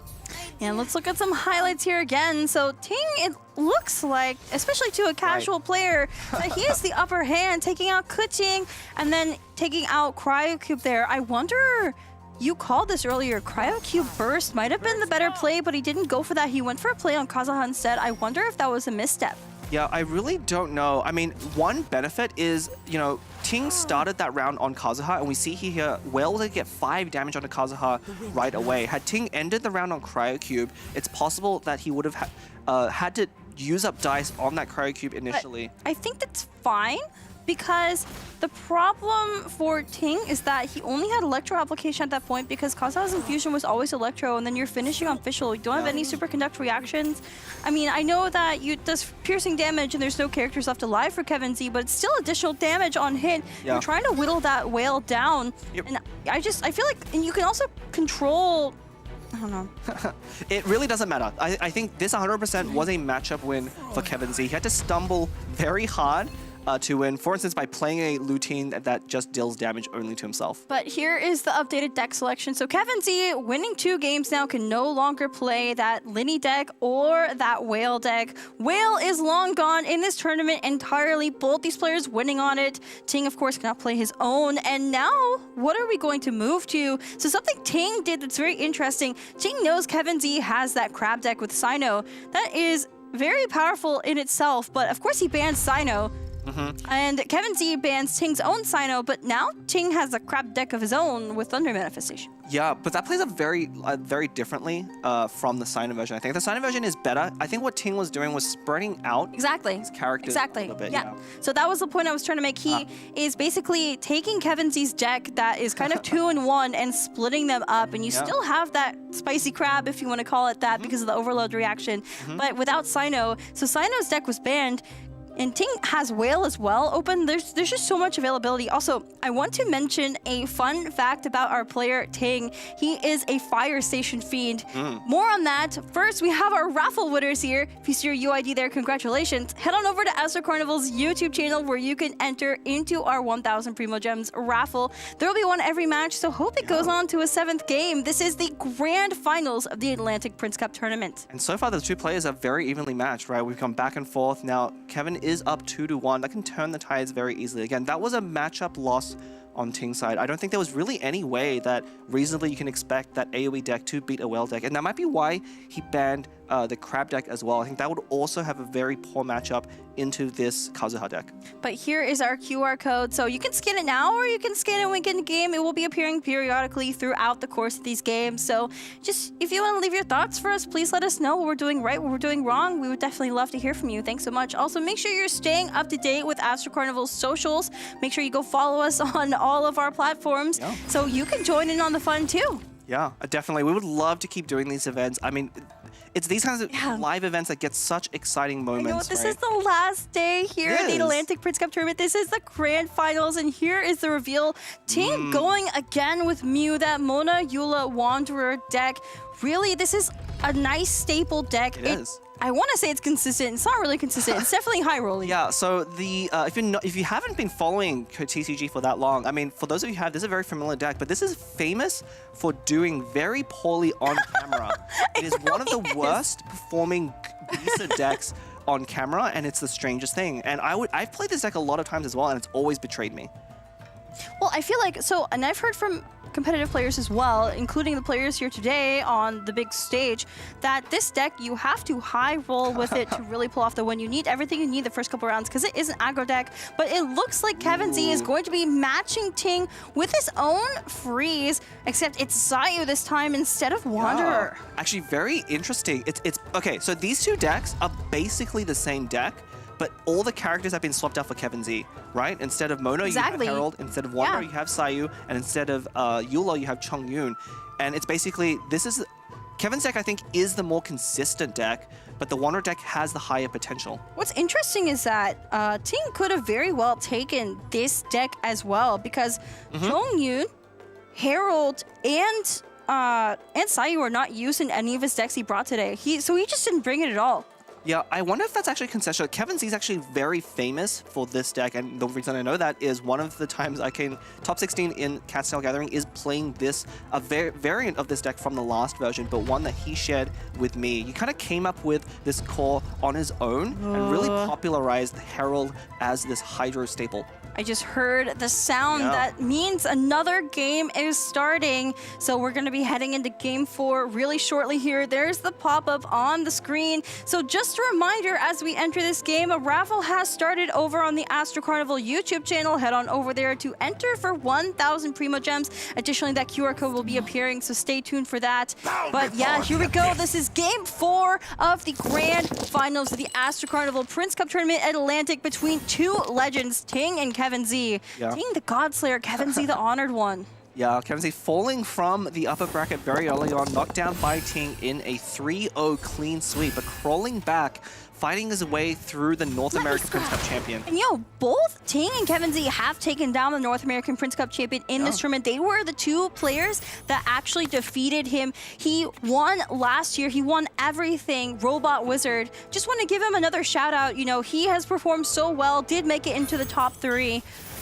Yeah, this is a pretty tough matchup for Ting, especially because Kevin Z's deck, again, is very famous for just playing 8 dice worth of cards and passing the turn. That's what we're going to see here. Yep. So this is the legendary Herald Ramp 8. So basically, you take your 8 dice that you get, and you're starting on Herald, and, well, they just go to ramp for next round. Yeah, and the reason why this is so good against the Mona Eula Wanderer deck, so that deck is so crucial on its swirl effect from that Hydro. Now, if you end before your Mona opponent, both summons and the initial skill damage will hit the same character, and then if you swap off as the very first action on that round, then you can dodge that swirl. But Ting knows this as well, kept 3 Animo die at the very start of the roll and knew that there was a chance if his opponent does have that ramp 8, he needed to go to Wanderer immediately so he can get that swirl. And look at the damage already dealt on the side of Kevin Z from that Wanderer swirl. Herald hasn't flipped yet, but yes, it's definitely... I mean, Herald hasn't flipped yet, however, it still is, like, it's set up very nicely for Ting, I think. Yeah, definitely set up very nicely for Ting, although you really do want that ramp, right? Not having either a Wagner or a Timaeus. So the usual way you want to start with the Mona Eula Wanderer deck is to stay on Mona round 1 and then play like a Liben followed by a Timaeus or a Wagner in order to take those 5 dice into the next round where you combo off on Wanderer. This is a much more slower start. So there is the prepared skill from Herald. The next follow-up is Unstoppable. Ting going for Seed Dispensary into Timaeus, drawing out Instructors, which is honestly exactly what he wants. And it's totally free to equip as a 2-cost.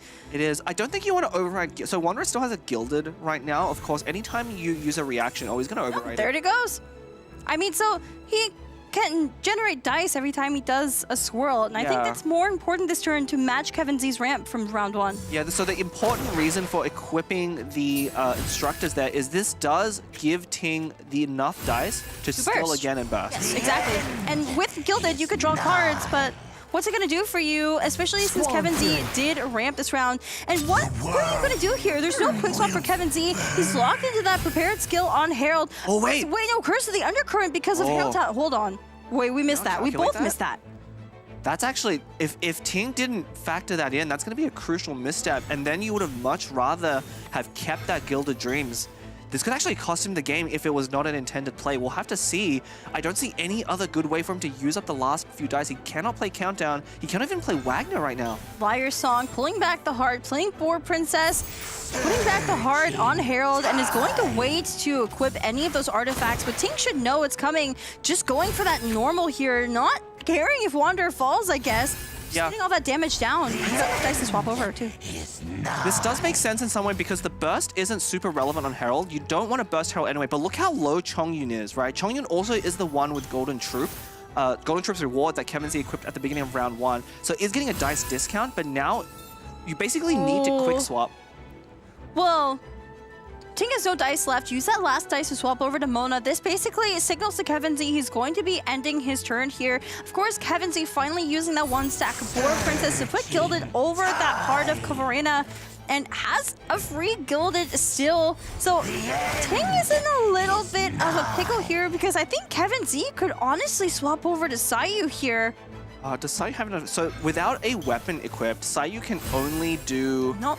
Yeah, I think we're going to stay on Herald here and maybe Gamblers and Skill again. But this could be a really devastating Herald sweep turn. We've not actually seen this line come out of this deck because it's so rare that you want to be on Herald. But once Herald flips, so the key thing about this Herald Sayu Chongyun deck, what you want to be doing is doing about 5 damage every time you spend 3 dice. That could be Sayu with a Swirl Prepare skill. It could be Herald with a flip, or it could even be Chongyun with something like a Wolf's Gravestone. But that important number is just to pile on damage. So Kevin Z perfectly happy to stay on Herald now that it's flipped. I think that's exactly what we're going to see here, that Gilded did go back onto Herald. Both Gildeds used up now for Kevin Z, and it should just be another skill that will do 5 damage to Mona, take her out, and he still has enough dice for 1 more action. Could even go for a Gambler's play here. He is notably, Kevin Z is 1 dice short of being able to take out Mona and then use 2 more skills to take out Eula. If he had 1 more dice right now this round, then he would have to sweep Ting's entire team. 1 more Boar Princess, but there is the Gambler's equip, and this will be another prepared skill. Goodbye, Mona! The fob is just enough to take her out, doing exactly 5 overall, and gets that dice refresh from the Gamblers. Yeah, I think that Herald talent is really going to be clutch here. I think that's really going to stress out Ting's diagrams in the next round, particularly because he doesn't have any ramp cards, right? That Timaeus only at 0 stacks, not going to be able to give him any free weapon equips. There is a swap to Chongyun and has the perfect dice to go for a skill here.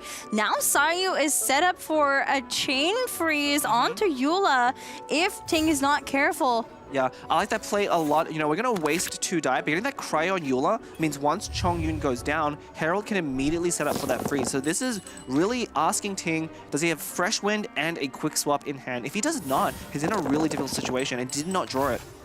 Did not draw it, and Ting is in a really big pickle. This is the consequence of not ramping. Playing 3 dice now to countdown and draws nothing that he needs. Yeah, no Fresh Wind. He already had that Gambles at the beginning, but also not drawing a quick stop effect to get out of that freeze and burst. This is so bad because a swirl from Sayu would take out Wanderer. You don't have a quick swap over to Wanderer to burst. And even if you did, you just go over to Sayu if you're Kevin Z and swirl the Hydra onto Eula instead. This is not looking good for Ting. This might be game 3 for Kevin Z already. Yeah, it's not looking good for Ting, although Kevin Z also does not have a lot of dice. I think what we're going to see is a Lotus equip over onto Wanderer in a little bit, although... Interesting. So Kevin Z choosing to go over to Herald here, probably going to use up that Cryo Aura to freeze. Does have one round left of Chongyun's Frostfield. Yeah, that probably won't come. I mean, it probably won't come up. It won't probably can't come because Wanderer is going to go down to any skill at all. But let's see, does Kevin Z... So... No fast swap though. This is it. I think this is it. Ting needs to avoid a Gambler's trigger from Herald will end the game, and I don't think there's any way for him to... No, the game's already over anyway. Well, you have to Lotus. Do you Lotus Wander? Lotus, well, if you Lotus and swap, then there's no way that you can No, you don't swap. Do you end on Eula and Lotus Wander? How are you winning after that? Well, what else are you going to do? I think it's a draw into a quick swap, but it looks like that is not it.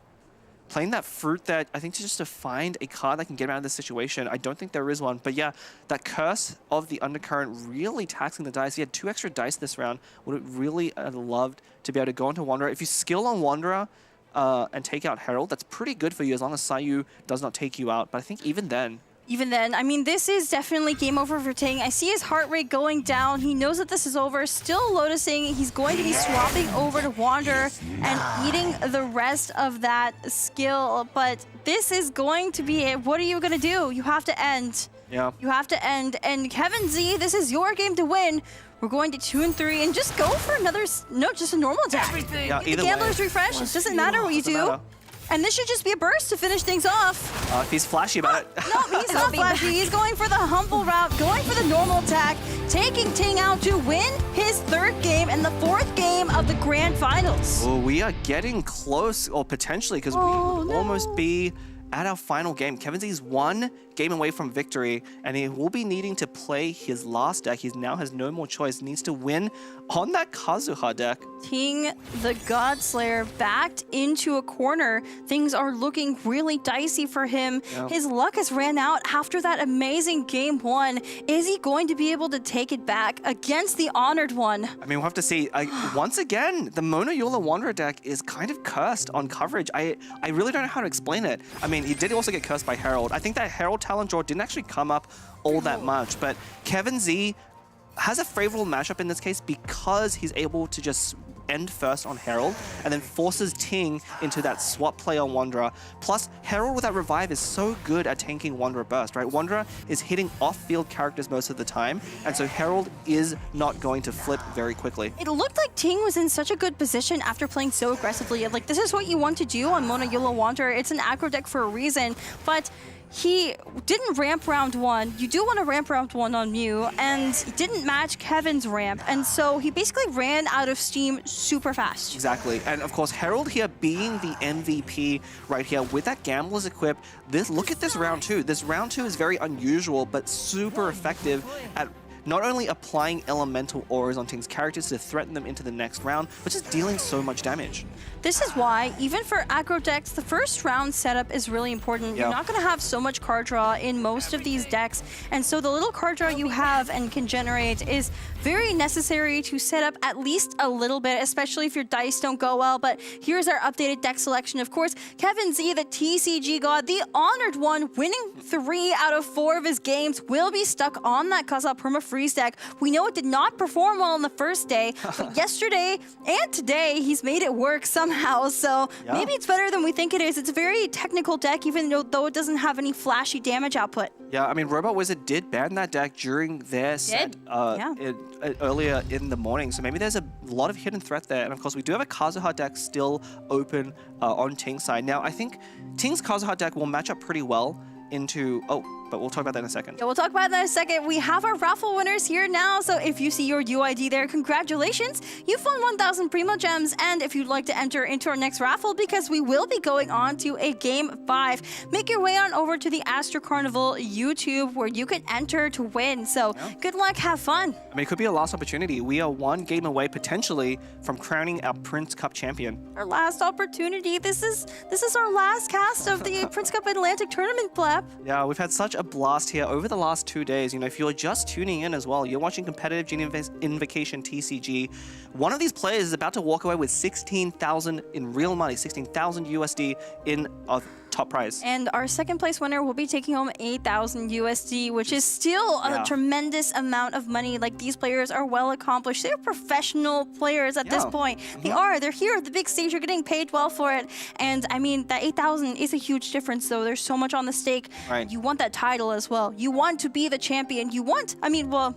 Robot Wizard has to deal with the expectations this tournament. There are some downsides taking home that title, but the bragging rights, you know? I mean, knowing these top 3 players, I think all of them really care the most. I mean, the prize money is good. They care the most about getting that Prince Cup champion title, because there's only so many of those that are out there to grab. Look at our Prince here watching over everything. Our players are getting set up and ready to go.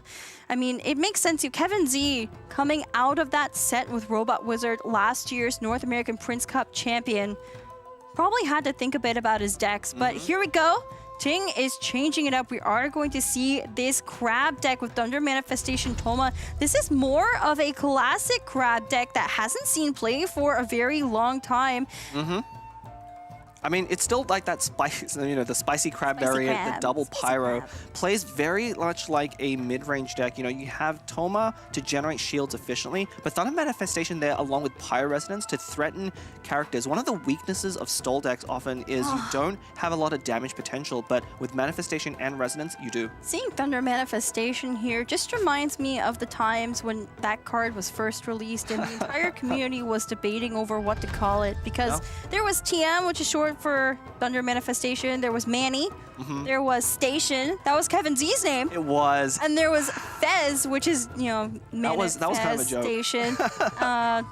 There were a lot of names. They were really funny. Kevin Z was a very big on pushing Station as a name, and unfortunately, that was the one that stuck. That is why he is the honored one. You know, Fire Station. Fire Station. Well, Ting is a Fire Station player. I meant to say that. He really loves these overload reactions. He's an aggro player. Fire Station, of course, being double Pyro Manifestation, which is what he's playing right now. Yeah, it is, but very different from the original variants from that are more aggressive. Crab obviously doing a different one. But moving on to Kevin Z's deck, it's very different from Overload. We have our basically perma-freeze deck here with Kaza, Signora, and Mona. Of course, after Signora gets flipped, she does go to the Crimson Witch of Ember State and can deal a lot of pyro damage.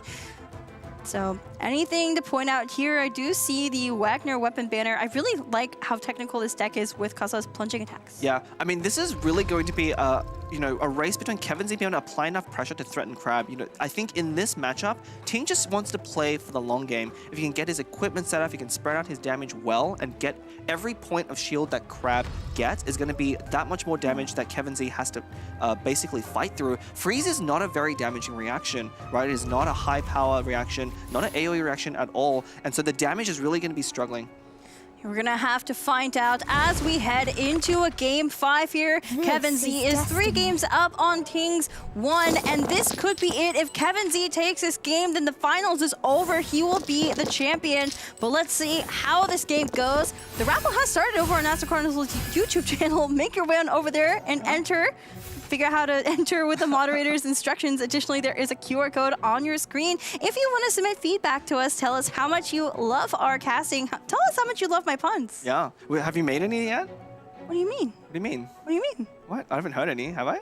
Did I miss one? Okay, well, here, talk about the game while I think of some puns. Oh, okay. Well, anyway, we have the crab stuff. So when Crab was first released, a lot of players were really focusing on trying to build up Crab as big as possible into this big endgame boss, kind of like Whale, but that's actually the incorrect strategy. You want to use Crab as sort of a tank to keep your other 2 characters alive so that the artifacts can continue generating shields. Now, what we're probably going to see from Ting here is a countdown to draw a lot of cards, equipped in the Tenacity, and then dropping Liben. As long as he gets hit this round, then Tenacity will generate an extra die for that Liben. I think that gives him the best opening into the next round. That was a nice explanation. Get it? Because Signora has ice, you know, it's a freeze deck. It's Chat, please let Leah know that they'll need to do a little bit better than that. I didn't have much time to prepare my jokes. What are you Really talking don't. about? See, because Mona's Hydro. That was... Oh, it's a full ramp turn. It's full ramp. This is the Mona full ramp turn. I mean, this happens sometimes, but... Wow. Yeah, that was a Light of Foliar Incision onto Kazuha, full cost, minus and Lieben Pass. Okay, and that was actually bad for Ting. So very astute. Ting went for a different play. Ooh, drawing another artifact there. Ooh, General's Ancient Helm going onto Kazuha. So most notably, because Kevin Z didn't make a play that would hit Crab that round, Ting cannot get an extra dice off of that Tenacity, which means Liben would not trigger that round. So instead, going for the Tamiya's play, very heads up. What do you think happened to Kevin A through Y?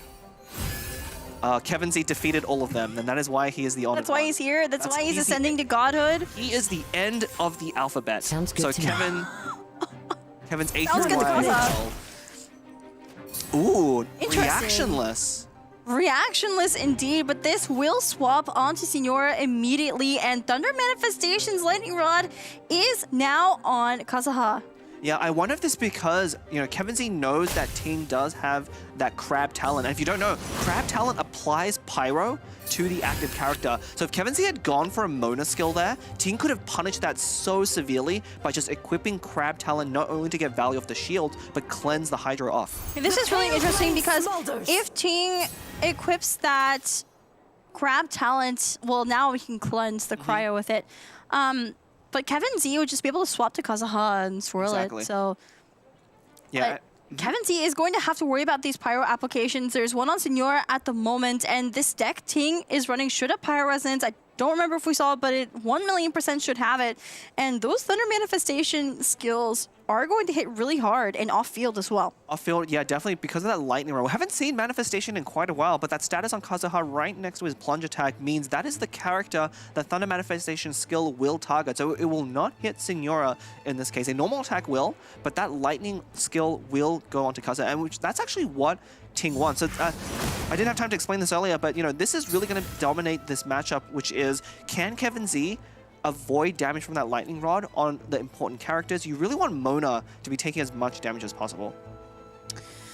Well, it's not Mona taking damage right now, but it is Signora, and if she goes to under, or 4 HP or under, she will flip to her Crimson Witch of Ember state, starting the turn coming up. So Kevin Z is going to have to be really careful, not only to manage those elemental auras, but also the health. But there we go, that cryo application on Crab, because Ting chose not to cleanse it.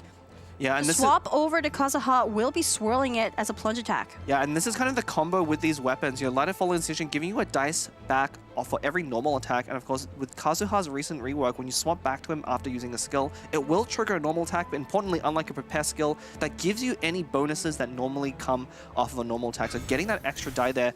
Now, I actually don't really like Ting staying on Crab in that last one. That opened up the ability for that Kazuha swirl, and now Crab is going to have another cryo applied at the end of the round. I think this is fine. So Ting, knowing this, swapped over to Toma after playing Macaron. So if Kevin Z swirls the cryo again onto Crab, which is what he's going to do with this burst. The sheer cold applying cryo is not going to matter, and then Ting can then cleanse it with cryo, with Crab's talent. Crab talent. I mean, that's almost exactly what's going to happen. He definitely wants to play as the first card. It's again, we haven't seen Crab in a while, so there's a funny interaction. The shields that go onto Crab, it eats all of the shield statuses on your entire team, but that doesn't happen until you play your first card. And Crab talent buffs any shields that are eaten by crabs. It's very important that we start with Crab talent here. It is, and look at Ting keeping all of that pyro. I think, you know, playing the macarons on Thoma tells me he's probably going to be staying on Thoma a little bit to take damage and keep healing up. There's one more stack of healing there from the macarons. Yeah, Thoma burst is actually very important in this matchup. Like I said, Kevin Z's main struggle is going to be getting damage to stick on Crab, especially when we get down to solo Crab. Now, the reason why Thoma is so good with Crab is Crab's shields. It will eat a shield status, but it doesn't matter how big that shield is. So you can see here, every one shield that Thoma normally generates gives actually Crab 2 shields. This is how this deck gains value. Turning, so scary. Yeah, turning Thoma's skill from a 2 damage, 1 shield into effectively 2 damage, 2 shields. Yeah, but, you know, that means that Thoma is kind of left unprotected here, which is probably why Ting is bringing things like macarons, because you want that sustain for your characters who are shieldless, because Crab's stealing all those shields. But there's Boar Princess into Gilded Dream's replacement on Kevin Z's Kazuha. I don't think Kevin Z really cares. He's just going to go for another skill here. Yeah, this is the big turn for Kevin Z. He has that weapon equip on Kazuha. Tandori fast swap. How much is that? With lightning run on Kazuha, how much does that do? So Tandori fat, that would 4, be 5, 6. That would be 6, I believe. Doesn't have the dice for it though. 8. Doesn't have the dice for it. Yeah, no, it's 6. 6 and 8. Wait, 4. So no, it is right. It is right. It is right. Yeah. He doesn't have the dice for it. But as long as Ting ends first, that lightning rod will persist on Kazuha. Oh, actually, wait. Yeah. This is. That's it. This is a bit worrisome. Kevin Z is in trouble here, I think, and Thoma, being the tank he is, every time he's hit here, he's gonna heal up, and I think this is Ting countering this deck Kevin Z brought, honestly. Okay, we don't want to speak too soon. We're gonna really see why Kazuha is being played in this deck. He does a lot of damage, especially with Light of Fallen Incision, giving him an extra die. Basically, that die is really spent doing this swap strategy. Every time he swaps, he deals a significant amount of damage to the entire team. I don't actually think it's enough to take out Thoma, though, especially with only one Timaeus remaining. So another swap will be a plunging attack, and then the free Gambler's replacement on Kazuha will eat up the last Boar stack and give another action. I believe so. Let's see. I think there's one more Light of Falling Incision stack. So we'll probably get one more plunge combo, which I think is enough to take out Thoma here. Here's this. Thoma is definitely going to be falling here. Oh, but the breakpoints are pretty good for Ting here. He will lose Thoma, but I think Manifestation will be left alive. So can Crab solve? Unfortunately, though, Thoma as the one with the shield going down is very... I think Ting is going to go to Crab. After Thoma falls, Ting is going to go to Crab, has a fast swap, can just take out Kazuha after. Or maybe he's confident he can end on Manifestation, but it just depends on how many... Kevin Z has so many cards in hand. Yeah, I mean, you know, once that Timaeus is used up, I think Ting will be a lot less afraid, and he might need every single dice at the beginning of next round to really get going. Unfortunately, you know, this is the scary part of Kevin Z's deck. It is very much an aggro deck plus freeze, and Ting right now needs to weather this storm from Kazuha and just survive for 1 or 2 more rounds. I think Ting was very confident though, played Tenshu instead of that other healing card in his hand. The Matsutake. The Matsutake. So I think Ting knows Thoma's gonna fall here, but maybe he's okay with that. Yeah. So otherwise you don't play Tenshu there. Yeah, I do think Tenshikaku is a little bit greedy, right? Only gonna able to generate 1 Omni die at the beginning. He's a high roller, it's fine. Well, I just mean it's too slow. It's not about that you're not gonna get the dice. It's a little slow in this matchup, especially when you're... So I think one of the things that Ting might have misidentified, your opponent skipped a Mona skill and also equipped a weapon on round 1. Right. That changes how fast this Kazuha deck plays. Right. Normally spending 3 extra dice on Mona skill means that's that much less damage that Kazuha is doing. There is the strat. Kevin Z not liking what he drew there. I'm wondering what he's gonna do at this point. He could still go for the Gambler's replacement into something, but Does he have enough damage here? Does He a doesn't skill... have enough dice. Well, okay, a skill will deal he could have dice. 2 damage, and that's not going to be enough to kill Toma here. Toma will be left at exactly Normal attack 1. would do 3, right? Normal attack will do 3. So yeah, I don't think Kevin Z can actually take out Toma here. Well, if he normal attacks, the summon will take out Toma at the end of the round. So that could be the play that he's going to go for. Golden House. Yeah. Wait, what's the point of the... Timer. Oh, for the timer. Yeah, he's playing Golden House almost certainly just to weather time. He might be playing a Wagner. Potentially there could be 2 Golden Houses. Oh, of course, Ball also works on a weapon equip, so he could choose to re-equip with Sapwood, but I don't think that's still enough dice. He's deciding if he wants to take out Toma here. This timer is brutal. Literally playing Golden House for the timer, tuning one of those Wagners. What is this going to be? I think this will just be a normal attack here. Unfortunately, you'll lose Gamblers and another weapon. You have no other characters that can actually equip Kazuha's weapon. That's kind of the weakness of this deck, right? You have 3 weapons and Wagner. So You lose Kazuha anyway. You do. You lose that Gamblers, that is important, but here we go. This is going to be a normal attack, bringing Toma down to 1. And now the Kazuha first summon at the end of turn will be taking out Toma. Ting's Toma falls. Who's going to come out? It should be Thunder Manifestation, and it is. So Kazuha is in a world of trouble here for Kevin Z. Yeah, and I think Ting really wishes he had equipped... If he had equipped that Helm onto Thunder Manifestation instead, that'd be 2 more shields for this round. But Toma was the tank.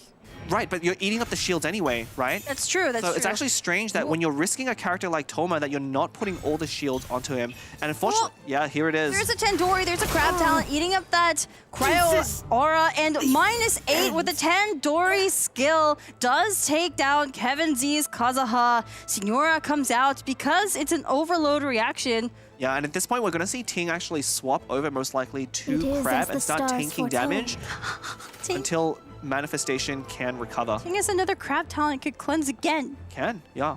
But the question is, are you going to do damage here, or are you going to play... No.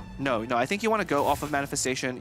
Crab is at 18 HP. Mona and Signora are not good at dealing damage, right? Each of them only has a 1 or 2 damage skill. Even that Sheer Cold, while efficient at dealing cryo applications, isn't that good damage-wise up front. Ting having 2 Matsutake meat rolls in his hand as well. Is one of them going to be played on Manifestation this round, or maybe Pizza? No. Or do you think he's going to skill on Crab? He's going to skill on Crab. You want to, again, Kevin Z's main way you lose this game is by not doing enough damage. He has just lost Kazuha, which is, I would say, 80% of his deck's damage. And Ting can just sit on Crab, press the skill button for as long as he wants. And as long as it's not frozen, he's going to burst. That's actually really surprising. There's the burst. Eating through that Lotus. Oh, I see. The burst was to flip Signora. Yep.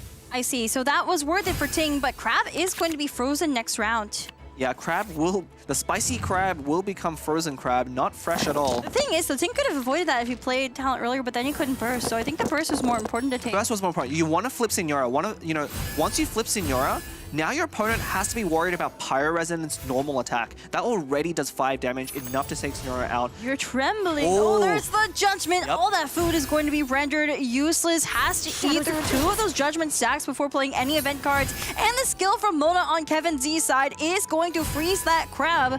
Do you like fresh Crab or frozen Crab? What? What kind of question is that? Of course you like fresh Crab. Well, sorry. Be fresh crab. Kevin Z is cooking with frozen Crab. Yeah. Well, okay. I'm trying. Okay, this is such a tense moment, and you're distracting me. You told me I wasn't making enough puns, and so I had to think of some more puns. And I'm sure chat loves my puns, right, chat? Timing is everything in comedy, as they say, and that was great. Thank you. I appreciate it. I was going to say, so Passing of Judgment is a card that was very popular a few versions ago. Not so much, but Kevin Z really likes this card, and that's because he's a consistency player. He knows that if he can stop his opponents from doing wild things like ripping Wovens off the top of their deck when they don't, where there's a very low chance, he can just win by that alone. But this is going to be really shaky. Now, Signora doesn't have her burst up, so can't actually threaten Manifestation. I think we're going to see Ting go over to Thunder Manifestation and then swap back to Crab and then use a lot of healing and then wait until the next round. There it is. I mean, this is going to be a fast swap, though. No. No. I mean, this is also fine. This forces Kevin Z to use more dice, not doing damage, right? Mona skill. I think Kevin Z has to go for Mona Burst here. Mona Burst into a Signora Burst to try and get more damage. So a skill from Signora definitely doesn't take out Thunder Manifestation. Then Signora just goes down, right? Well, no, because the Lightning Rod's on Mona. Well, you have to freeze Manifestation this turn. Yes, you have to freeze Well, you kind of want to freeze both. Yeah, it looks like Kevin Z is building up to that Mona Burst. I think this is the only way for him to win right now. But unfortunately, Mona Burst doubling Signora's 2 upfront damage is not a lot, right? You're really losing a lot of efficiency. So question, Ting has so much dice right now. Yeah, I was wondering if he's just going to be playing things. Oh, using that quick swap, I wonder if that's going to come up. But, oh, there's a Pyros as well, but there's the healing. I was wondering if this was going to happen. Swap back on the Manifestation. Interesting. This feels risky. This does feel very risky here. I wonder why we just don't end on Crab. I think he's trying to preserve... Okay, he's trying to preserve Crab shields as much as possible because Crab is really how he wins this game. We saw him throw away all of those damage cards because he doesn't need damage. He just needs to out-sustain Mona. Once Mona's burst is gone... Remember, Kevin Z is playing a Hyper Magic deck, meaning the cards in his hand and deck are how he gets value, how he wins the game. Look at how many cards are left now in Kevin Z's deck. There's one icon left. Yeah, you can see there's no cards underneath that one. He is very low on cards. There's Countdown from Ting. And there's Vana just going to eat up the last Omni and check it out at the beginning next round. There is also... Oh, no. Tenacity of the Millith going on to Manifestation. That's actually a huge draw, and he's even going to get the extra dice over to Vanarana. Now he's going to get it twice. So I believe that draw of the Tenacity, able to equip it for free, this is going to close the window on Kevin Z's opportunity to deal enough damage to take out Crab. Crab is getting 6 shields every turn. I don't think Kevin Z can do 6 damage every turn. I want to point out, this is the calmest both these players have been this entire tournament. They are just calm. They're under 100 heart rate. Like, I mean, it's not calm, but there is Mona's burst. Those stacks, of course, like it eats through the shields, but the shields go over to Crab anyway. Yeah, there's no real reason that you care about the shields on Manifestation. You really just want that dice at this point. Now, Ting can either opt to take out Mona here with a Pyro Oven, but I think we're just going to see him go over to Crab. You could even play the Crab talent I think you should. And then swap over. I think you should. The Cleanse, of course, Mona's burst doubles reactions as damage as well. Oh, he's just going for it. There's a skill. It's just enough damage because it's 3+1+2 from the Overload reaction, and now it's only Signora versus the world. Yeah, this is the other sacrifice Manifestation play, which is just as effective because once Kevin Z is down to Signora, there is no... As powerful of a Fatui Harbinger Signora was, I suppose, she is not enough to take out Crab. And Mona's burst doesn't come up very often, but does double the damage there. But Ting doesn't care. He's playing Crab talent, has 18 shield stacks, and, well, Signora's left on 2 health. I guess, you know, this boss fight was pretty easy. Yeah. But there we go. Signora falls. Game 5 is going to Ting. This is out 2-3. There is the chance for a sweep. Yeah, I mean, I think Ting specifically, again, Kevin Z is down to his last deck. Ting brought that deck, I think, as a counter to some of Kevin Z's deck, and that was a very favorable matchup for him, especially getting that opening with the double equipment. That's really the key here in this matchup. Was he able to draw that Tenacity and maybe a second artifact off of Tamias? The answer was yes. Getting those shields early on allowed Crab to take some damage. Even though Toma went down without bursting, he provided enough value just by applying Pyro and those shields going to Crab. And here are the highlights from that game. So the unfortunate thing, Kevin Z is stuck on this deck, and it is a very high technical level to play. I don't know how it's going to match up into the rest of Ting's decks, because I think Ting knows that Kevin Z is going to be playing these decks. You pointed this out earlier. I mean, this matchup is a big weakness for a couple of reasons. First of all, Manifestation be able to hit off field. I mean, we saw it on Kazuha. It was the active character, but that could have happened any time. Kazuha is a character that's very hard to do damage on, and that's one of the reasons why this deck is powerful, is he's your carry that can avoid damage and let the other 2 characters tank, but Manifestation able to hit off field allows you to get around that evasiveness of Kazuha. So Ting is left with Mew and that basically Kazuha Superconduct deck with Cryocube and Fischl up against Kevin Z's Permafreeze deck here with Kazuha Signora Mona. How do you think this fares for Ting? Does he have a chance to win both these games? I actually like the matchup of the official Kazuha Cube deck into this version of Kazuha, mainly because that one focuses less just on Kazuha, and you have a bigger damage. It's a very similar deck, right, if you look at it, except rather than freeze, you have Superconduct. I'll never get that right. You have Superconduct to deal AoE damage, and that's one way you can threaten Kazuha off field. I mean, they're very similar reactions. I don't blame you. They are. It's not just you. Asumi was making the same comments yesterday. I'll just call them Supercharged and Electroconduct. How about that? We'll just come up with brand new reactions here. All right, great. So anyway, this is our updated deck selection. We were just discussing this. Those are the two decks Ting is left with because, of course, this is open decklist conquest format. These players cannot play any decks they've won with. Additionally, their decks have to have all different character lineups. This is something we haven't really talked about too much in this tournament, but this is a rule. That's why you don't see any repeating characters in any of these decks. You have to choose carefully where the characters are going to be going. And I think Ting has really targeted Kevin Z, but Kevin Z's still ahead by just a bit. Yeah, I mean, that's kind of the difference in mentality between these two players, right? Kevin Z very much a player that's going to stick to his tried and true decks because he believes even if you try and counter them, that there is no good counter to stable play and just, grind you out. The RNG happened. He brushed off that game one, and again, what a game one. If you're just tuning in, welcome. You're watching we're almost about to crown our Prince Cup champion. We're potentially one game away, but that game one, if you have not watched it,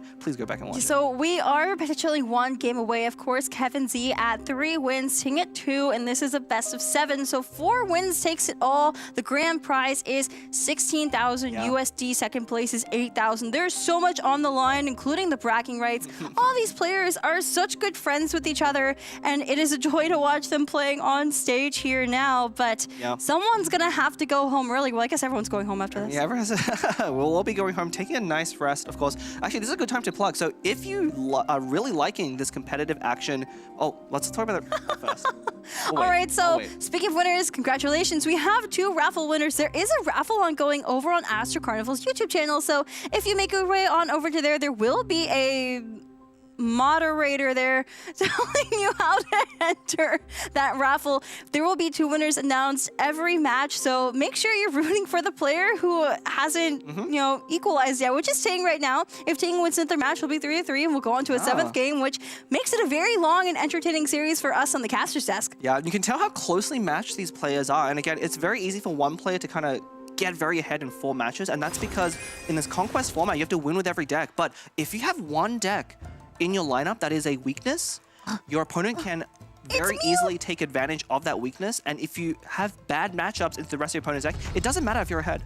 Do you think that Prince likes Mew because it sounds like a cat mew? Yeah, sure. Yes, okay. I don't know. What do you want me to say? That came really out of left field. Listen, we have had such a good cast today. You've been explaining things so well as my analyst. Thank you, Blep. But I need to do my job in bringing the excitement, the entertainment, and the puns. Yeah, I mean, the players have already bringing plenty of excitement and entertainment. Those games have been very close. Again, there's a few matchups that are very one-sided. I think we saw one just there. What's it going to be? Of course we know it's going to be. There's only one deck left for Kevin Z that rhymed, and it is this perma-freeze deck. There is a bit of mental component here, because this is the deck that Kevin had to play to a 0-3 record against Ting already. Wait, he played it 3 times in a row on day 1 against Ting specifically. Ting is the one that knocked him down to the lower bracket, and he lost every single match. So Kevin has never won on this deck against Ting.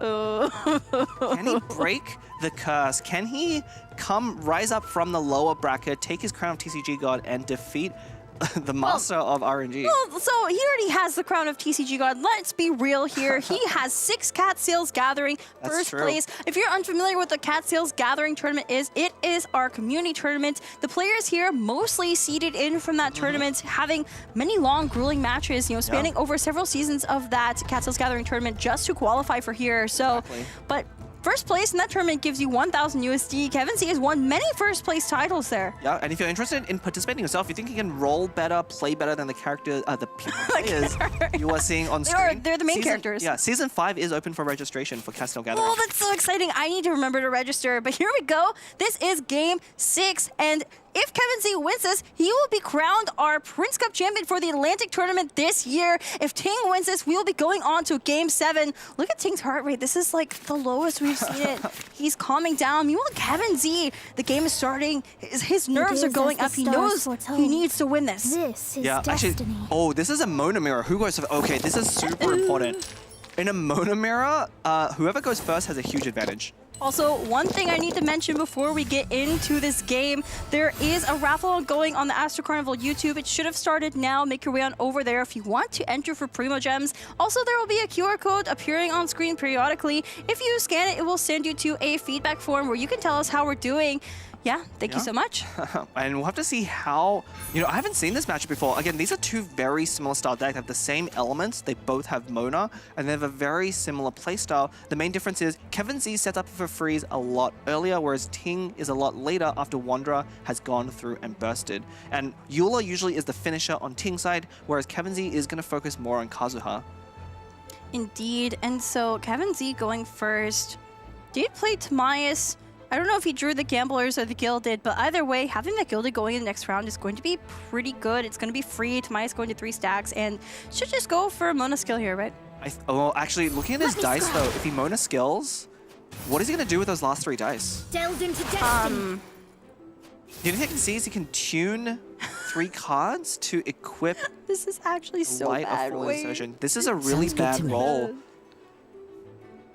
What is Okay, the now plan? what? It could be an end. Okay, just floating just an to end, just an end. But this Yeah. is so tragic. You look at Kevin Z's player cam, his heart rate has gone down since the start of this game. He knows this is a low roll. I mean, okay, so one of the things I wonder, so there was an alternate play there available to Kevin Z. One thing he could have done, when your dice rolls are that bad, you can't just normal attack on Mona and hope your opponent doesn't top off. Ooh. Ooh. Wait, this is a Ting's weird going for opening. another aggressive play here. Does have Seat Dispensary to discount the Timaeus for 1. It can play it. Will have a free Gilded going next round, or the Instructors, depending on what he wants. But this is definitely very strange. But both these players are set up to get a Hydro Swirl off at the start of next turn. Yeah, so Kevin Z did have a decent opening in his hand, but really did not roll well. Ting rolled really well, but did not have the right support cards in his opening hand. Wait, so with that skill from Wanderer, Ting now is win favored, and because Kevin Z ended on Kazuha, there's Hydro Aura on Kazuha, so Ting is always going to be able to get off a Hydro Swirl.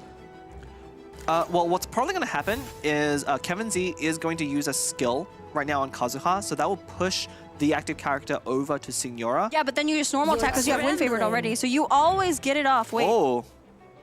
Interesting. No skill. Ooh, threatening a freeze here. That is very interesting indeed. I wonder if it's going to be a Gilded equip in this case. Yeah, we are already seeing very diverging lines, and a lot of these decks have what you say standard openings or rotations where the characters go through in a very specific order to execute their plan. Now, we've diverged wildly from what you normally expect from both of these decks, but this is where the player experience really matters. Who is better at playing their respective decks and knows what to do in each of these situations? Wow, Ting choosing not the aggressive route, but to swap off the Eula, who currently does not have any elemental auras on her.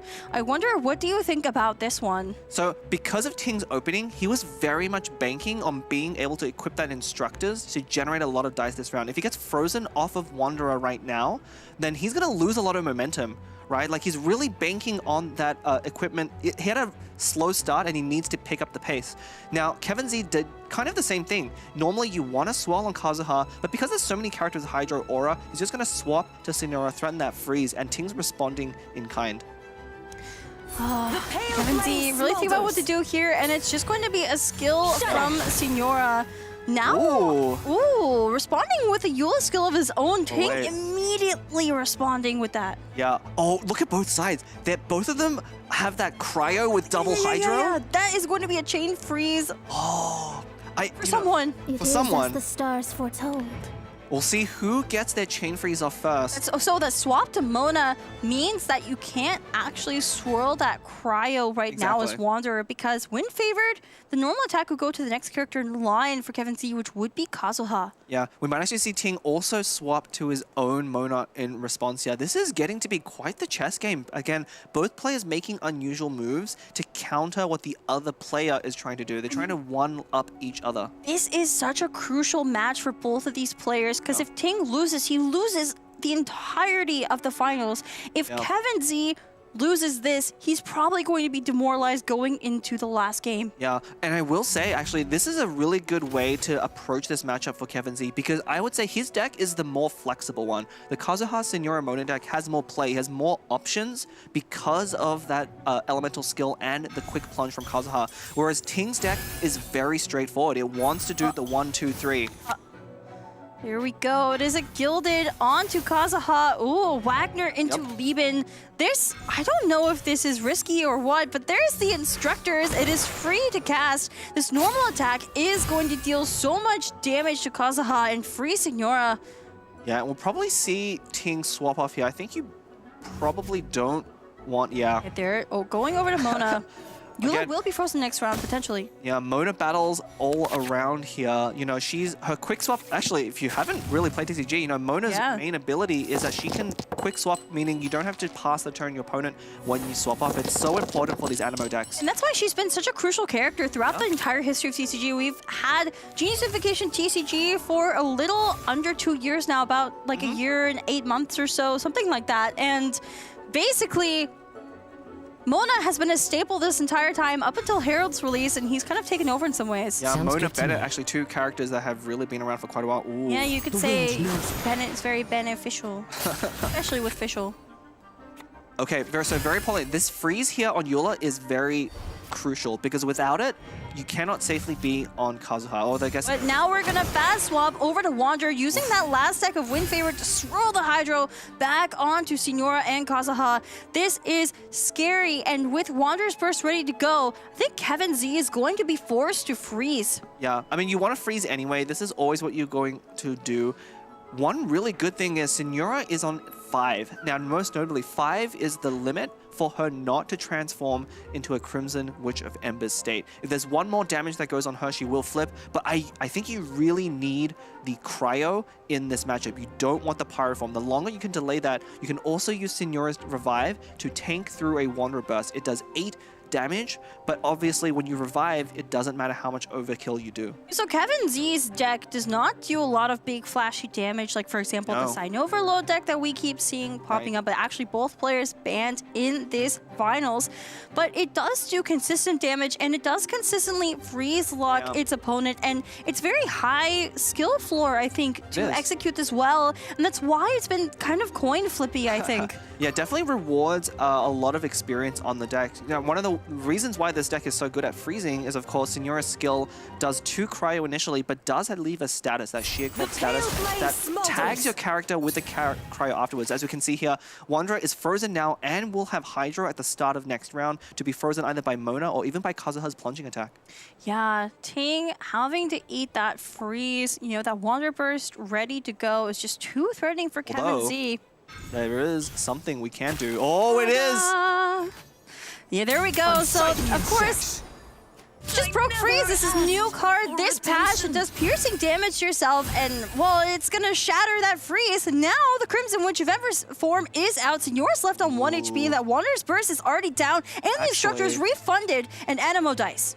Yeah, this puts Kevin in a really awkward situation. If he goes for the kill on Wanderer here, Ting has enough dice to actually take out Senora as well. But if he doesn't, a swell from Ronda will also do the same.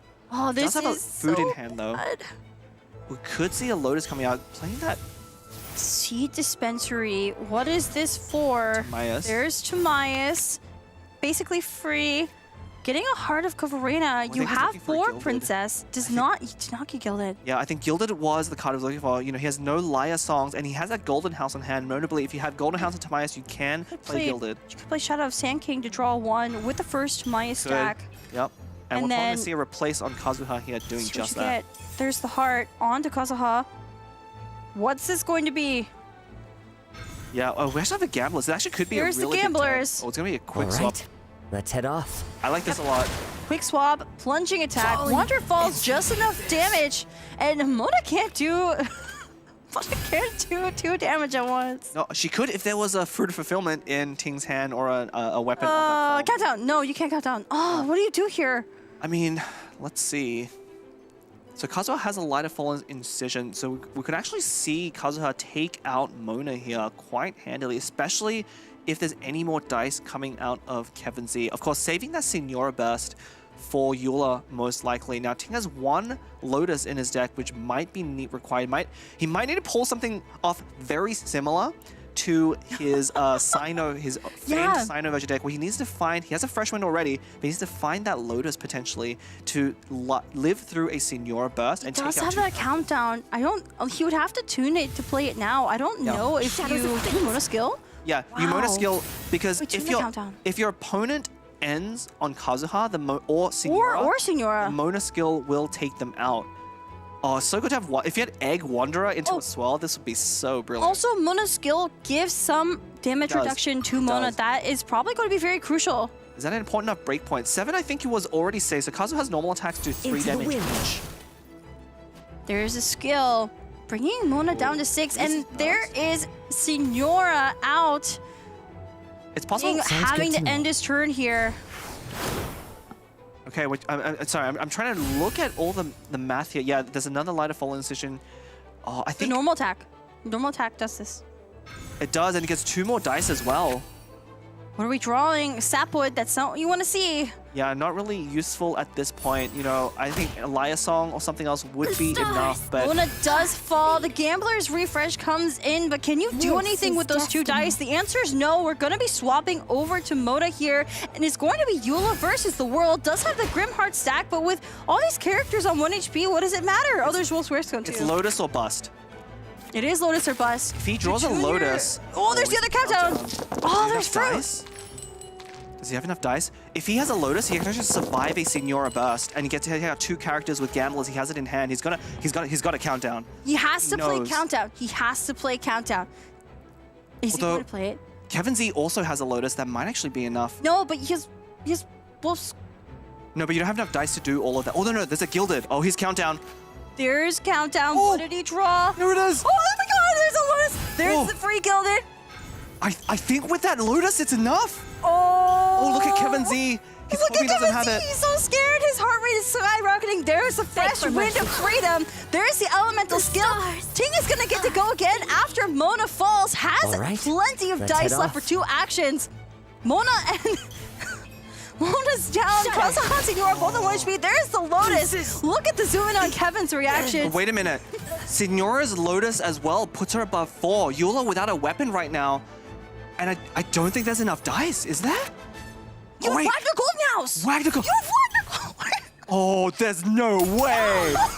There's no way. Eula's gonna survive on 2 HP. Oh. Wait, no! Grimheart! Oh, did you say Grimheart? Oh, Grimheart! Because Grimheart was used on Mona, and then the skill, and then the second skill didn't even equal Springstone. I was expecting... wins this game. We're going on to game 7. Oh, right, of course. Countdown fixed Ting's dice so he could Eula skill twice in a row. Normally, you cannot do that. He evens it up. Anyway. He evened it up. Look at him just drinking water. I mean, he needs to hydrate. I mean, again, okay, we are about to head into game 7. Players at home, it's so exhausting to be playing these games. 3 games in a row, and these are very close games as well. You need all of your mental capacity here, and you have to just stay in there until the end. I mean, what an intense match. Again, Ting needed that Lotus. He has 1 Lotus in his deck. And professional top decker. That's why he brought the deck. He knows he's lucky. This is a concept in the TCG world we're called playing to your outs. What it means is there are many situations you'll find yourself in where you may be losing, and you may need to take a line that has a 10% chance of winning, but it is always better than doing something with a 0% chance of winning. If Ting had done anything else, if he hadn't identified that he needed the Lotus, then he always loses that game. But because he knows that he has a Lotus in his deck, that if he draws into it, it will put him out of Signora burst range, that is what he needed to do. And it was so close on both sides. Things are so tense in the studio, by the way. I'm not sure if you could hear them talking, but the players and also the ones still at the studio watching Robot Wizards also here, they are communicating about that game. Now we're going on to game 7. I'm sure for those of you at home, you're very happy you get another Primogem raffle. But this will be the last game. Primogem raffle for today. So and our last game we're gonna cast. Here is the matchup. It's gonna be Kazuha Mirror. It's Kazuha Mirror. Oh, what a way to finish this tournament. You know, Kazuha and Sino being double banned. And then Kazuha being... Double picked. Oh, what a way to end the tournament. Of course, if you don't know what we're talking about, there is a very awesome animation that we've been playing throughout this tournament. It's been playing every so often, the beginning of end of certain sections. Yeah. And it has, Kazuha and Sino up against each other in this most epic battle ever. And that's kind of how it feels, seeing these characters in play. They were normally in play before, we're going out to a game 7, but this is our last game we're going to be casting for the tournament. Yeah, this is going to be the end, one way or another, of Prince Cup Atlantia. We're going to crown a victor very soon. If you're just tuning in, you're probably tuning in at the best moment because one of these players on the stage is going to walk away with $16,000 and the title of Prince Cup champion. But if you're going to love this action, we are not done with our championships because next weekend, there will actually be another Prince Cup Pacific. There will be a Prince Cup Pacific, and on top of our raffles, we have our QR code here. Make sure you're staying up to date on Astro socials as well, so you can get on the fun, and also you can come join more raffles as we have more tournaments. But yeah, that QR code there will send you to a feedback form where you can tell us how we're doing here. If you love the games, if you love our casting, if you love our set, if you love our amazing host Slacks, everything here, we love to do it. And your comments definitely help support us. So make sure your voice is being heard. And if for any reason you find any fault with the last 3 days of competition we had, there's nothing more we can do to please you. These last 2 and 3 days have been just phenomenal in terms of the quality of the TCG games, the banter of these players on stage, the personality, everything. It has been phenomenal. I thought we peaked yesterday on day 2 with that unbelievable match between Ting and Robot Wizard that also went to all 5 games, but now this might actually be better. It's so interesting because I just want to kind of reintroduce some information about these two players. Yeah. Ting is someone who is notorious in the Genius Invocation TCG community for high rolling. He gets really lucky when it matters. And we've seen him have unlucky moments. It's not like he's always going to get lucky, but in these crucial moments, he is sweeping games by the skin of his teeth. And it's so fun to watch. And he knows how to take that luck and translate it into a win. That is the skill part of him. I will say in that last match that they really demonstrated his skillfulness because both sides opened very unusually. Meanwhile, Kevin Z is someone who prefers more of a consistent playstyle, does not like relying on RNG for anything, and actually considers that a bad strategy. So they're kind of opposites up against each other. They both do their own deck cooking, which is so impressive, and it's really a battle of titans here, but we have our raffle winners. I just want to shout them out real quick. If you see your UID there, congratulations. You have won 1,000 Primo Gems. Make your way on over to the Astro Carnival YouTube for one last Primo Gem raffle. There will be 2 more winners, and this is going to be our last game. We're moving on to a game 7. Can the Godslayer Ting take down the Honored One, the God Ascending himself, Kevin Z? Kevin Z is now 5 losses on this Kazuha deck. Don't say that. No, you're cursing him. Oh. So this is going to be tough. I'm not really sure. We have not seen this deck played very much, and that actually is an advantage towards Ting because Kevin Z may not be sure exactly how best to play against these decks. Now, these are professional players, and a lot of the plays that you make come down to these things called breakpoints, which is dealing just enough damage to take out other characters. The more efficiently you can do that, the better your games go. But every deck has slightly different breakpoints because of the damage you do and the reactions you trigger. How interesting. I just noticed that there's 2 copies of Dawn Winery here. Dawn Winery having some changes lately that gives you 2 free swaps. And I guess it's just an ideal card, especially when you're playing something like Kazuha, where you have a lot of plunging attacks that rely on swapping over to him.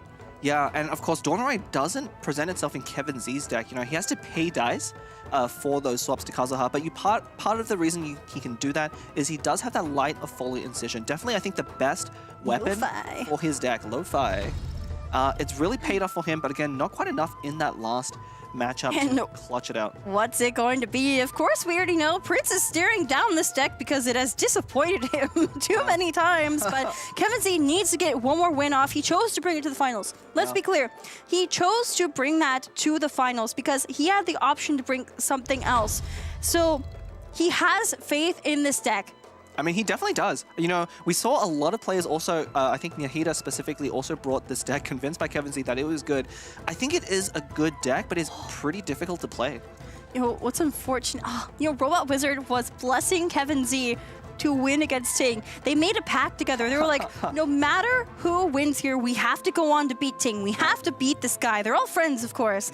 But I wonder if Robot Wizard banning out this deck gave Kevin Z some hope that it would do well. I mean, I think, look, Kevin Z is not the type of person that would be swayed by things like that, I think. Again, he's a player that believes in his own confidence and strategy. If he thinks this deck is good, he will play it no matter what things that other people will tell him. That is true, but I just heard the sound. I believe Game 7 is starting. Look at this. This is the final game of the Prince Cup Atlantic Tournament. The grand finals. Here we go. King versus Kevin Z. There's a QR code there. If you scan it, it will send you to a feedback form where you can tell us how we're doing. Additionally, the raffle over on Astro Carnival's YouTube has begun, so make sure you're making your way on over there. This is the last one, and this is the last game we're casting together, Blab. Yeah, this will be the last game we are casting for this Prince Cup, and we'll have to see. Again, so the last game started very unusually, and I think, like I said, I was trying to say, we focus a lot on Ting's ability to draw and get lucky, but that last game starting off very unusually does showcase his skill. He knows that Wanderer skill, of course, not swirling was the right play, but now it's a very different deck. Now, Ting's deck is pretty predictable, but on the other hand, Kevin Z doesn't quite know exactly what the optimal lines are for Ting's deck. That's going to give him advantage. I think he has a surprise factor going into this, especially because Kevin Z has played this deck now for the 6th time against him. There's a lot I want to say in response to what you said. I want to mention first, though, that Ting's tournament history is actually very good. It's not, he's not just a high roller. He's very skilled, as you're saying. He actually was top 4 in the North American Prince Cup tournament last year, lost to Nihida, who lost to Robot Wizard for 2nd place. So Nihida, being a very strong player, was also here in the top 8. It makes sense that, Ting could lose to someone equally as strong. Exactly. He also won 1st place in the North American Catskills Gathering 2024 Season 2, which is a whole ordeal in itself. Those online tournaments are very hard to win sometimes, so that is quite the accomplishment. And he lost to Blep and very early on. Look, Ting has grown so much as a player since that, and these players' journeys have started since the beginning of TCG, almost more than a year ago. And on this very stage, a lot of these players have already played with and against each other 1 year ago. But of course, Robot Wizard, our previous champion, is no longer up for contention for a 2nd Prince Cup title. Both of these players took him down. Both of them did. That's what it takes. That is what it takes. Ting here with a very aggressive opening. Now, we saw that Dawn Winery play. This is one of the plays that the new buff has really enabled, getting that swap on the first round with 2 skills as well. Look at how few cards are in Ting's hand right now. That's completely intentional. He's going to have a big turn round 2. This is actually the round to be very scared of as Kevin Z, and this is why he's going for the freeze. And I'm super worried now, actually, for Ting because of this. Well, the Parametric Transformer is going to start ticking up, as is that Chang the 9th. There is the Treasure-Seeking Sealy, and there's the plunging attack from Ting. I think Ting has to be careful to not lose his Cryo Cube too early. That Cryo Cube will have Sheer Cold applied at the end of turn to deal 1 point of cryo damage, as well as being frozen right now. There's only Electro application on the side of Kevin Z. Yeah, I think if the fact that Ting left this deck to last, I believe this is actually a little bit of a weakness against this matchup. Kevin Z having access to freeze, and in particular that fast swap freeze also of Mona, this is locking Ting out of Cryo Cube for an entire round. And this is the round he played Parametric Transformer. In fact, I wonder if he should have saved that Covenant Transformer for the end of this round rather than playing it last round, because now those 3 dice, you have to be on Kazuha to use those 3 dice. And if Kazuha gets frozen this round, it's almost over. Fischl cannot do enough on her own. Actually, this is a really precarious situation. Interesting. There is the Kazuha first. After Signor goes for a 2nd skill, but now Kevin Z's burst is ready in case she gets flipped. This is, I don't know. This is really scary for Ting. This is really scary, but it's a reactionless opening from Ting with only Swirl and Electro damage. You're not actually doing enough AoE to threaten Kazuha. I'm really worried from this spot. For the first time in a few games, Ting's heart rate is going up above 100. It is skyrocketing. He is realizing the implications of this game. His heart is racing. He knows that this is it. This is it. He has to win this game. Or else. Yeah. Or else. Or else. I mean, both of them have to, right? Both of them have to. It's not just Ting. I mean, Kevin Z's never been... He was at like 130 earlier consistently. He's at 110 now. It's going down. But this is such a good opening, mainly because, again, one of Ting's characters, Fischl, does not do that much on her own. Oz is a very powerful summon, but, takes time to get value, and there's no other skills that Fischl can use to efficiently do damage while that summon is already out. I think Kevin Z... I think Kevin Z is thinking about quick swapping over to Mona here. Oh, it's gonna happen. Here we go. There is the quick swap. It's not. Wait, it is over to Mona. It is. This is gonna be very, very deadly for Ting. Both his characters, his two main characters, Cryocube and Kazuha, will be locked out on that crucial turn that he used Parametric Transformer. So only Fischl will be left alive. This is why I think he really, Kevin Z yesterday punished a round 1 Parametric Transformer opening. I think he's doing it again in a very different way. So, okay, I see what you're saying. However, the Hydro... No, I guess so. There's going to be Cryo application on both Kazuha and Cryocube going next round. That is so rough. That's why you play Signora on this deck. And if Ting ends on Fischl and Kevin Z ends first, a quick swap to Kazuha freezes both of them again. This is the threat of this deck. And I think Ting's deck kind of unfortunately plays right into the strategy of Kevin Z. Ting now forced to build up Fischl Burst, which is powerful, but not as powerful as you really need. What does he get from Sealy here? Oh, there's Judgment on the side of Kevin Z. That is going to be really brutal for Ting, but draws Sapwood. Okay, I think we might, I don't know if it's correct to go for the Fischl Burst here. We might just see Timaeus being deployed to at least draw an artifact in that turn. You're hoping for a Gilded, and you might need to swap off into one of your other characters. Cryocube, I think you don't want that swirl. You don't want that swirl. It's just going to freeze your characters again. You need Kazuha active. He's going to go for the normal attack, threatening that Fischl Burst. Ooh! Oh, wait, really? There's no way. This is basically Ting saying, go on, swirl me. Okay, so he's going to try and... Ting has a copy of Tada in his deck. He does? He has Tada. He has it somewhere. I'm pretty sure he has one copy of it. There it is! Might come up, yeah. I mean, for now, we're going for a Fischl Burst with Gambler, so Ting is baiting Kevin Z into this freeze. Now, it could still be the right move from Kevin Z, but if he does this, he will lose Mona. Of course, Fischl's Burst, we haven't seen it in so long, but does off-field piercing damage, and Mona is currently on 1. It's too juicy to go for. You have to go for it, right? You have to go, I think you do. You have to go for that swirl, and then you Fischl Burst, and you get the Gambler's Refresh. I have to see the HP of the character. As long as Kazuha doesn't go down to this play, but yeah, that Tada is really going to be what decides this game, I think. Is it enough? Actually, I think Kevin Z wants to play Judgment.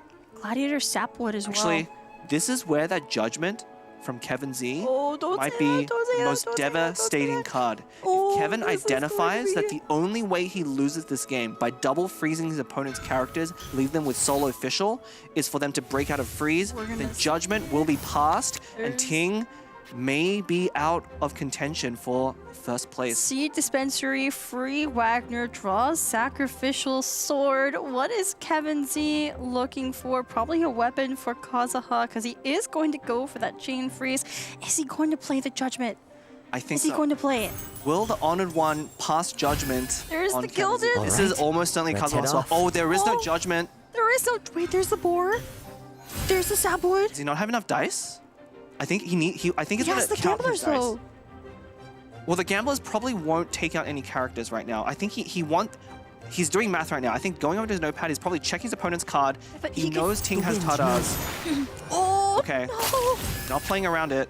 Well, so here's the thing, Kazuha, you'd have to Tada on Cryocube specifically, because you can't take damage on Kazuha right now. Correct. Yes, it would have to be Cryocube. I think you want to be on Cryocube anyway because all of your opponent's characters have Electro.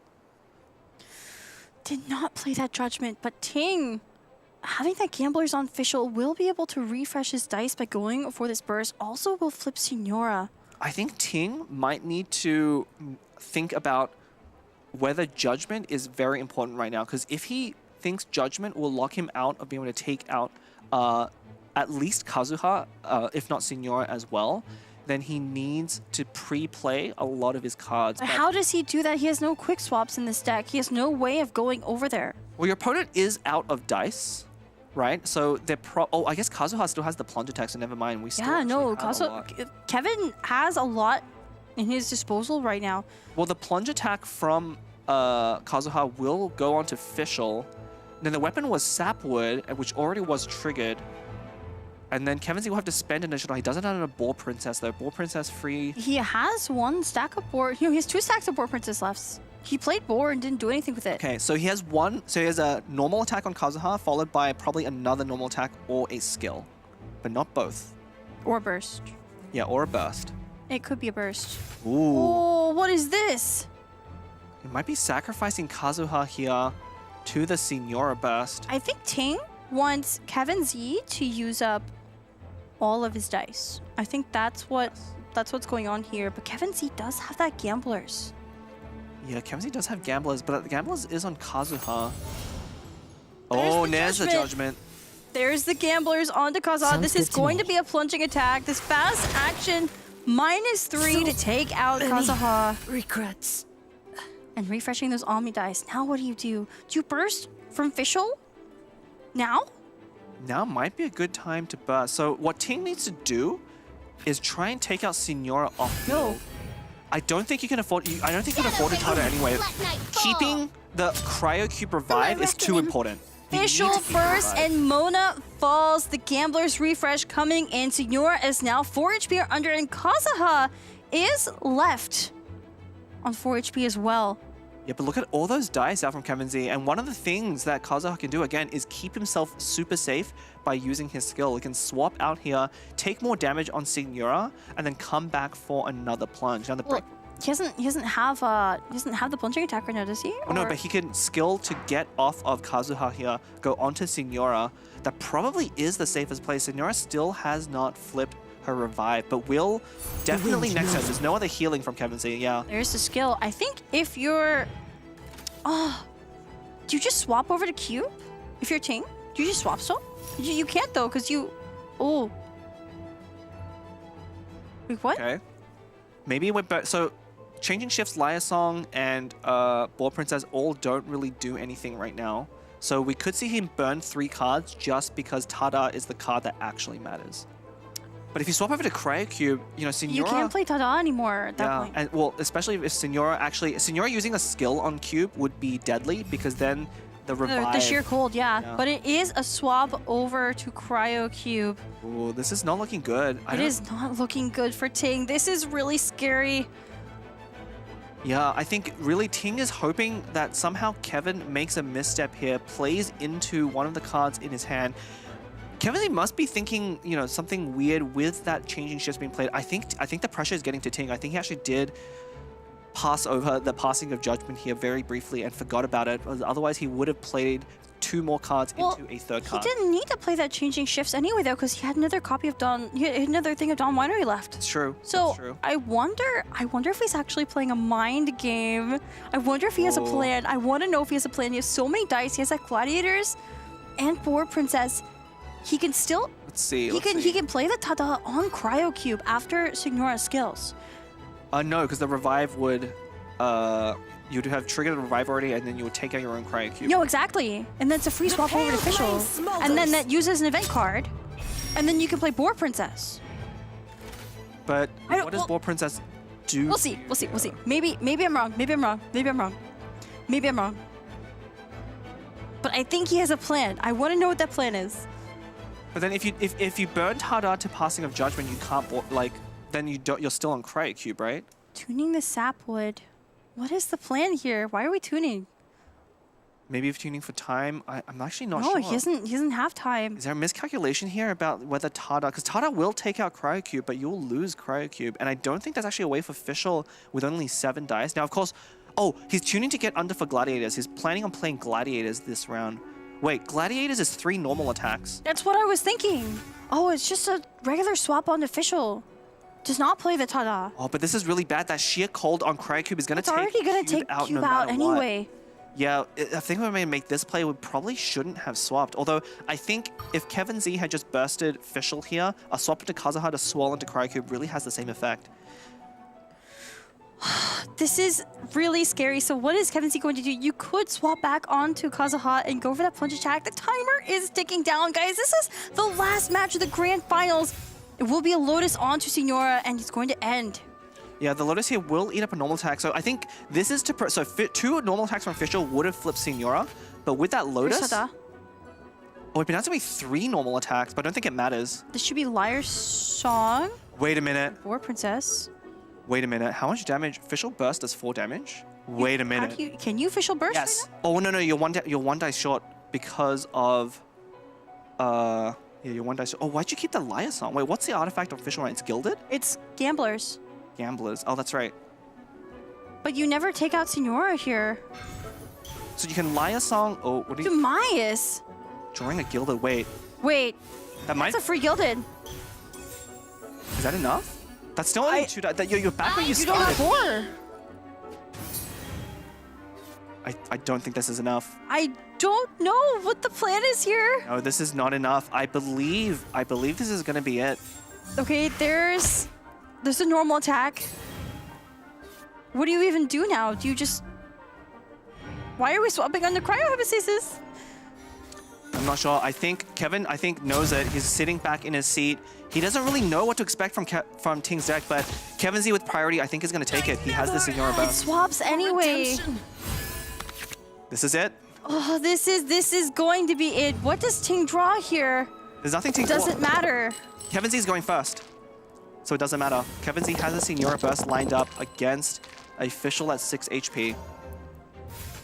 5 HP, not even 6. This is it. We're tuning. This is going to be the burst from Signora. -6 is exactly enough to take out Ting's Fischl. And the winner of the Prince Cup Atlantic Tournament is Kevin Z, the honored one, taking down the professional top decker, the Godslayer Ting. And this has been Leah casting for you. And this has been Bleb, a pleasure. An absolute pleasure. Thank you so much, everyone. We couldn't ask for more. Thank you so much. It was an absolute pleasure. You played so well. Thank you so much for joining us. Thank you. Yes, enjoy the second place, and you may exit as we will bring our champion. Kevin Z, you finally made it. I've been hearing about you for so long. That trophy is yours, baby. Pick it up. This is all yours, ladies and gentlemen. The winner of the Prince Cup Atlantic, Kevin Z, the honored one, arrives and lives up to expectation. Well done, well done. How you feeling right now, boss? I'm feeling really great. Oh, great, great. Any words out there to the fans? Any words out there to everybody? I want to say that I made my own deck, so I'm very glad. I'm very thankful to myself. But I also want to thank Robot Wizard. He really encouraged me, even played along with my antics, and even wished for me to win the tournament. So I'm really grateful to him. Fantastic. Well, Robot Wizard has lived on through you. Your champion, ladies and gentlemen. Give it up one more time. All of our competitors out there cheering him on. I know you're all friends, and we just could not have gotten more from you guys. Thank you for going all the way. And Kevin Z will be your winner. Prince is very, very pleased. And that will do it for us. Congratulations, Kevin Z. You've done it. You're the best in the world. And we have done it here as well. Put her there one more time, my friend. Absolute pleasure to watch you. And thank you for all of our viewers out there. Hope you guys enjoyed the Primo Gems. Hope you enjoyed the show. Hope you got some fantastic decks to use for your own. And with that, we will say good night. Thank you, everybody. Thank you to our casters. Thank you to our players. Thank you to our viewers. And thank you to Kevin Z, your winner of the Prince Cup Atlantic. Woo!